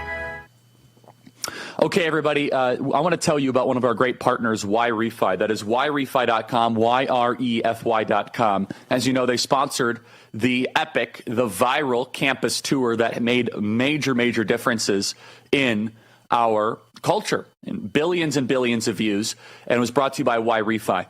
You see, YRefi, they don't care about your credit score is. About $45 billion of private student loan debt is labeled as distressed. When YRefi refinances distressed or defaulted private student loans that others don't touch, they provide you with a custom loan payment based on your ability to pay. Can you imagine being debt-free and not living under this burden anymore? Be unburdened by what has been. The first step is contacting YRefi. You can even skip a payment every 6 months up to 12 times that penalty. You don't have to ignore that mountain of student loan statements on your kitchen table anymore. Just call 888-YREFI34 or log on to YRefi.com. That is YREFY.com. So go to YRefi.com, 100% legit. They're amazing. We work with them on a variety of different stuff. They're sponsoring our upcoming Young Women's Leadership Summit, our upcoming Student Action Summit. So check it out at YRefi.com. That is YREFY.com. Stay right there.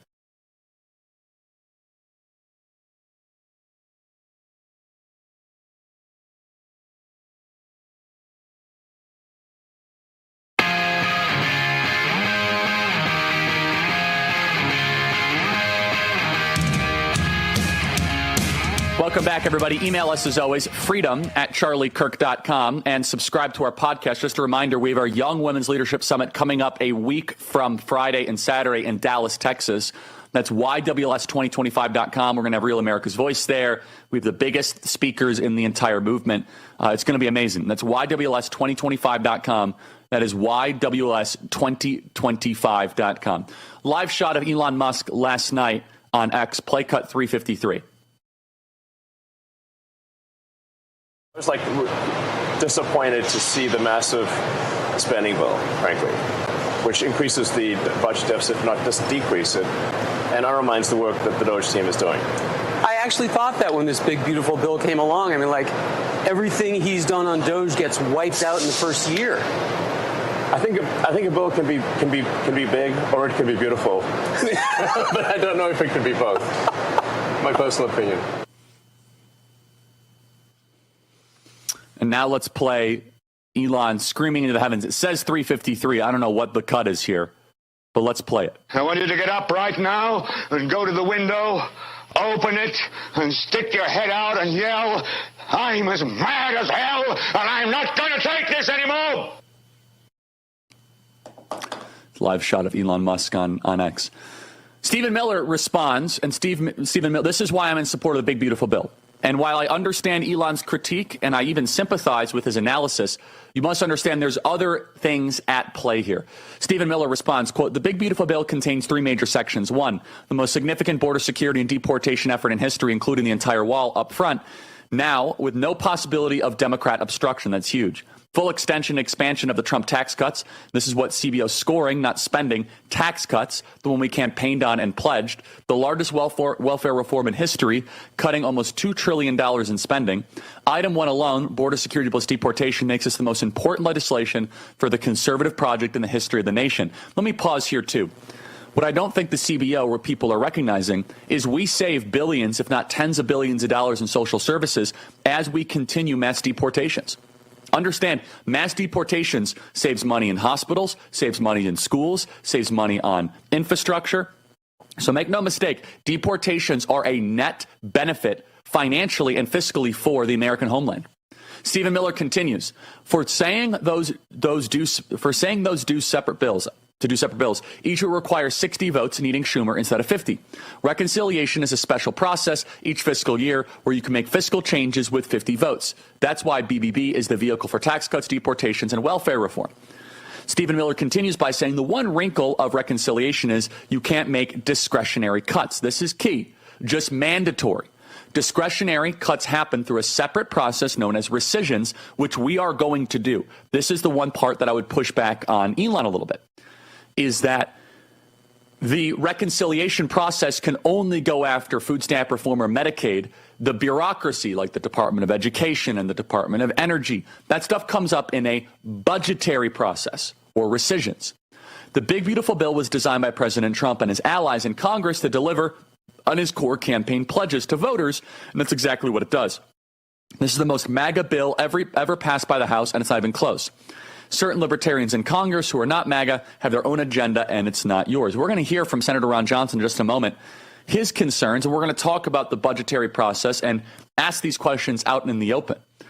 And look, I see this from both perspectives. The bottom line is we love what Elon is saying about fiscal sanity, but we're also pragmatists, and the bill should pass. It's a major tax cut that will revitalize the American economy.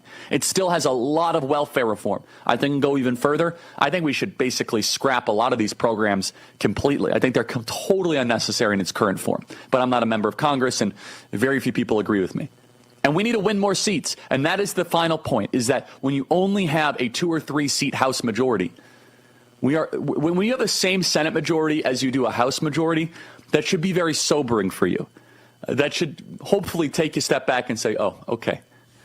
That doesn't put you in a maximally driver's seat. Rand Paul says, quote, Kentuckians sent me here to fight the reckless debt. I will not support a $5 trillion increase to our deficit. Stephen Miller responded by saying, quote, the score Rand Paul is citing is the size of the tax cut. The bill slashing spending is almost $2 trillion. Also, why doesn't Rand ever fight this hard to deport illegals? There's a lot of back and forth here. We're not getting involved in the name calling here because I think there's some good-natured concern where people want to see a balanced budget. I get that. And the bond market gets a vote. Remember, the bond market gets a vote.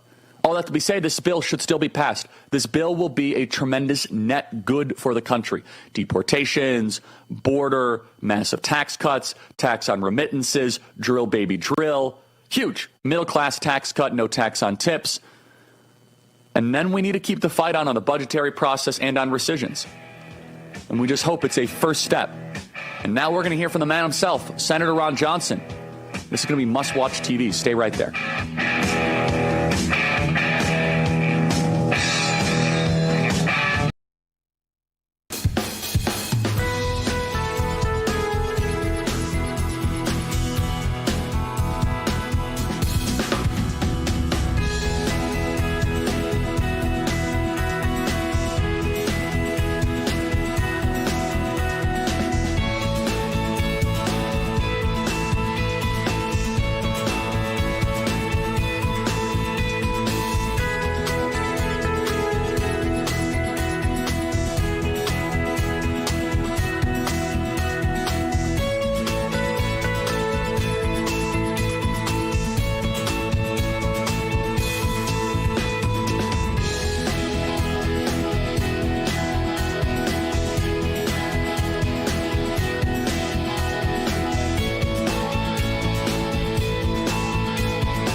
Headlines. The budget battle continues on Capitol Hill. The Senate now has its turn to make some changes.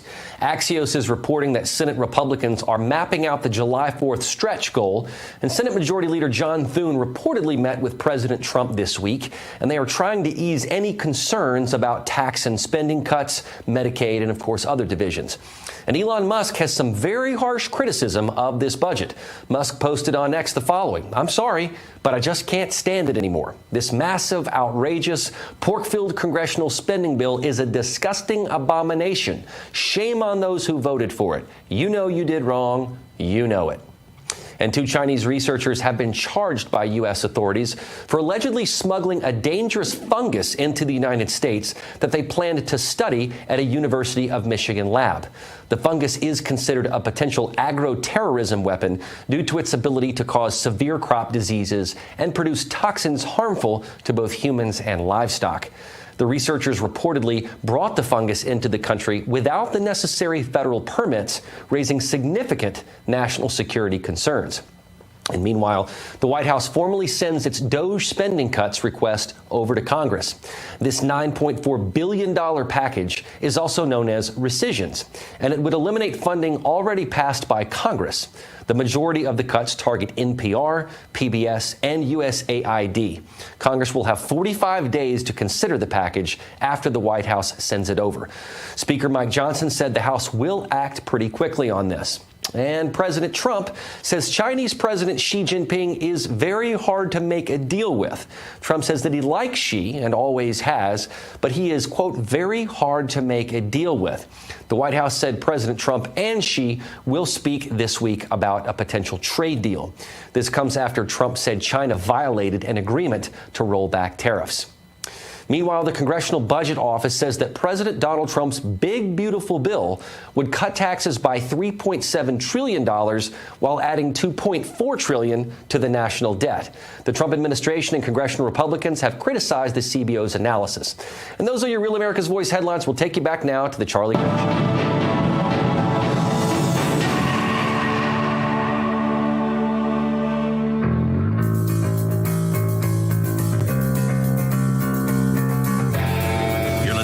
The future of America, and the future is bright. Here is Charlie Kirk. Okay, everybody, welcome back. Email us as always, freedom@charliekirk.com, and subscribe to our podcast. That is the Charlie Kirk Show podcast page.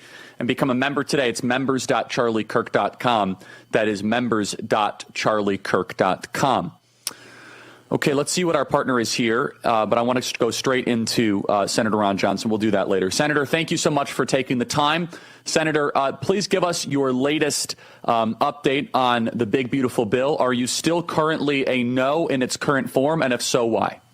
Well, Charlie, first of all, like you, I'm a big supporter of President Trump. He is a unique political figure. He is doing things that have to be done that nobody else would do, so I'm a big supporter. I want to see him succeed.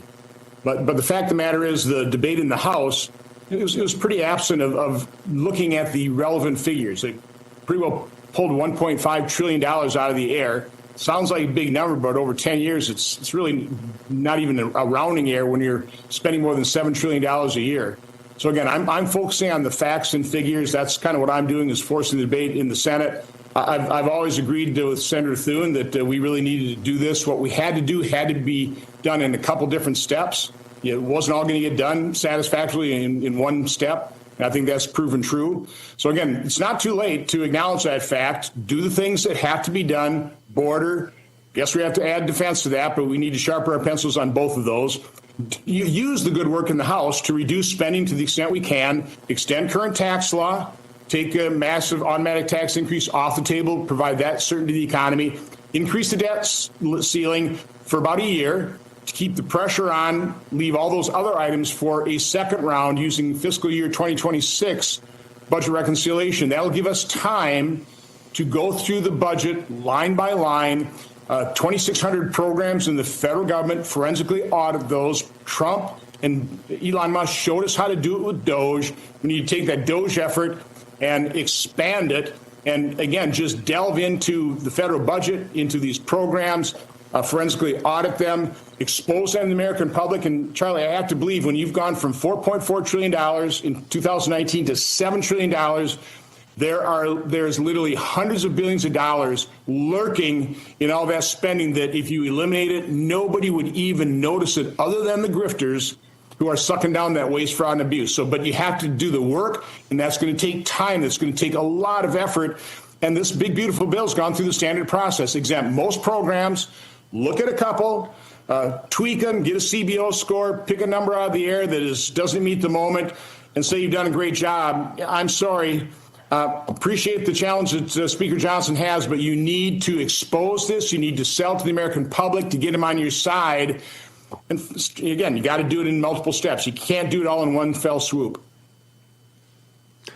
So, Senator, I want to put the chart you sent our team up on screen. But before I do that, the critique from the White House, they'll say that during a reconciliation process, they're not able to touch spending like in the departments. It's a mandatory versus discretionary spending. Is there any truth to that? So discretionary cuts happen through a separate process known as rescissions. And how does that factor into your calculus for the support or opposition to this bill? Yeah, we have all kinds of crazy rules there, right? You can't touch Social Security.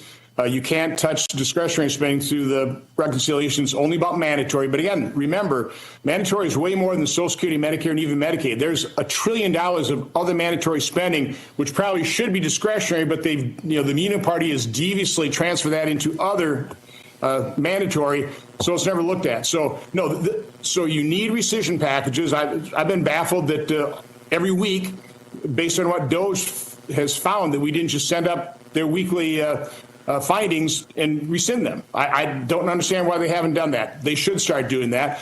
But again, you need the American public on your side. But what I'm talking about, a budget review panel, forensic audits of every line of the budget, every program, that's going to take a lot of time, but that unlocks all of this. So you have to do the work, but you have rescission, as long as we've got majorities in this White House. And by the way, you can't count on winning and having the same setup in the next Congress. This is our moment.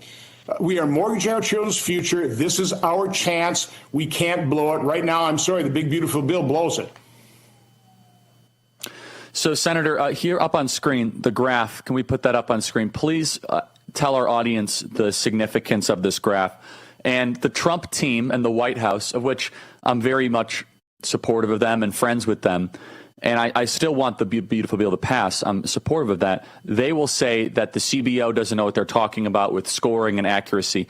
Please walk through our audience what exactly we're seeing on screen right now. So the red bars are actual, okay, and that just shows the average deficits in different terms of presidency. So you can see in Bush 1, he averaged over 8 years about $250 billion of deficits. Wish we were there. President Obama came in and averaged almost $1.3 trillion in his first term. That sparked the Tea Party. I'm part of that. And you see the Tea Party's impact in terms of fiscal deficit. We literally held spending flat for about 5 years at about $3.5 trillion. He taken it from 2.98 up to 3.5. So Obama in his last term averaged deficits of 550. Trump comes in, had to deal with Democrats, and so that average deficit went up to $810 billion for his first 3 years. Then COVID hit, $3.1 trillion, a bipartisan spending blowout. Responsible leadership should have reduced that deficit back at least below $1 trillion, but that's not what Biden and the Democrats did. They continued the spending spree. So we averaged deficits of $1.9 trillion, and all of my analysis of this is based on CBO's 10-year projection. I'm not a big fan of CBO. I'm not a big fan of their static scoring, that kind of stuff. But the general direction of spending and revenue is pretty accurate. And so what the last three bars show is on a 4-year average rolling basis, our deficit, we're not reducing the deficit curve down. We're going from about $1.9 trillion, I guess accepting $1.9 trillion deficits is the new normal, and ramping that up to over $2.5 trillion. Averaging $2.2 trillion over the next 10 years. Completely unacceptable. Now, you can argue about how CBO is going to score this thing. Again, whether you tweak those bars a little bit higher, a little bit lower, the trajectory is undeniable.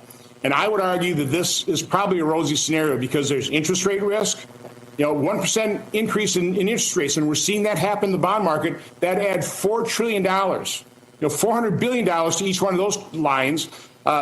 They're assuming, again, if you extend current tax law, don't have that automatic tax increase, well, from those estimates, it takes about $4 trillion away. Now, you can argue, and I would, that you're not going to get that $4 trillion because you're going to harm economic growth. Are you going to be able to replace it? I used Grok this morning, and I said, okay, what happens if we grow at 5% nominal growth? That's 3% real economic growth, real GDP growth, and 2% inflation. By the way, for the last 20 years, we've only experienced 2% average growth. So let's say we grow 3%, and we maintain the 17.1% revenue as a percent of GDP. Over 10 years, that only gains us $500 billion. So we're not making it up, okay? So there's all kinds of risk. I think, unfortunately, that's probably a rosy scenario. And $1.5 trillion spread out over 10 years is $150 billion. Add to that, more than $300 billion of new spending on defense and border.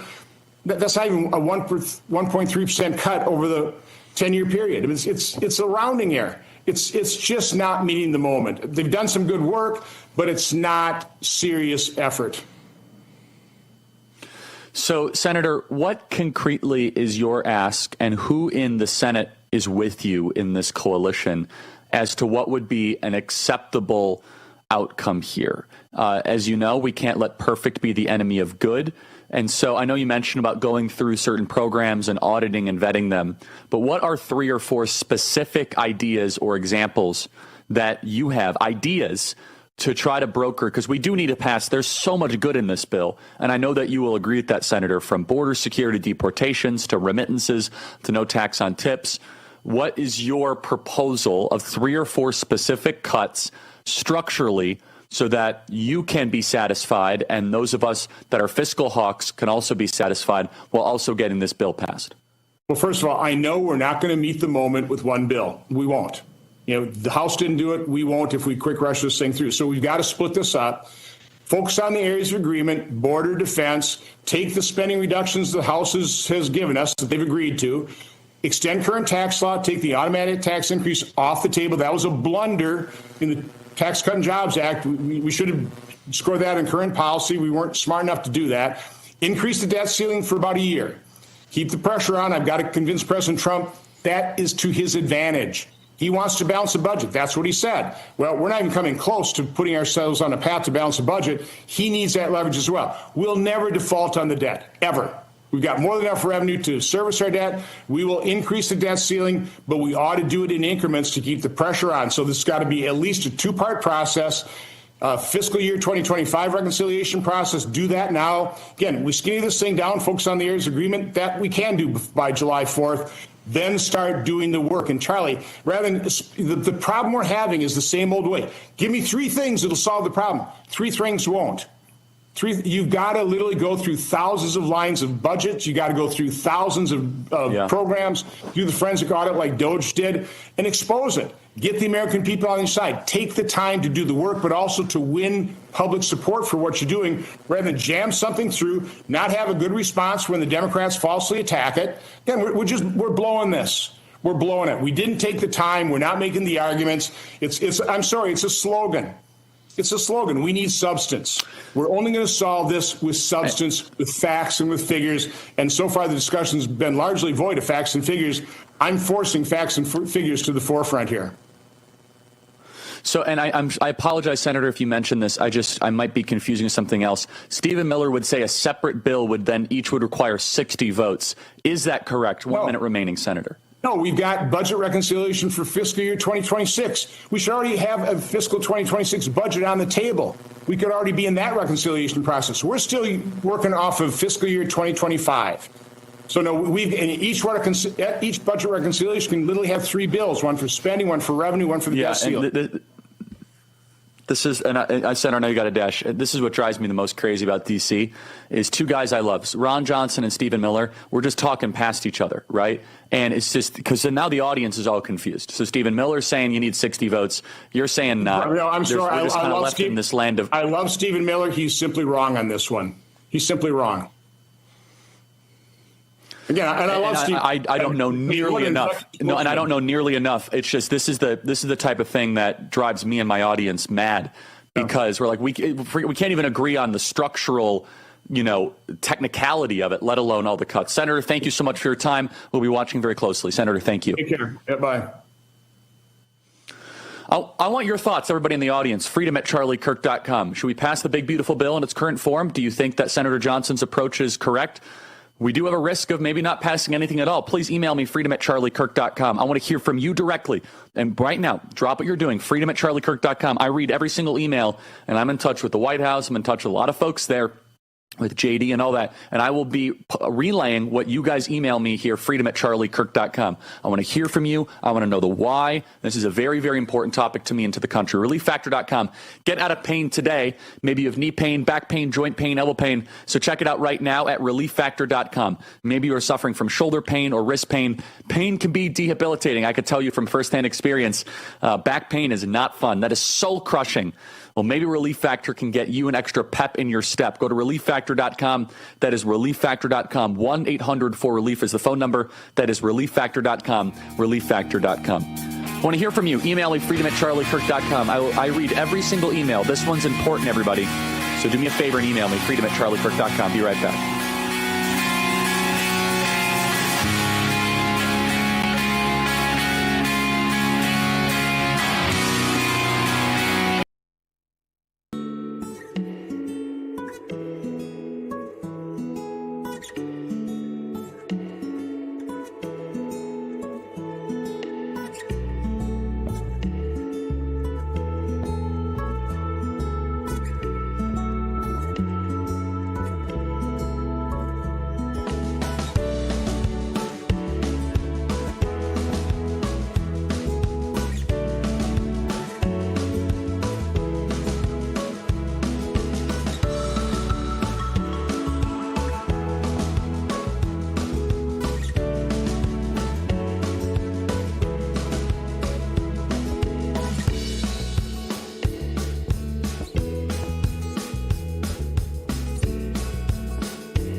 Show, where truth lives. Okay, everybody, welcome back. Email us as always, freedom@charliekirk.com, and subscribe to our podcast. That is the Charlie Kirk Show podcast page. I want to play the upcoming promo for our Young Women's Leadership Summit coming up a week from Friday, Saturday. My amazing wife will be there. I will be there. Alex Clark, the legendary Alex Clark. Young Women's Leadership Summit. Only real women. Well, there's only one thing as real women. No men in dresses. Play cut 51.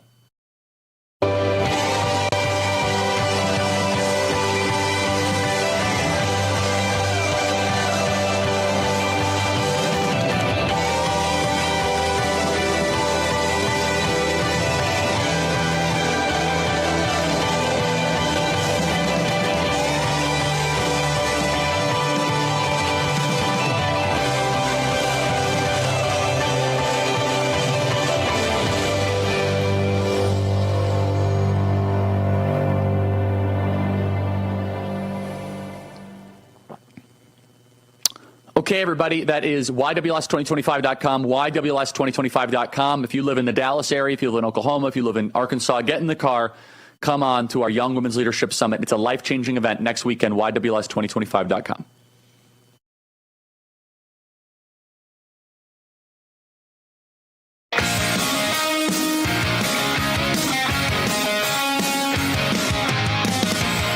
Okay, everybody, welcome back. Are you rethinking your child's educational path?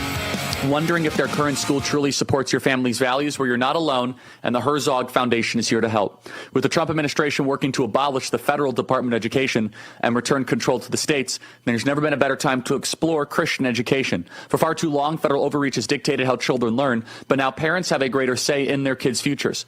This shift could make Christian education more attainable than ever. The Herzog Foundation is your trusted guide to navigating these changes. Whether families are considering a Christian school, a hybrid model, or homeschooling, they provide the resources families need to make informed decisions. To stay updated on latest developments from the Trump administration and how they impact education, turn right now to The Lion. It's the Herzog Foundation's award-winning publication. The Lion offers real-time news and insights on how to keep you informed and empowered. Visit readlion.com for must-read articles. That is readlion.com. And don't forget to sign up for The Lion's daily and weekly newsletters. That is readlion.com. Stay informed, stay equipped, and shape your child's future. Portions of our program are brought to you in part by the Herzog Foundation and The Lion. That is readlion.com. Readlion.com. We work very closely with them at Turning Point Academy. Go to readlion.com. Okay, a lot of things I want to hit here.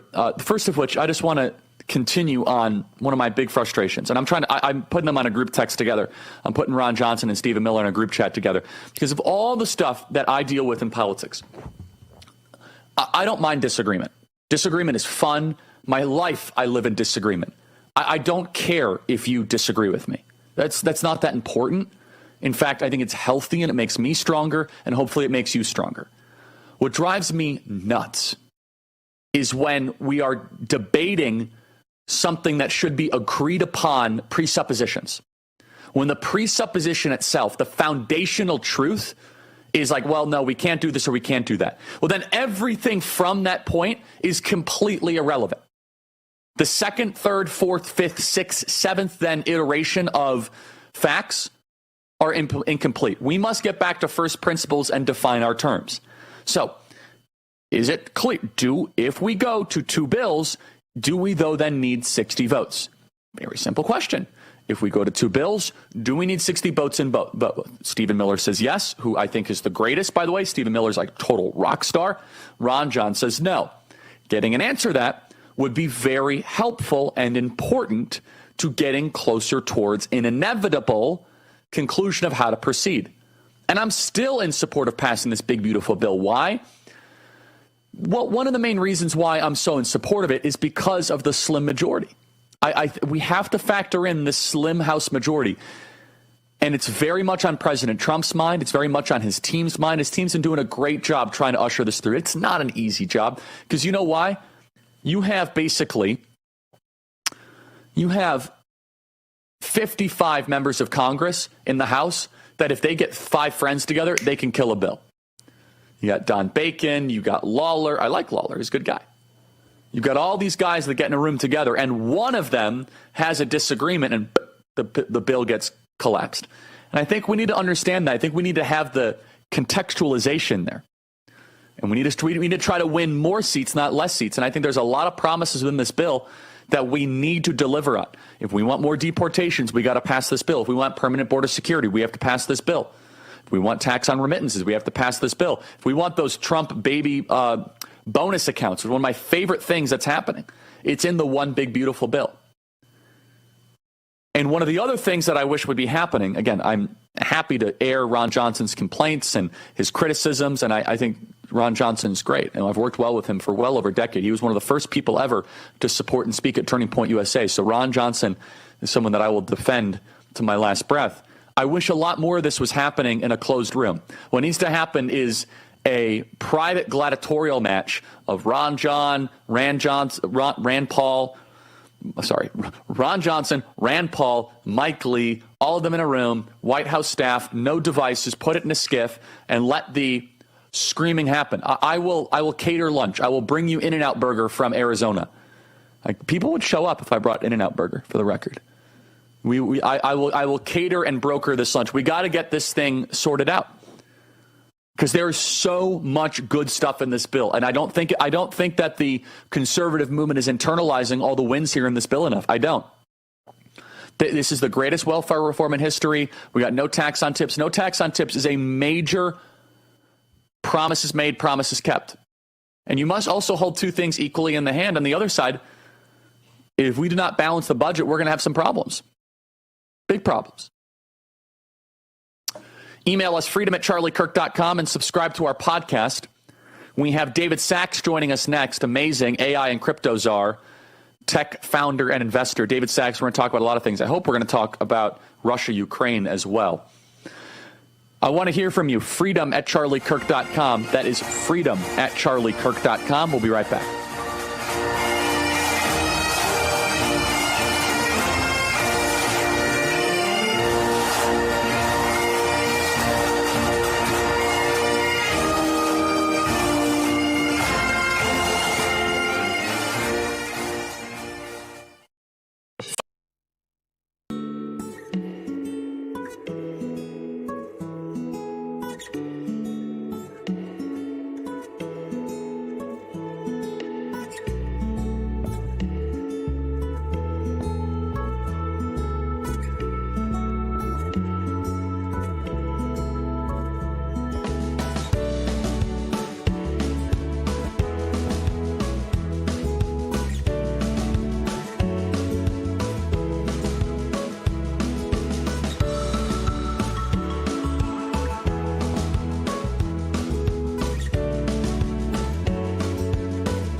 There's some great work being done by the administration, trying to move mountains at the speed of light. However, when they're trying to right the country, they can't also take your personal finances into account. You have to do that.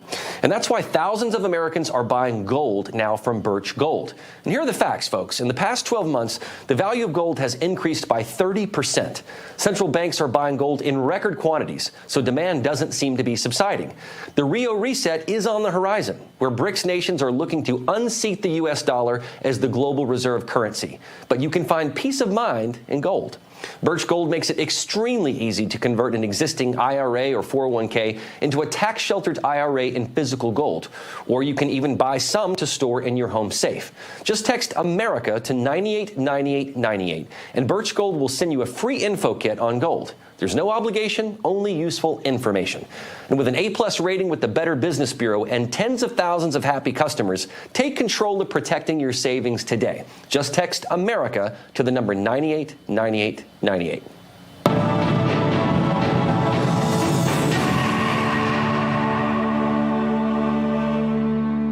I'm Bo Davidson with your Real America's Voice headlines.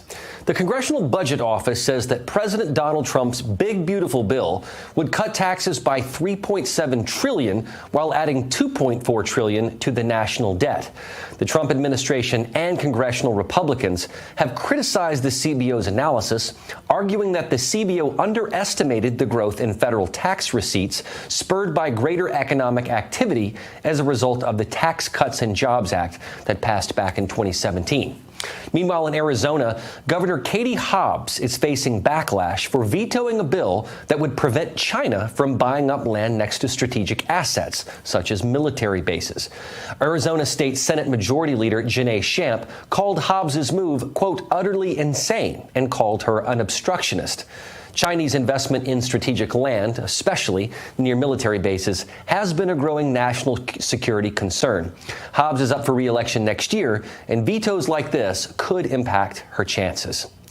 Defense Secretary Pete Hegseth has ordered a renaming of the Navy ship the USNS Harvey Milk, which had been named after the San Francisco gay rights activist. The Military Times reported the renaming of the ship, referencing a memo from the Office of the Secretary of the Navy. Now, according to reports, this move is intended to be in line with the Commander-in-Chief's priorities, ethos, and history.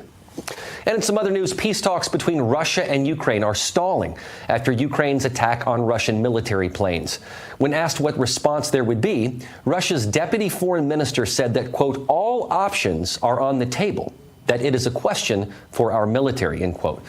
Russia also urged the UK and the US to react in such a way that would stop further escalation, implying that the West aided Ukraine with target coordinates, they supplied weapons, or refusing to condemn the act.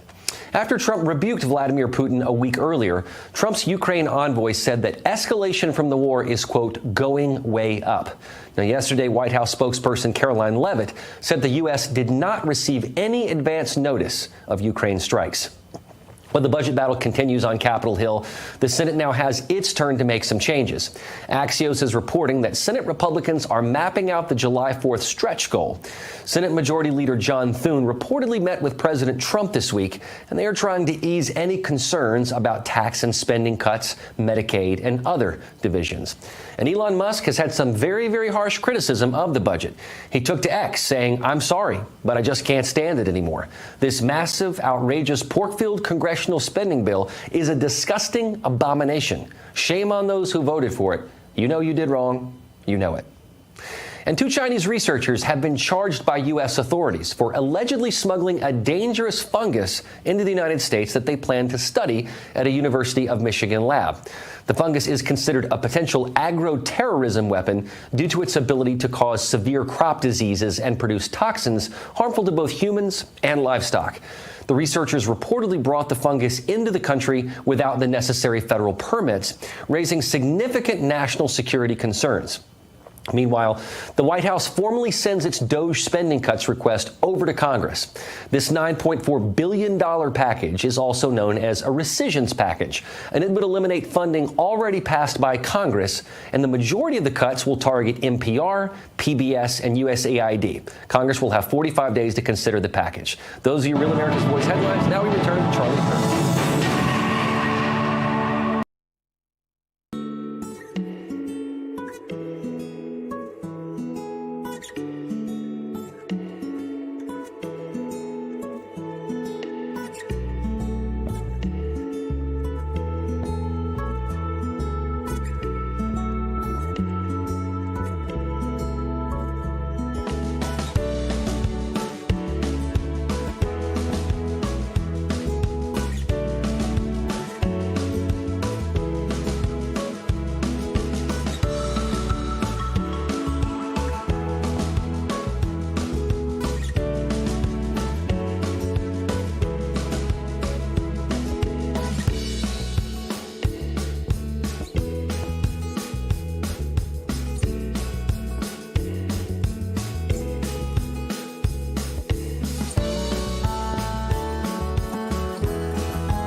Okay, everybody, welcome back. Email us, as always, freedom@charliekirk.com. Joining us now is a great friend and a clear thinker and the AI and crypto czar, and also one of the few people that I turn to whenever there is confusion on the Russian-Ukrainian situation, David Sachs. David, great to see you. Thank you so much for taking the time. Also, the All In podcast, all the good stuff. He is a cultural force.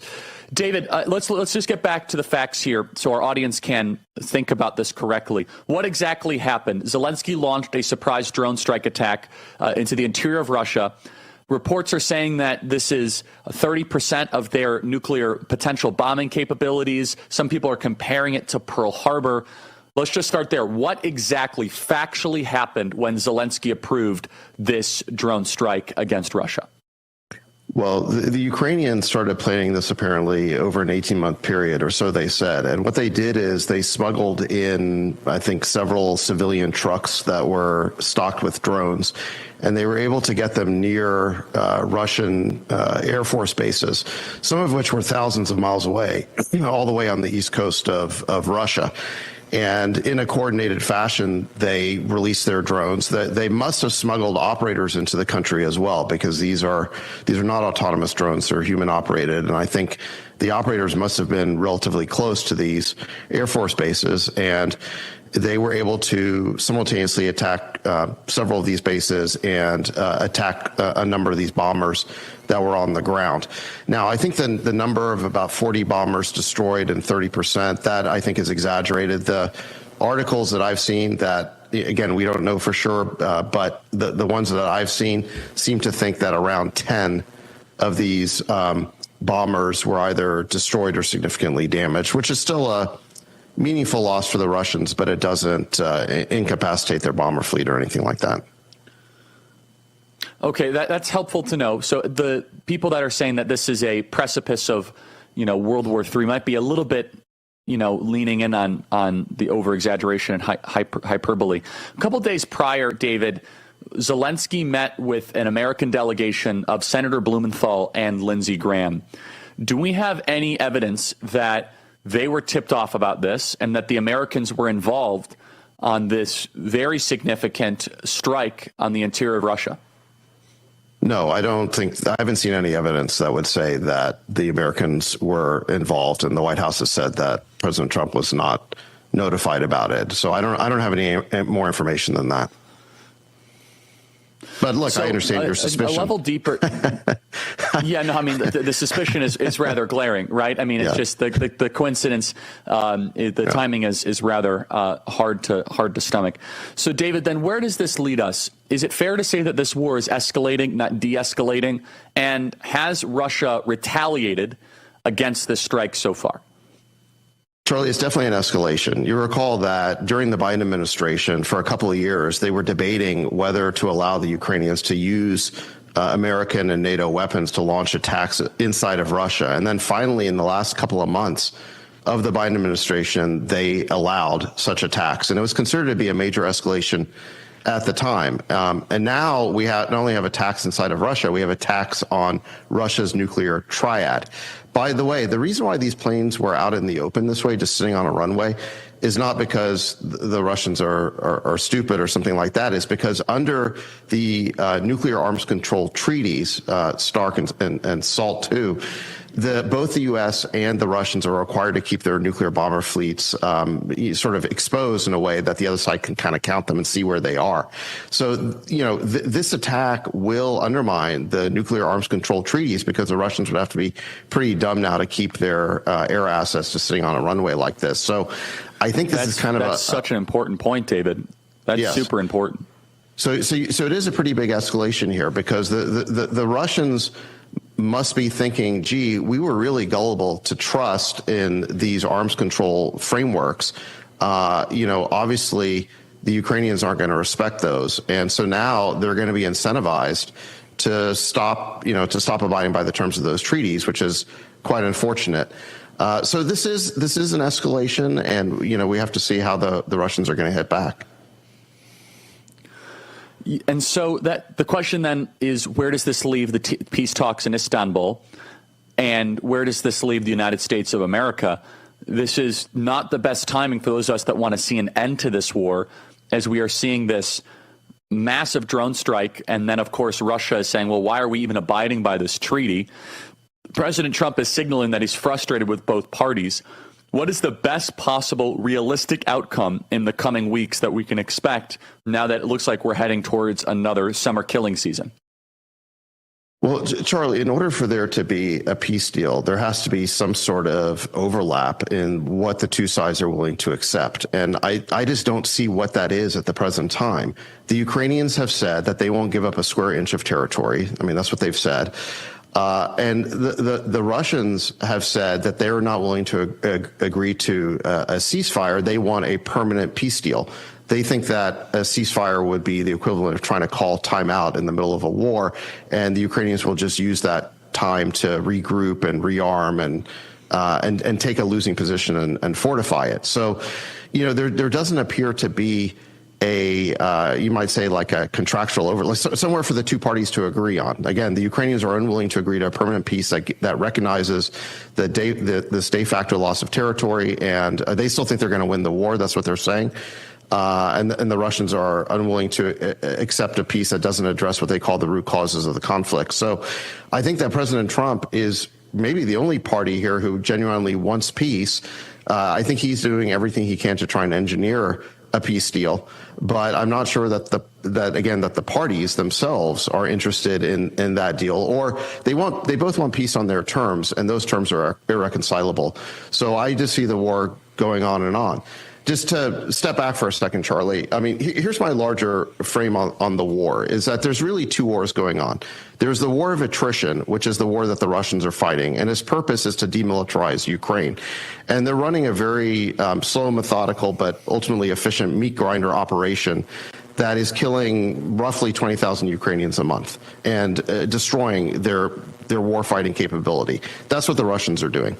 The Ukrainians are fighting a slightly different kind of war. They're fighting a PR war. They want to create perceptual victories that they can use in the media to try and convince their Western backers that this war is not lost, that they can win this war. Because the second that Western support for Ukraine ends, the war is over. I mean, so it's of the highest priority for the Ukrainians to keep the war going by selling these PR successes. And so you saw a really extreme example of this earlier in the year with the Kursk offensive. This was an offensive that ultimately yielded no military benefit to Ukraine. In fact, they lost something like 75,000 men. Hundreds of vehicles were destroyed. And they took hundreds of miles of undefended Russian territory that was non-strategic, and then ultimately they were pushed back. But in the early days of this offensive, it was sold as a big humiliation of Putin that they were able to take Russian territory, and this was sold in the media as a big victory for Ukraine. And then when they were pushed out of Russia, and it in fact turned into a giant rout, that simply wasn't covered in the media.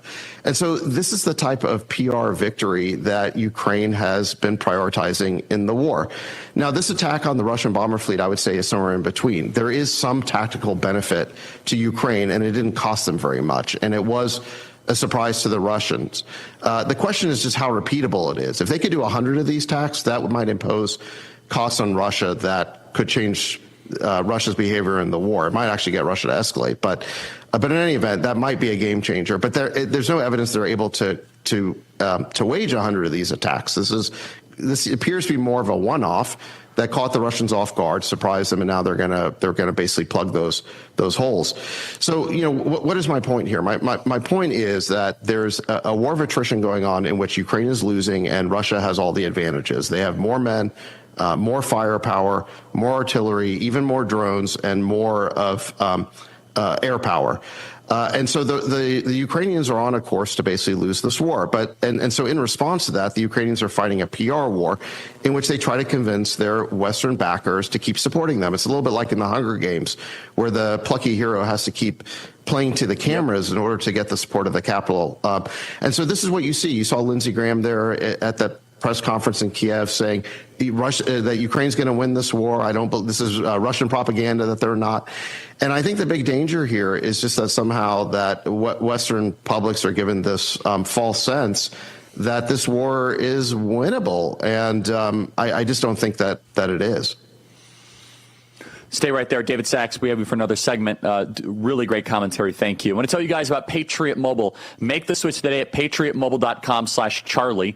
Stop funding woke wireless. Go to patriotmobile.com/Charlie. That is patriotmobile.com/Charlie. It is an amazing way that you guys can get the best possible service.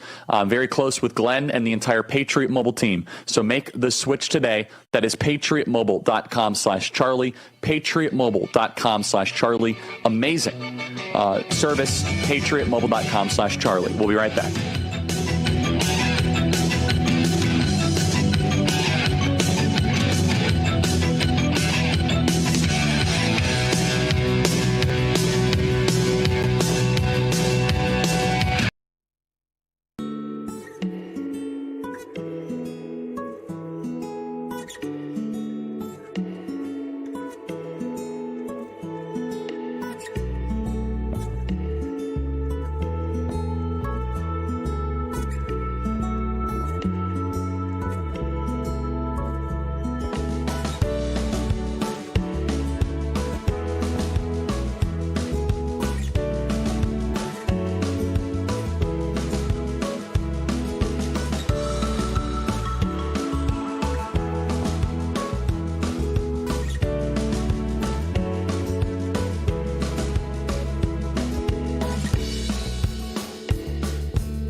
stops here. The Charlie Kirk Show. Okay, everybody, welcome back. Email us, as always, freedom@charliekirk.com. I want to tell you guys about Why Refi. Why Refi is one of our best supporters at Turning Point USA. They're supporting our Young Women's Leadership Summit, our Student Action Summit. Private student loan debt in America totals about $300 billion. About $45 billion of that is labeled as distressed. Why Refi does not care what your credit score is. They can reduce your monthly payment, and they guarantee interest rates under 6%, ensuring affordability and financial relief. Why Refi can save you thousands of dollars by refinancing and even lowering your total cost. You can finally take control of your student loan situation with a plan that works for your monthly budget. Why refinances distressed and defaulted private student loans, which are different from federal loans. Go to whyrefi.com. You can read testimonials from other people who have been where you are, how they've escaped, and now you can see what their monthly payments were versus what they are now. Go to whyrefi.com. Bad credit is accepted. That is yrefy.com. Do you have a co-borrower? Whyrefi can get them released from the loan. You can give mom or dad a break. Call 888-YREFI34 or log on to yrefy.com. May not be available in all 50 states. Go to whyrefi.com. That is whyrefi.com. Email us freedom@charliekirk.com. We'll be right back.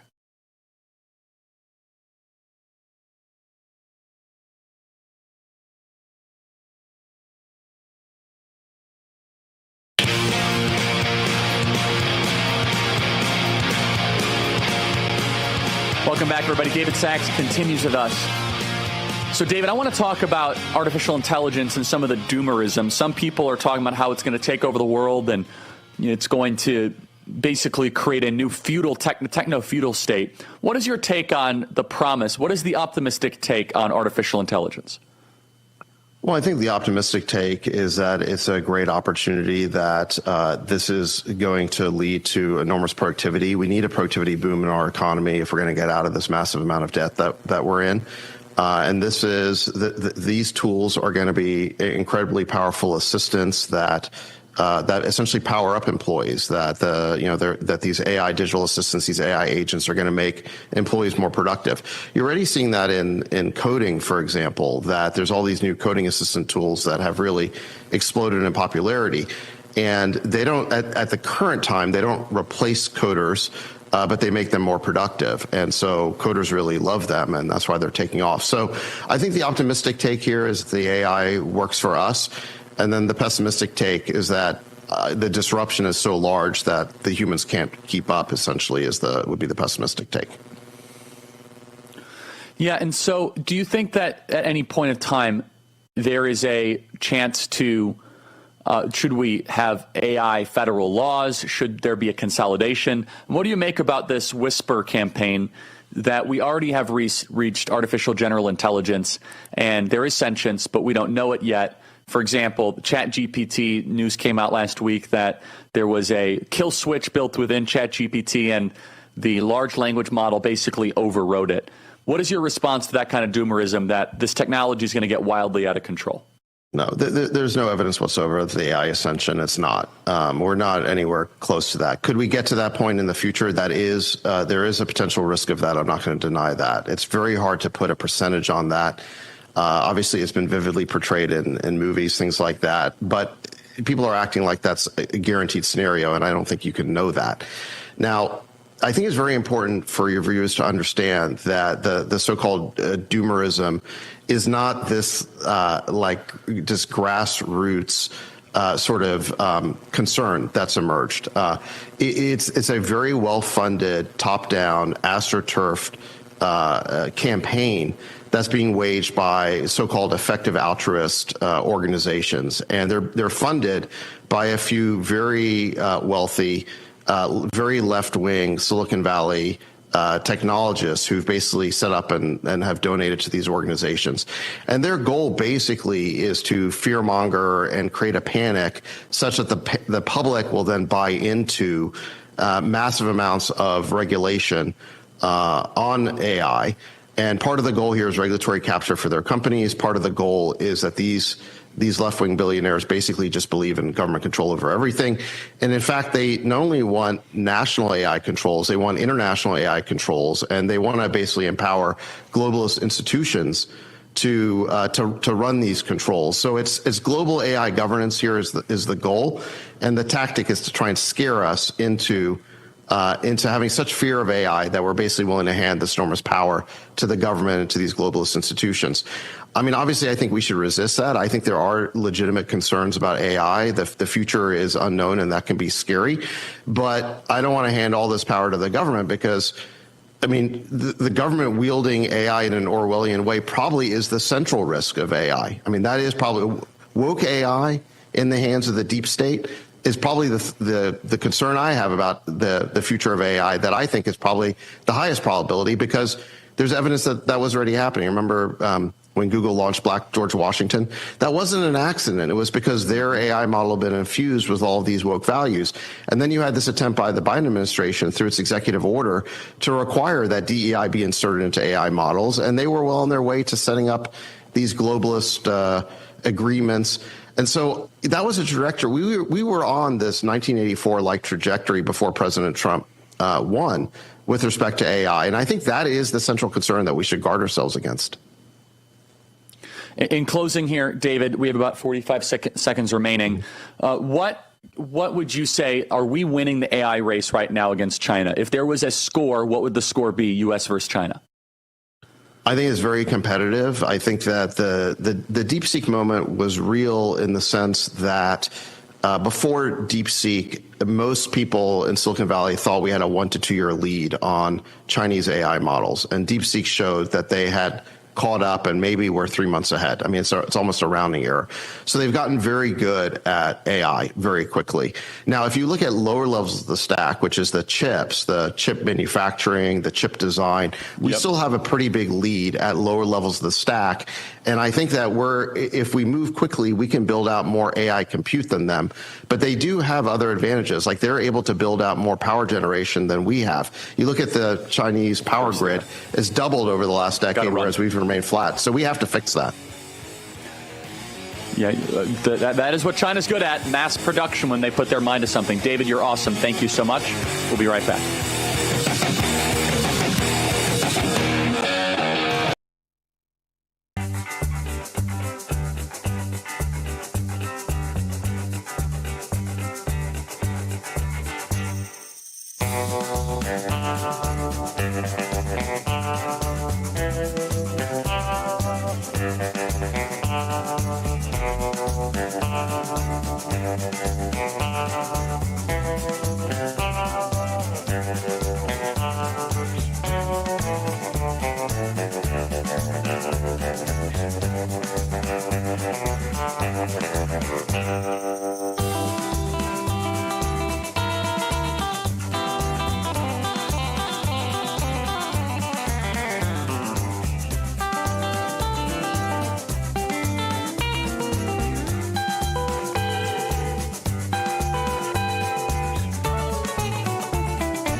President Trump says Chinese President Xi Jinping is very hard to make a deal with. Trump says that he likes Xi, and he always has in a Truth Social post, but he is very hard to make a deal with. The White House said President Trump and Xi will speak this week about a trade deal. This comes after Trump said China violated an agreement to roll back tariffs. Now, Treasury Secretary Scott Bessent said that trade talks were a bit stalled and the two countries' leaders would need to weigh in on this. Washington and Beijing have each blamed each other for trade agreement violations that were made on May 12th. The ambassador to China, David Perdue, has emphasized trade, fentanyl, and illegal immigration as the top priorities ahead of any talks between the two leaders this week. And a massive cloud of dust from the Saharan desert is headed for Florida as early as this afternoon before impacting the Gulf Coast and Southeast as well. The dust is expected to be 2,000 miles wide and 750 miles long from north to south. It will remain high in the atmosphere and isn't expected to impact public health at all, although Floridians could begin to see hazy skies and colorful sunrises and sunsets. President Trump said today that he did speak with Vladimir Putin over the phone for over an hour, signaling that immediate peace may not be in the near future. Reportedly, the two leaders discussed the recent attack on Russia's docked airplanes and other attacks on both sides. Trump called it, quote, a good conversation, but not a conversation that will lead to immediate peace. Putin indicated that Russia will have to respond to the recent attack. Well, the Congressional Budget Office says that President Donald Trump's big, beautiful bill, the BBB, would cut taxes by $3.7 trillion while also adding $2.4 trillion to the national debt. The Trump administration and congressional Republicans have criticized the CBO's analysis, arguing that the CBO underestimated the growth in federal tax receipts spurred by greater economic activity as a result of the Tax Cuts and Jobs Act that passed in 2017. And over in Arizona, Governor Katie Hobbs is facing backlash for vetoing a bill that would prevent China from buying up land next to strategic assets, such as military bases. Arizona State Senate Majority Leader Janae Shamp called Hobbs' move, quote, utterly insane, and called her an obstructionist. Chinese investment in strategic land has become a national security threat. Those are your headlines. Let's head back now to the Charlie Kirk Show.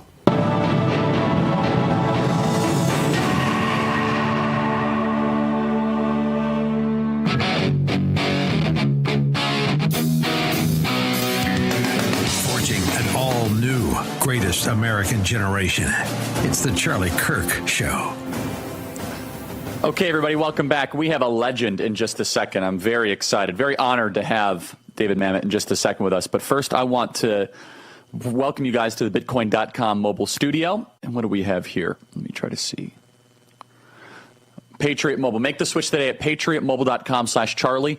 That's right, patriotmobile.com/Charlie. 100% American cellular service provider. Get away from the woke wireless where you are funding opposition without even knowing. You go to patriotmobile.com/Charlie. Same service, amazing people. Glenn and the entire team. Make the switch today at patriotmobile.com/Charlie. That is patriotmobile.com/Charlie. Joining us now is a legend. It is David Mamet. I just saw him recently on Bill Maher. He was amazing. Legendary playwright, author of The Disenlightenment, writer and director of the new film Henry Johnson, and one of my favorite movies, The Untouchables. He wrote the screenplay for that. So this is pretty awesome. David, welcome to the program. Thanks for the time. Yeah, it's a pleasure to see you, Charlie. So, David, there's a lot going on right now in the country. I want to kind of just start with your new project that you have here, your book, The Disenlightenment. Tell our audience about it. I started writing political essays about 20 years ago, and I put them into 3 books. The first one was called The Secret Knowledge about 20 years ago, and then about 5 years ago I wrote a book called Recessional, and I started writing essays again during the COVID lockdown and the subsequent horror of the Biden years. And I looked at all the essays. I said, wait a second, we have so much supposedly unrelated nonsense, obscenity, blasphemy, and viciousness going on in various ways.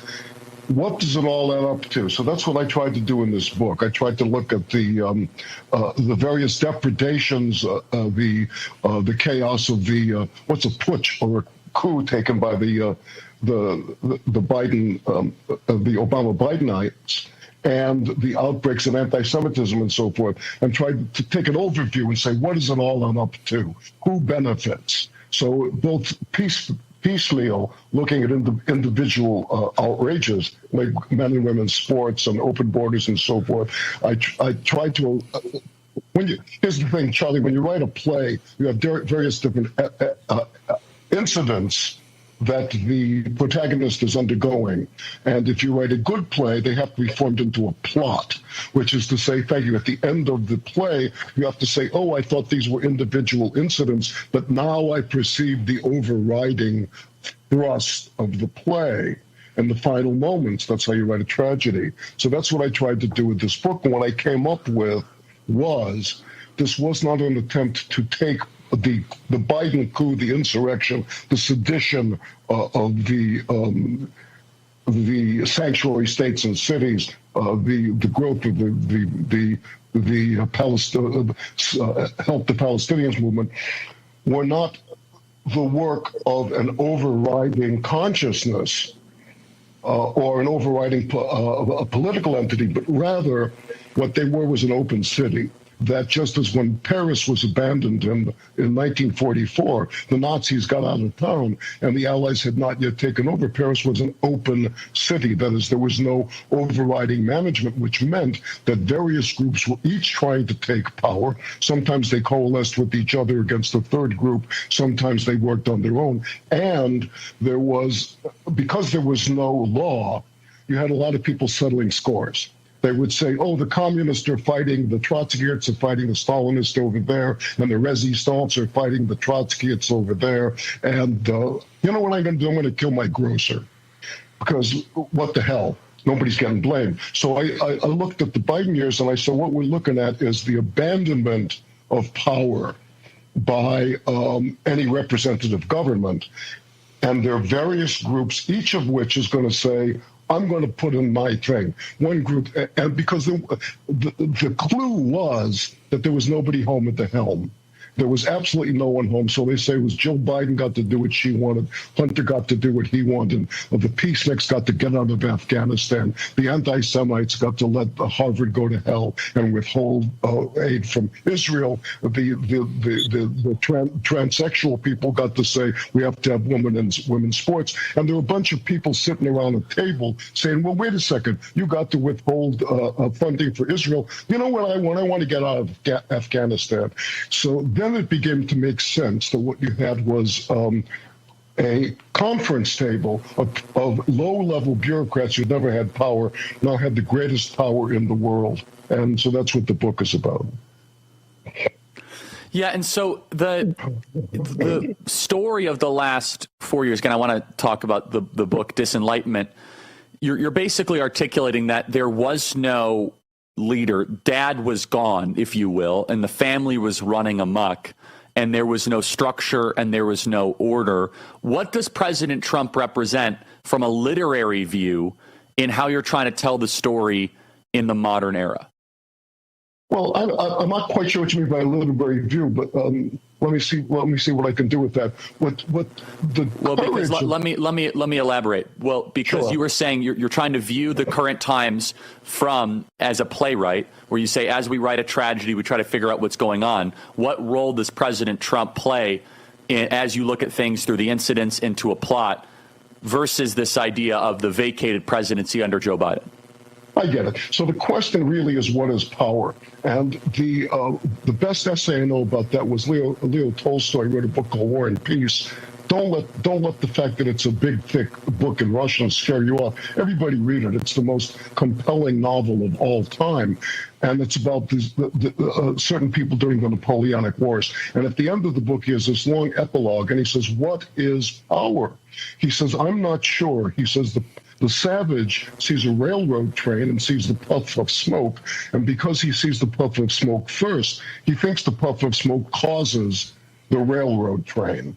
So he says, similarly, when we see people extruded by various political movements, and everyone has his or her favorite, we can say, oh, they are causing what comes after them, because obviously we saw them first.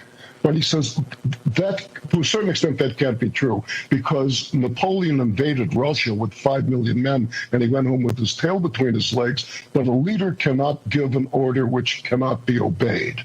For example, Napoleon could have said, we're going to invade Russia, and a lot of people thought that was a good idea or wanted to go along, wanted to get out of the house. But he couldn't have said, let's invade Australia.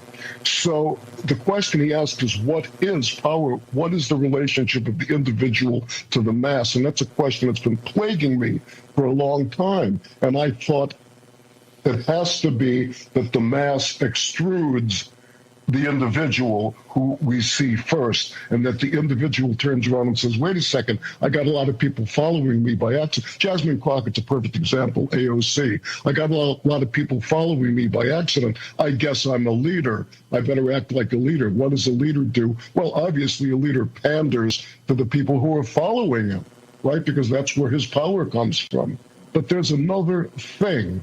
And in our lifetime, or my lifetime anyway, I've seen it a couple of times. One was Winston Churchill, who galvanized an absolutely beaten and supine England to stand up and say, no, wait a second, we're going to win.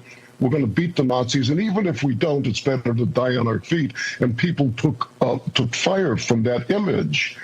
The second is Donald Trump, who looked at the horror that the left had made of our magnificent country, where people are whispering in the streets and people are arrested for walking on the Capitol grounds and thrown in jail and lose their livelihood because they wouldn't put something in their arm which they thought and may turn out to have been poison.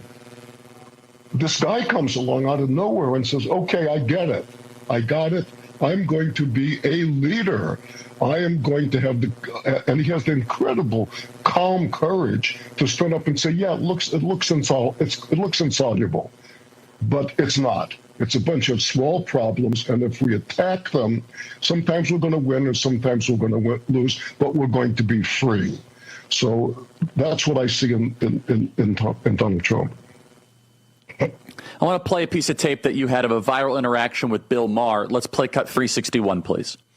Come on. So wait a second. He didn't say the words, I concede, and so that meant people rioted? Yes. What do you think January 6th was about? What do you think January 6th was? It was about people who did not hear their leaders say, as every other leader in this country has said after an election, okay, I lost. We welcome the new guy. We had disagreements, but now we're all Americans. When Obama took over, George Bush stood next to him and he said, we want you to succeed, because when you succeed, Trump didn't do any of that. Okay. So what? Well, so what? It inspires half the country to not accept the basic democratic principle that we have elections, and when you lose, you go away, and then you become the loyal opposition. Well, look, they don't see themselves as the loyal. You like me have built a career out of nothing except talent and a little bit of luck and a lot of hard work, but you're full of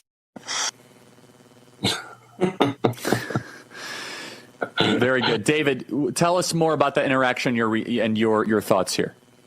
Well, I went on to say, here's a perfect example, that Bill, who's not a dumb person, he's a very smart person, he's in a very difficult position because a lot of his sympathies, which even come out, are with Americanism and with conservatism. But he's got to be very, very careful about expressing them, because if he does, he loses his job. I understand that. But here's a perfect example. He is saying that because Trump did not say the words, I concede, that people rioted. That's a silly statement to make. I went on to say, wait a second, if a guy gets beat in the prize ring, he's beat. He doesn't have to say, I concede. It's not necessary. Even if he thinks the fight was fixed, he doesn't have to say, I concede, because they gave the other guy the belt. So that's what I was saying to Bill. That's ridiculous, because he doesn't say those words. P.S. Anyone who's ever been in God forbid, in an unfortunate lawsuit and gets the beat out of him by somebody who's in the wrong, and it's happened to a lot of people, and if you're beat and the judge says go away, you don't have to say I concede, right? the verdict has come down, and did he have some reservations about going out with good grace? Yes, he did, and God bless him, because the election was stolen, and we had 4 years of horror. David, stay right there. We have you for another segment. I want everyone to check out the book, The Disenlightenment. Please stay right there.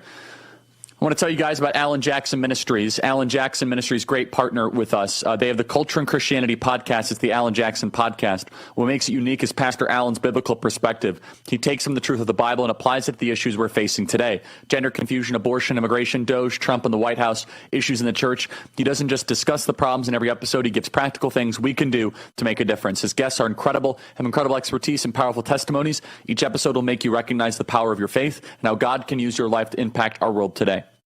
The Culture and Christianity podcast is informative and encouraging. You can find it on YouTube, Spotify, or wherever you get your podcasts. Be sure to subscribe so you don't miss any episodes. Alan Jackson Ministries is working hard to bring back biblical truth into our culture. Go to alanjackson.com. That is alanjackson.com.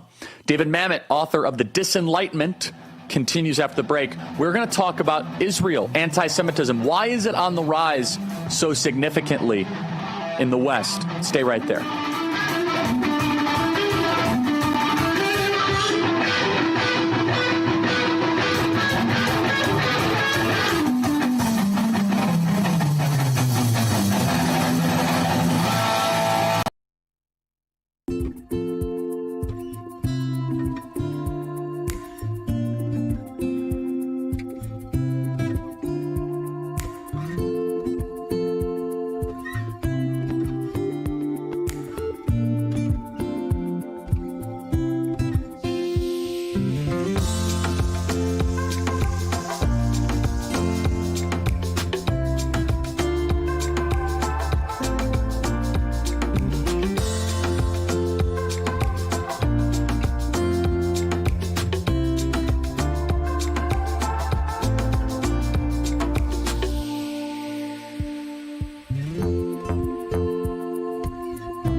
Whole truth and nothing but the truth. The Charlie Kirk Show. Okay, everybody, just a reminder, we have our Young Women's Leadership Summit coming up next weekend. Let's play Cut 51, please.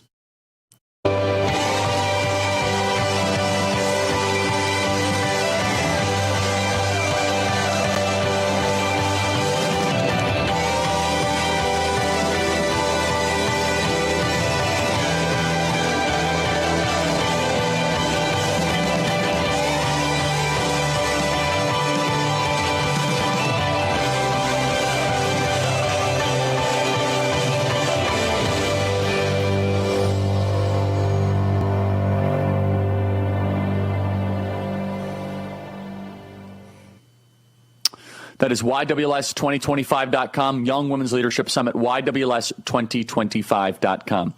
Email us, as always, freedom@charliekirk.com, and subscribe to our podcast. That is the Charlie Kirk Show podcast page. Hit subscribe, give us a 5-star review. That is the Charlie Kirk Show podcast page. Right now, number 9 in all of Apple News. David Mamet continues in just a second. Stay right there.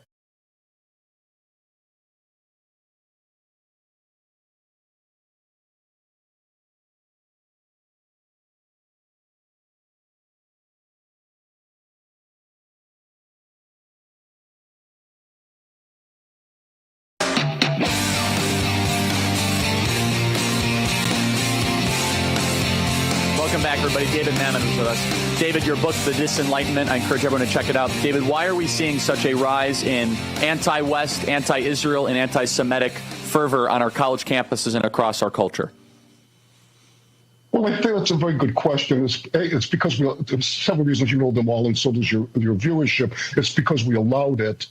It's because previous administrations were in bed with various terrorist regimes. What the hell was Obama doing, giving money and nuclear capacity to Iran and calling it the deal? I asked a lot of people, what was the deal? What did we get out of it? The reason we're seeing it now is because the society's falling apart. When the society's falling apart, they look for a proximate victim. Hitler came to power because the German society was falling apart after World War I. They were in an incredible state of people were starving to death, and he wanted someone to blame. So the key to why we're seeing it now is Greta Thunberg. Here's this little girl. She decides that the earth is burning, and so she becomes Times Woman of the Year and wins the Nobel. I know what the hell she ran. Her whole thing is the sky is falling, run for your lives. So she makes a pretty good living out of that, Turns out the earth really isn't burning. So what does she do? She wants to cross-deck herself and go to Gaza, right? What in the world does going to Gaza have to do with the world is burning? It has nothing to do with it, but she ran out of juice on the one thing, and so she's not going to give it up, so she goes to the other. So the Jews have always been a proximate victim because we've been guests in everybody else's house for 2,000 years. Now, for the first time, we aren't guests in everybody else's house because we got our own country, and a lot of the world, when they want a proximate victim, says, wait a second, you're crazy. Don't you know what you are? Don't you know that I get to wife beat you? Are you nuts? So the Jews have always been a victim because we had no other choice. Now when we have the choice, the world goes crazy because we do have a choice. It's because the wife says, do that again, I'm going to call the cops. The guy does it again. She calls the cops. That guy's going to jail. But if she doesn't call the cops, if there aren't any cops, he's going to keep beating his wife. So now there are the cops, and a lot of people are enraged because the go-to victim to excuse their own confusion and their own failures is saying that's enough now. David, I love that answer. And that goes to show that there is this relentless urge amongst most people to blame others for their problems. And they try to blame the Jews, and they try to blame Israel. And it's a country with half the world's Jewry. The size of New Jersey gets almost all of the geopolitical protest, anger, and backlash. Final question I have for you, David. I want everyone to check out the book, The Disenlightenment. What is the broader status of Western civilization, and what do you believe can be best done to save the West? Well, there have been a couple of great books that just came out recently. One, of course, is Douglas Murray's book about death cults, and the other is Melanie Phillips' book. And what Melanie says is it's not a clash of civilizations that we're looking at. It's a clash of civilization against savagery. And I think that that's true. She goes further to say that civilization, the idea is Western civilization is Jewish. It starts with the Old Testament, and it was taken up by the Christians. And through the medium of Jesus Christ. And it's the idea that the individual has rights given by God, and there are certain things we should not do to each other. This is civilization that led to the founding of the United States of America, which, if you read the Declaration of the Constitution, they all come right out of the Torah. It's all Judeo-Christian philosophy.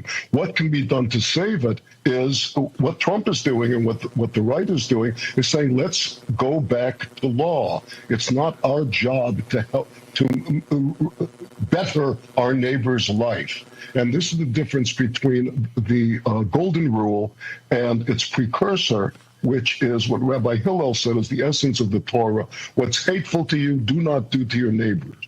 It's very different than the other idea, which is do unto others as they want to do to you, which is the growth of liberalism, and we've seen the failure of it.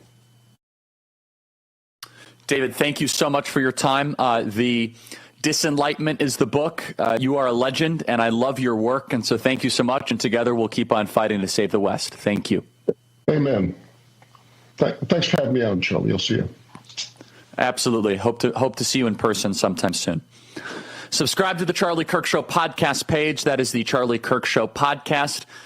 We have our Young Women's Leadership Summit. Anybody that can hear my voice, if you are a young lady, if you are a mom, if you are a new mom, this event will change your life. It is on pace where it looks like it's going to be the biggest ever Young Women's Leadership Summit. I think it's our 10th annual. Incredible. 10 times. Can you believe that? God bless you guys, and we'll see you live from Phoenix tomorrow.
happens when the fourth turning meets fifth generation warfare.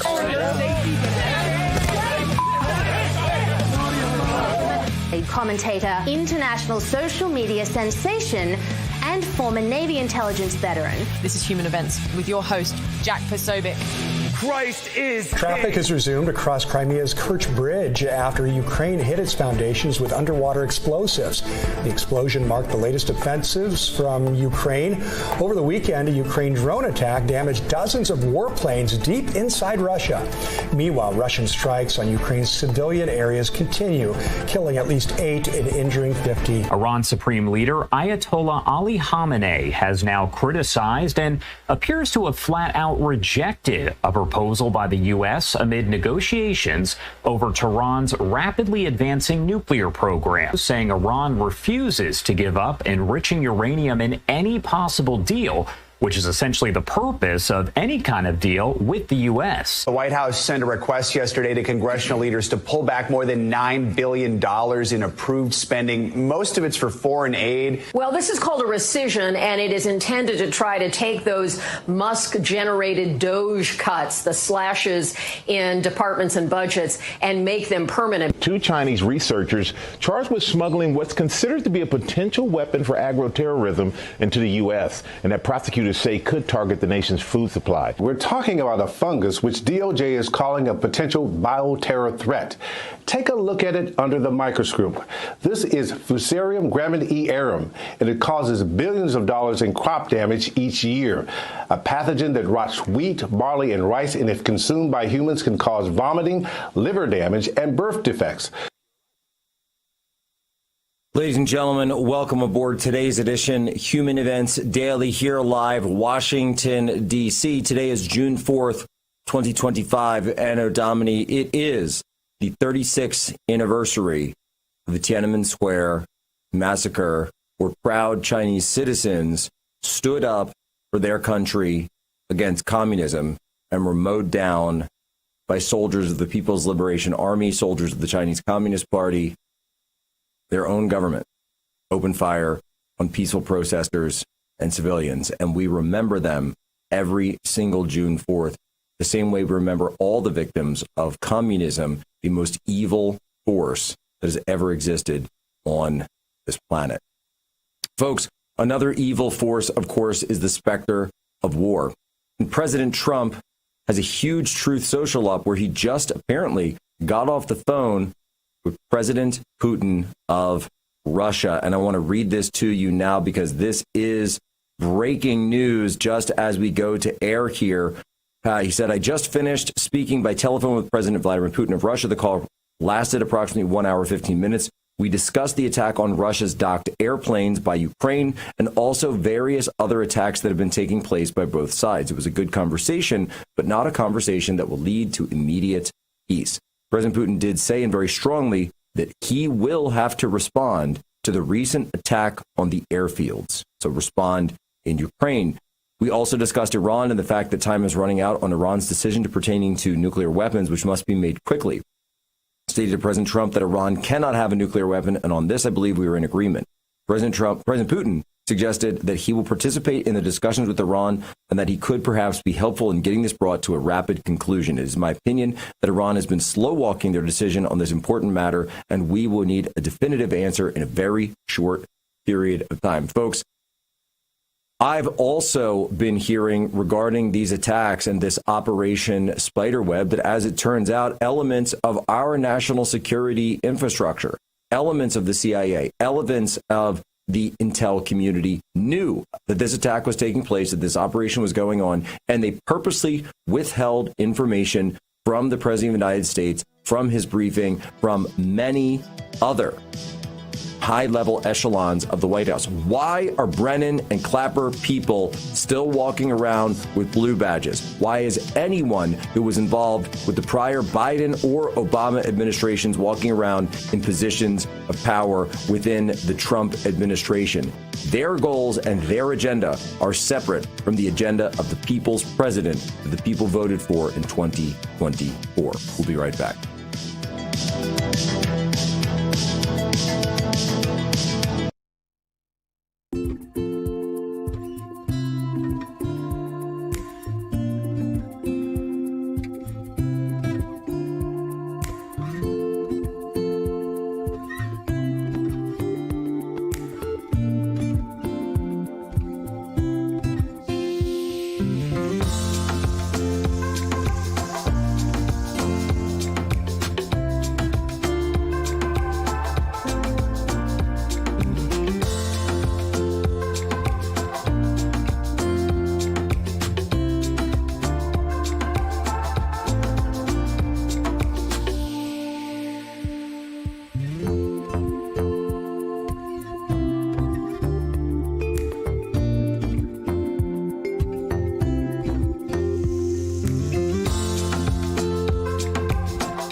to the Second American Revolution.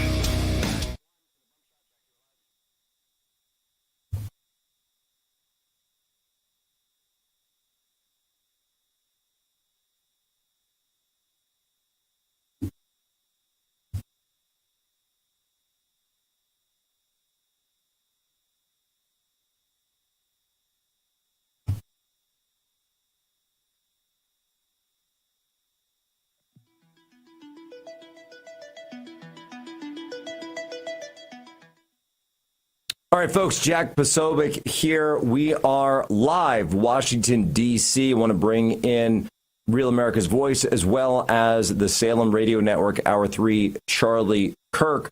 President Trump tweeting out about the Russian response to Ukraine's drone attacks, and also this idea and the news, breaking his own news that he just held an hour and 15-minute long phone call with Putin from the White House. We'll be breaking down that and more as the show continues. Folks, let me tell you something real quick, though. Let's be real. Losing weight, it ain't just about looking good. It's about taking back control of your health. Now, 42% of adults in America are classified as obese currently. It's directly linked to severe health issues. We're talking about heart disease, diabetes, stroke, and cancer, which costs Americans over $173 billion each year in medical expenses alone. If you're dieting and working out with no success, it's not your fault. The system is rigged against you. But there's good news. The wellness company just launched Drop, a GLP-1 peptide oral drop formula developed by their chief medical board, designed to support your metabolism, curb cravings, and help you shed weight. That's right. No injections or risk of severe side effects we're not seeing in the Zempic. Just take Drop in water, gradually increasing the quantity over time, letting your body do the rest. Start your weight loss journey today and get $50 off plus free shipping. Head to twc.health/POSO and use promo code POSO. That's twc.health/POSO. Take action today for a healthier tomorrow. All right, guys, we are very excited because we have a really interesting update here today, because we've been talking about AI. We talk about this a lot, and I wanted to do this episode really all about structured about AI. Yes, we have the news of the day, but I'm excited that we have Larry Ward on, who's an expert on AI. And one of the things that he's been digging into, and he's got a piece up at humanevents.com all about AI bias. Larry joins us now. Larry, how are you? Great. Thanks for having me.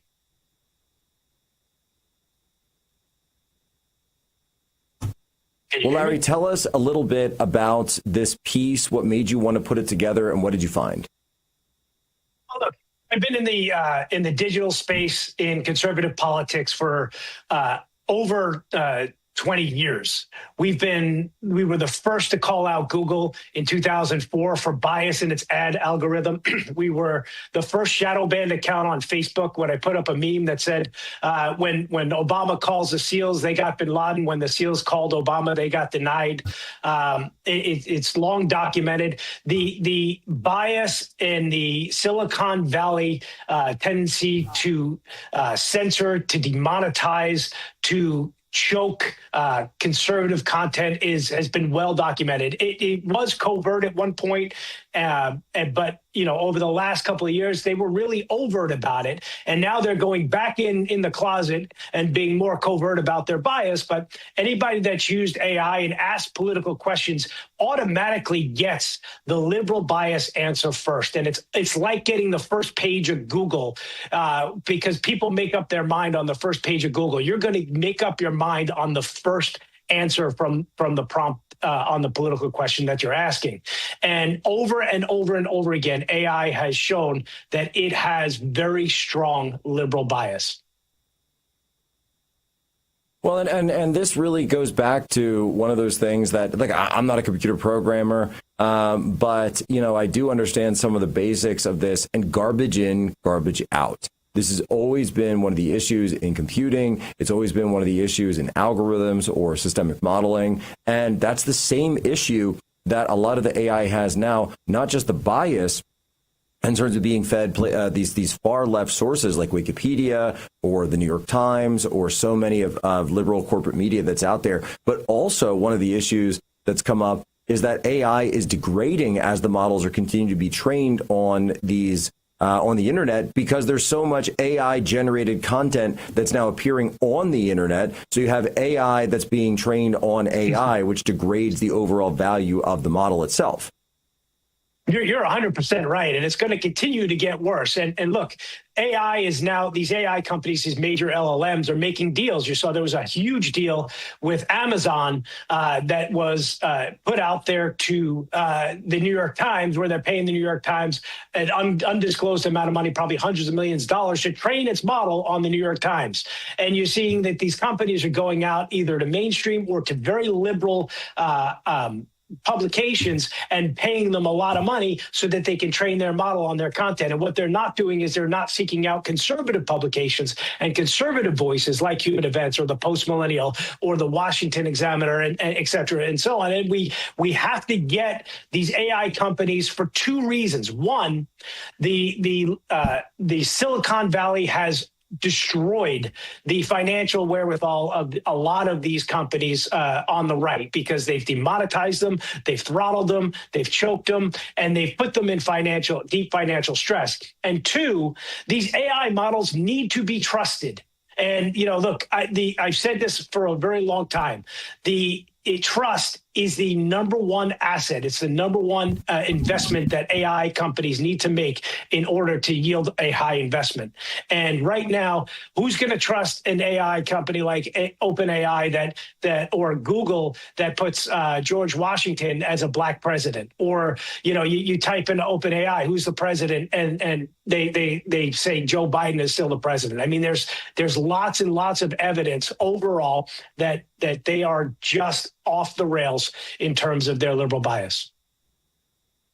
Well, and so what you're explaining, though, is actually potentially a way for AI to correct this issue or potentially help with this. And perhaps President Trump's AI policy, we know that this is coming out of the White House now. That's something where numerous individuals in the administration, I would say Elon, but, he's sort of stepped away, but he obviously plays a huge role in Grok and XAI, even going to the point where I believe that X itself has now been signed over to XAI, so that all of the content that I post on X, that everyone posts on X, it's already being fed into the XAI algorithm, so that it's training Grok as you go. And so there's no issues there. So one of the now, obviously there's conservatives and liberals on it, but what you're saying is that they could go in and actually work with, feed it Human Events, feed it The War Room, feed it Tucker Carlson, and then you would get, at least achieve a balance or an understanding that there are various perspectives on these issues. You're absolutely right. There has to be an equal weight. The way these systems work is they weight these publications, they weight these sources. There has to be an equal weight on the conservative side as there is on the liberal side. And these companies not only have to use their content, but they also have to pay for the content, and it has to be at the same market rate that they're making deals with the New York Times, that they're making deals with the Washington Post and CNN. They have to use conservative publications and paid conservative publications at least the same amount, if not more, because they've been using they've been throttling and demonetizing and hurting these conservative publications for a very long time. Well, and we know, and this has been done all the way back to the days of Breitbart and Sleeping Giants, that they use this as a model to block conservative news or just truthful news, anything that's out there telling the truth, whether it be Russia, whether it be Hunter Biden, whether it be Joe Biden's mental status, or whether it be COVID and everything that's happening in these Chinese pathogens. And apparently we just caught another Chinese pathogen up in Michigan. Larry Ward is on with us now. He's the head of Market Rhythm. He's got a great column up on humanevents.com. I'm Jack Posobiec. You're listening to the Salem Radio Network and watching on Real America's Voice. We're going to take a quick break. We're going to be right back because this is so important. Ending the bias in AI. And it's got to start now, folks, because understand this right now is the worst AI will ever be. This is Model 1.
I'm Bo Davidson with your Real America's Voice headlines.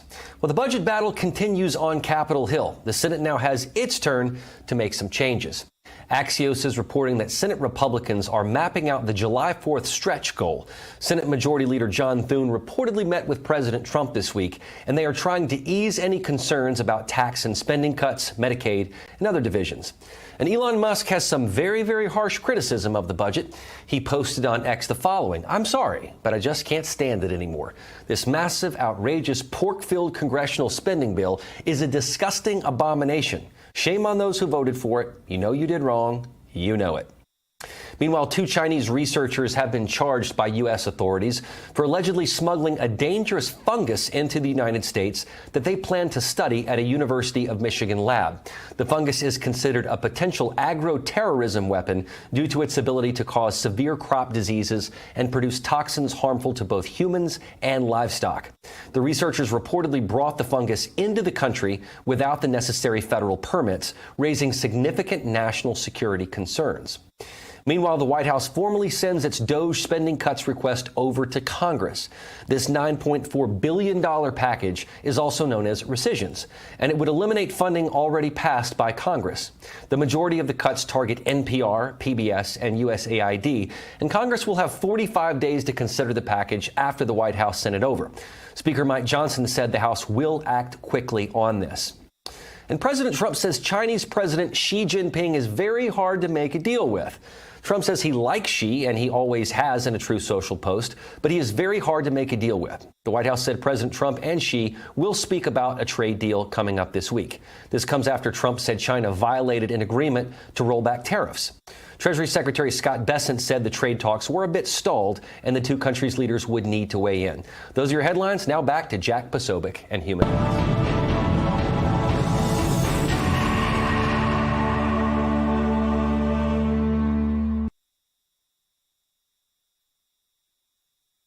Today, they talk about influencers. These are influencers, and they're friends of mine.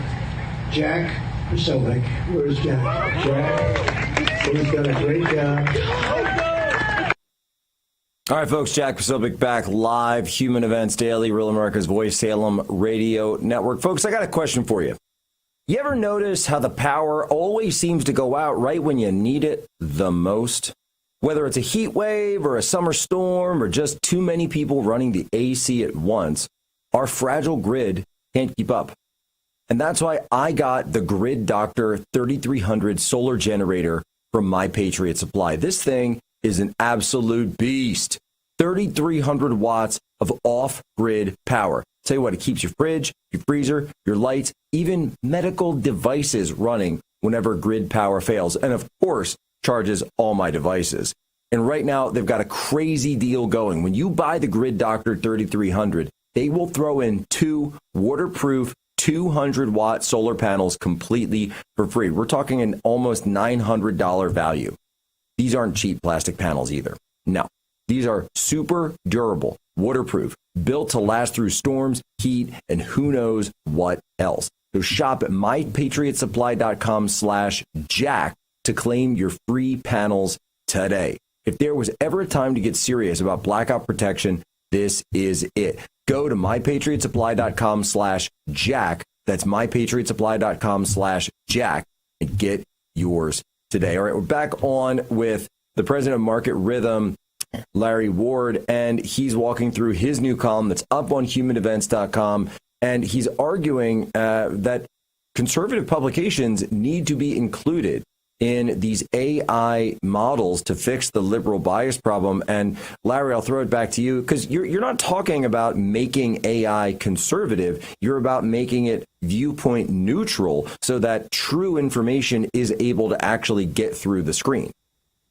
Oh, absolutely. Look, if we went to 2020, when COVID was around and these AI models were just trained on the liberal bias, what would we have? We would have, the AI telling everybody they got to wear masks and go out and get vaccines and stay indoors, of course, until there's a Black Lives Matter protest and then go out and participate. That's what it would have been telling the American people. And how many more people would have been fooled into some of the nonsense that went on during COVID? So, we have to look at this. It's a national security risk. These biased AI systems, they pose a national threat because they create blind spots in everything from policy analysis to threat assessment. So we have to have a neutral view. We have to have both conservative and liberal perspectives. And quite frankly, like I keep going back to, these AI companies should put their money where their mouth is and contribute and contract with these publications, these conservative publications, and pay the market rate as soon as humanly possible. One of the pieces that you've spoken about in here is also the idea of a mandate, and the idea potentially of a mandate or some form of regulation coming out from the federal government saying this needs to be in there, and if it's not in there, we're going to have problems. Do you think that's something the Trump administration could do? Absolutely. Look, I am a laissez-faire, conservative capitalist. I've been that way my whole life. So for me to come out and say that this needs to happen, that government needs to be involved, and government must make sure that the AI systems are balanced with conservative and liberal media is very, very important. It's important for a lot of different reasons. So mandatory inclusion and having the administration either issue an executive order, push Congress, or even just push these companies, pressure these companies into doing business with conservatives and signing long-term contracts is essential. We have to have AI without bias. Well, and it's as simple as that. And you talk to anybody in Silicon Valley right now, and they'll tell you that Google is done. Google search, everybody, it's like the butt of a joke. That, oh, you guys still use Google, blah, blah, blah. What are you using Google for? It's all about AI clients. Everybody uses AI on their phones out there right now. Anyone in California, right? You're talking to them. And even I've noticed it just anecdotally. People, my wife, she'll use AI she's searching this, she's searching that. If she's writing something, English isn't her first language, so if she wants to double check something, she'll use AI constantly. Not that she used to do it a lot, but just double check, make sure that it's written up right. You need to know that the information you're getting is unbiased and is accurate. Larry, where can people go to follow you and get more access to this article? Well, you can go to constitutionalrightspact.com. That's our political action committee, or In Service of Humanity. And that is a 501c3 newly formed to create AI that is totally in service of humanity, as opposed to having humanity in service of AI. AI in service of humanity. I like that. It's got a populist feel to it, Larry. This was great. Please come back on anytime you like. These issues are so important. And guess what, folks? They're not science future. They're science now. Jack Posobiec, we'll be right back. We're talking AI today. Real America's Voice, Salem Radio Network.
And I'm Bo Davidson with your Real America's Voice headlines.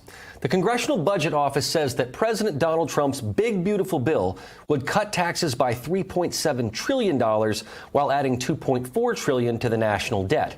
The Trump administration and congressional Republicans have criticized the CBO's analysis, arguing that the CBO underestimated the growth in federal tax receipts spurred by greater economic activity as a result of the Tax Cuts and Jobs Act that passed back in 2017. And over in Arizona, Governor Katie Hobbs is facing backlash for vetoing a bill that would prevent China from buying up land next to strategic assets, such as military bases. Arizona State Senate Majority Leader Janae Shamp called Hobbs's move, quote, utterly insane, and called her an obstructionist. Chinese investment in strategic land, especially near military bases, has been a growing national security concern.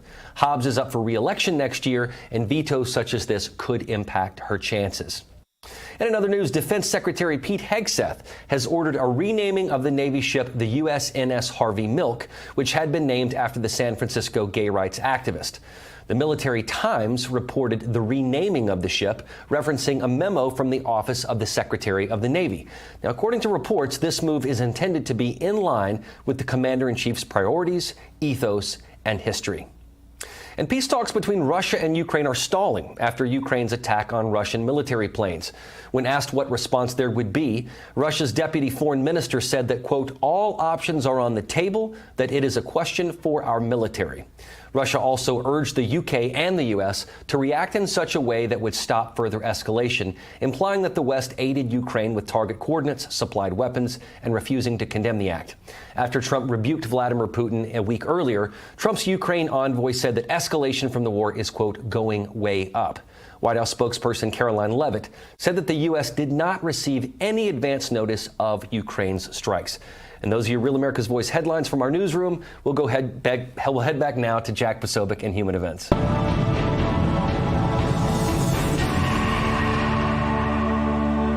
And Jack, where's Jack? Where's Jack? Where is he? Jack, I want to see you. Great job, Jack. Thank you. What a job you do. You know, we have an incredible thing. We're always talking about the fake news and the bad, but we have guys, and these are the guys who should be getting Pulitzers. All right, Jack Posobiec back, Human Events Daily. Last week, I recorded an debate with Libby Emmons regarding AI. We weren't able to play it because of time constraints, but we have it, and we're going to play it for you right now. She and I have been having a long-standing debate about the use of AI, and I think it was time for another round because she wrote another op-ed on it, and I was like, all right, let's see what Libby's got to say about AI now. So for folks who hadn't seen the earlier stages of this debate, I have said that AI is okay to use, and I've clearly used it in marketing, and I've used it in some things, you know, either for the show or, you know, videos that we've made. We made the preceptions of various videos in the past, even years ago. And Libby is just totally against AI. She's like out of it. She doesn't want to use it. She's militantly Luddite on the question of AI. So I wanted to get into this op-ed. Libby, have at it. I wouldn't say I'm a Luddite. I would say I'm a lover of humanity, and I love words and I love stories. So just pushing back right there. But yeah, we've seen some recent developments in AI that have been pretty stunning. And I would say back up my view, which is that AI is a tool, and it's not a tool that should be used by someone who doesn't know how to use that tool. We had a situation recently where a commissioned author wrote a summer reading list and used AI to get recommendations for that recommended summer reading list, and the AI spit out a bunch of fake books by real authors. So that actually, he didn't check it, the author didn't check it, his editors didn't check it, no fact checkers checked it, and the whole thing ran in a big advertorial supplement in the Philadelphia Inquirer and the Chicago Sun-Times. So that was amazing. A federal judge is seeking to hold a law firm in Alabama for sanctions after that law firm filed a brief with fake citations of fake cases in order to defend themselves. And that's not the first time that that has happened. What we have going on here is what are being called AI hallucinations, otherwise known as complete and total lies and fabrications, where AI is asked a question and it just makes stuff up. And then people are too lazy to check what the AI has spit back out at them and just run with it, completely unaware and apparently unperturbed by the fact that they're just spreading lies. Well, and I agree with you that AI does, and I've always said that AI, you can't take it at face value. You always have to edit. You have to have a human coming in and doing this. But I suppose my issue, though, isn't necessarily that people are being lazy. Of course, they're being lazy. But the other side is that if you only have a firm that's using humans only, and other people are using AI as a tool, not as the end all be all, but as a tool, they are going to lap you and they are going to get ahead of you. And that's always been my position. And I want to play, and I apologize that the on the radio side, you won't be able to hear this, the podcast side, but there's this video that the Wall Street Journal put together, this new movie that came out from just it's completely AI generated. It's completely AI created. Every scene of it, there are no humans involved. There are no it's my life with my robot. It's sort of a sitcom. And I'm sorry, and Libby, you've seen this as well. It looks almost perfect. It looks almost perfect, like something you would see on TV at any time. Yet there's no actors. It's kind of cute. It's called My Robot and Me. It's very funny. And it's all AI generated. And so I guess my question is, if you're putting out stuff like this, how are you going to compete cost-wise if you have to pay actors and writers and producers and all the rest when the company next to you is producing stuff that's 80-90% as good, but for a drastically reduced cost?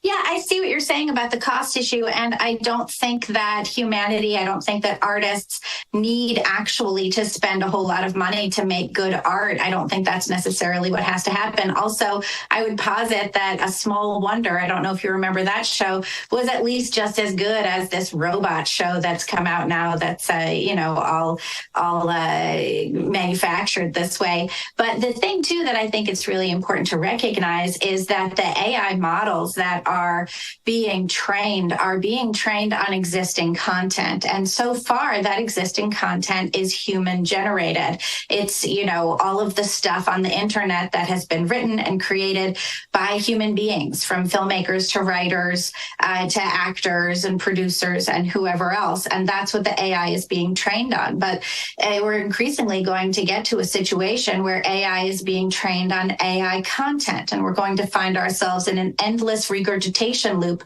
with absolutely no new ideas being presented or consumed. And human beings perhaps are going to be satisfied with something that appears to be good enough, but it's not really going to be as worthwhile as what comes out of the human brain.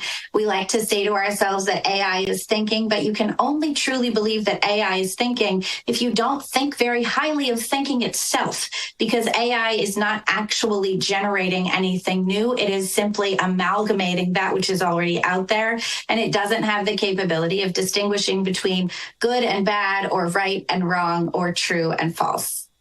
Well, Libby, and I'll throw this one to you here, because there was an article, I think it was an op-ed, I guess, out of the Register earlier this week that says there are signs of AI model collapse that are beginning to reveal themselves.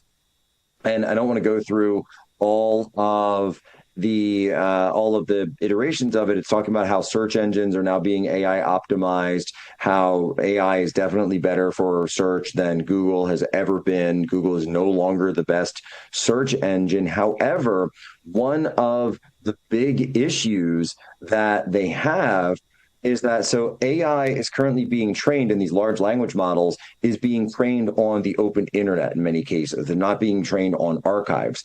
And the issue with that is that there's now so much AI-generated content on the internet that it's being trained by content that is itself AI generated. So it gets to your point. This is speaking exactly to what you're saying, that the AI is being trained on AI generated content. And so without the human generated content, it is now the models are degrading and the models are failing. And this is because, by the way, just to step back for a second, this is because what we're referring to in terms of ChatGPT and Grok and even XAI, it's not actually artificial intelligence. What it is are large language models. What does that do? It takes in large bulks of information, words, sentences, phrases, newspaper articles, novels, books, magazines, etc., movie scripts, plugs them all in together, and then creates an algorithm basically of how humans speak by defining word maps and which word is close to another word and things like this. And so it can understand that based on where humans have written. The problem is, as you go into more and more AI generated content, the human touch is lost, and therefore the AI itself becomes degraded. So this is already becoming an issue as people look at these models. And I guess there was a paper in Nature in 2024 that was talking about this and said, and quote, "The model becomes poisoned with its own projection of reality." And we're talking about error accumulation, et cetera, et cetera. However, I'm still going to stick with my position here, because this is an issue with this particular version of AI. Yeah, there's going to be, a bunch of bugs and glitches and things need to be worked out. But I want to be clear about something, and this is just a fact. This is the worst AI will ever be, because this is version 1.0. So the things that we're seeing now, the writing, the movies that are being generated, it's only going to get better from here on. Humanity is going to go through a new epoch. People are currently preparing their entire lives for career fields that will not exist in 5 years. And I don't know if we as a society are even considering what the implications of this are going to be. Yeah, that's why education should not be about preparing for someone for a job, but should be about preparing yourself to learn, to change, to grow, to understand, to research, to figure things out on your own. That's what education is about. That's what it's supposed to be about. It's not supposed to be about, figuring out how to be the best cog in the machine. That's not the point of it, and it shouldn't be the point of it. And it wasn't the point of it going back to the Greeks, who were some of the best educators, which I think speaks to a certain extent to my point, which is that the ancient stuff is still better than all the AI stuff that's being spit out right now. And the AI content that's being spit out right now still requires a human touch. I've messed around with some of the AI, movie generation things, and I'm certainly not an expert, and I'm not great at figuring out what the right prompt is to get what it is that I am hoping for. So I tend to just go back to trying to draw it, frankly. But I think that these are tools. They are tools that need to be learned how to use them. You don't just walk into a shop class and start messing around with the table saw without losing a couple of fingers. So that's a key part of this, right? You can't just unleash a massive tool engine like this on the world and expect it all to get worked out and expect people to just figure out how to use it. It diminishes in many ways the way that we are using it now. It diminishes what human consciousness is, because we equate human consciousness to the AI, tools, to the AI LLM, and that's not something that we should be doing. And I think it's also very important to remember that AI is created in man's image and human beings are created in God's image, and we cannot turn and start worshiping and venerating this thing that we have created without climbing that Tower of Babel and getting smoten down, because that is also what we're looking at. And that's what some of these AI hallucinations remind me of. It reminds me of the Golem and Frankenstein and Icarus flying too close to the sun. When we look to our old stories, we end up seeing what we can face in the future, and we need to heed those lessons for sure. And yeah, I am probably hopelessly 20th century, and I'll stick to my books and my card catalog for sure, but I'm not opposed to trying new things. I just think that we always need to be aware of what it is that we are giving up when we are grabbing onto the new shiny thing. Look, Michael Crichton has always been and continues to be my favorite author. And this is Science Run Amok has always been, and Technology Run Amok has always been at the heart of all of his writings, as well as false allegations in the movie / book Disclosure. Libby, we're just about out of time. I love the great AI debate. Where can people go to follow you, get more access to your work? You can find me on X at Libby Emmons. And of course, please check out all the great work we're doing at humanevents.com and thepostmillennial.com every day. Libby Emmons, everyone, make sure you are following her because she's always going to say something incredibly interesting. Even when she's wrong, even when Poso's right, as we know. We'll be right back with break.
America. Get ready to launch into the future of freedom at the largest student event in the nation. SAS is back. Join thousands of fellow students ready to pioneer a bold new era for America at our Student Action Summit. And we're bringing in the biggest voices in the movement. Featuring Charlie Kirk, Tucker Carlson, Steve Bannon, Dr. Ben Carson, Congresswoman Anna Paulina Luna, Brandon Brandon Tatum, James O'Keefe, Benny Johnson, Jack Posobiec, and more. From July 11th through 13th in Tampa, Florida. Register now at SAS2025.com.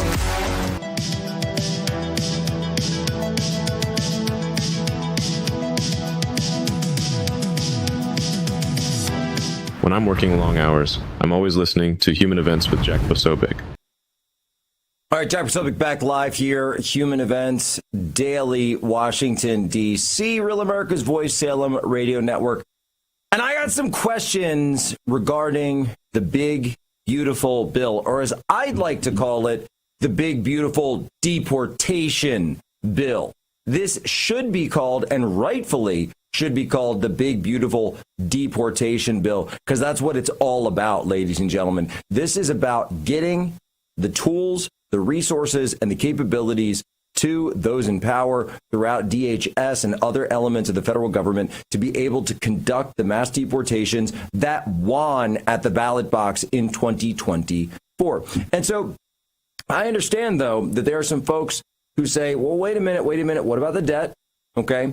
What about entitlement programs? When are we going to get some work done on that? And let me walk you through this a little bit, okay? It's a tweet that I posted earlier today because I said I don't think you're thinking of these mass deportations, a series of tweets that I was posting earlier today, thinking of them in the proper way. And I want to get your mind right on this because here's what's going on.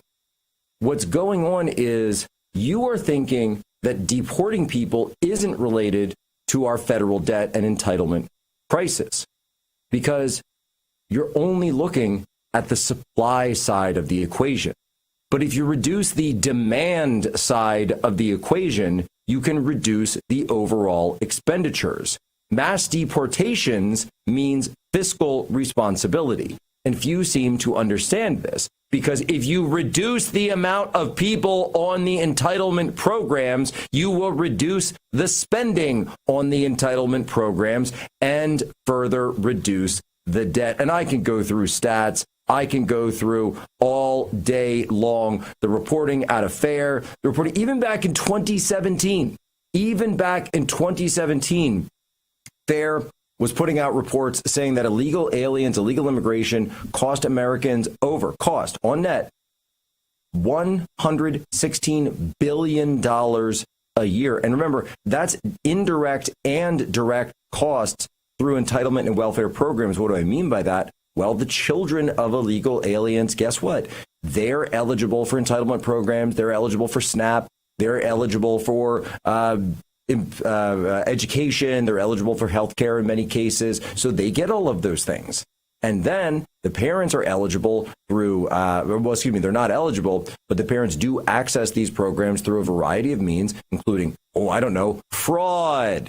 In variety of means, including going and getting a driver's license in places where you're able to get one, where they're not checking your citizenship, and then signing up for public benefits. 43% of immigrants, illegal and legal, are on some form of welfare program. 43% in this country. And so if you reduce the amount of illegal aliens in this country, the solution, mass deportations, guess what? You will reduce the amount of people. This is like basic 101 level stuff, but it's amazing because I hear all these fiscal hawks and people say, you just want to fund mass deportations. That's what this bill is about. That's what the big, beautiful deportation bill is about. That's all you care about is mass deportations. What about fiscal policy? What about fiscal conservatism? And I'm just sitting there like, guys, it's very simple. You can either have social programs or an open border, but you can't have both. You can't have what we've been running in this country for the past, and I'm not just going to say under the Biden auto pen administration. No, I'm going to say going all the way back under Bush, all the way back even to the 1980s. It's been a free-for-all in this country. Open borders and generous and robust social programs are the death knell of any nation. You can't have both. So if you invite the entire world and say, come take our free stuff, what do you think the world's going to do, boys and girls? And by the way, I get it. This is basic economic incentives, especially if you live within walking distance or caravanning distance of the United States, of course you're going to do that. You're going to come up from Guatemala or any of these places. Why? Because they're giving out free stuff. And it's not to mention these, somehow they're able to make their way from Africa over to the United States. Have you ever looked at one of those flights? Those aren't free, okay? Plane tickets are not exactly the cheapest thing on the planet. So they're all coming over. Understand, it's very simple. Pass the big, beautiful deportation bill, and the deportations will reduce the size of the entitlement programs. Stop looking only at the supply side and look at the demand side. Reduce the users by removing them from the country. What a concept. Ladies and gentlemen, my name is Jack Posobiec. You've been watching Human Events Daily. Ladies and gentlemen, as always, you have my permission to lay ashore.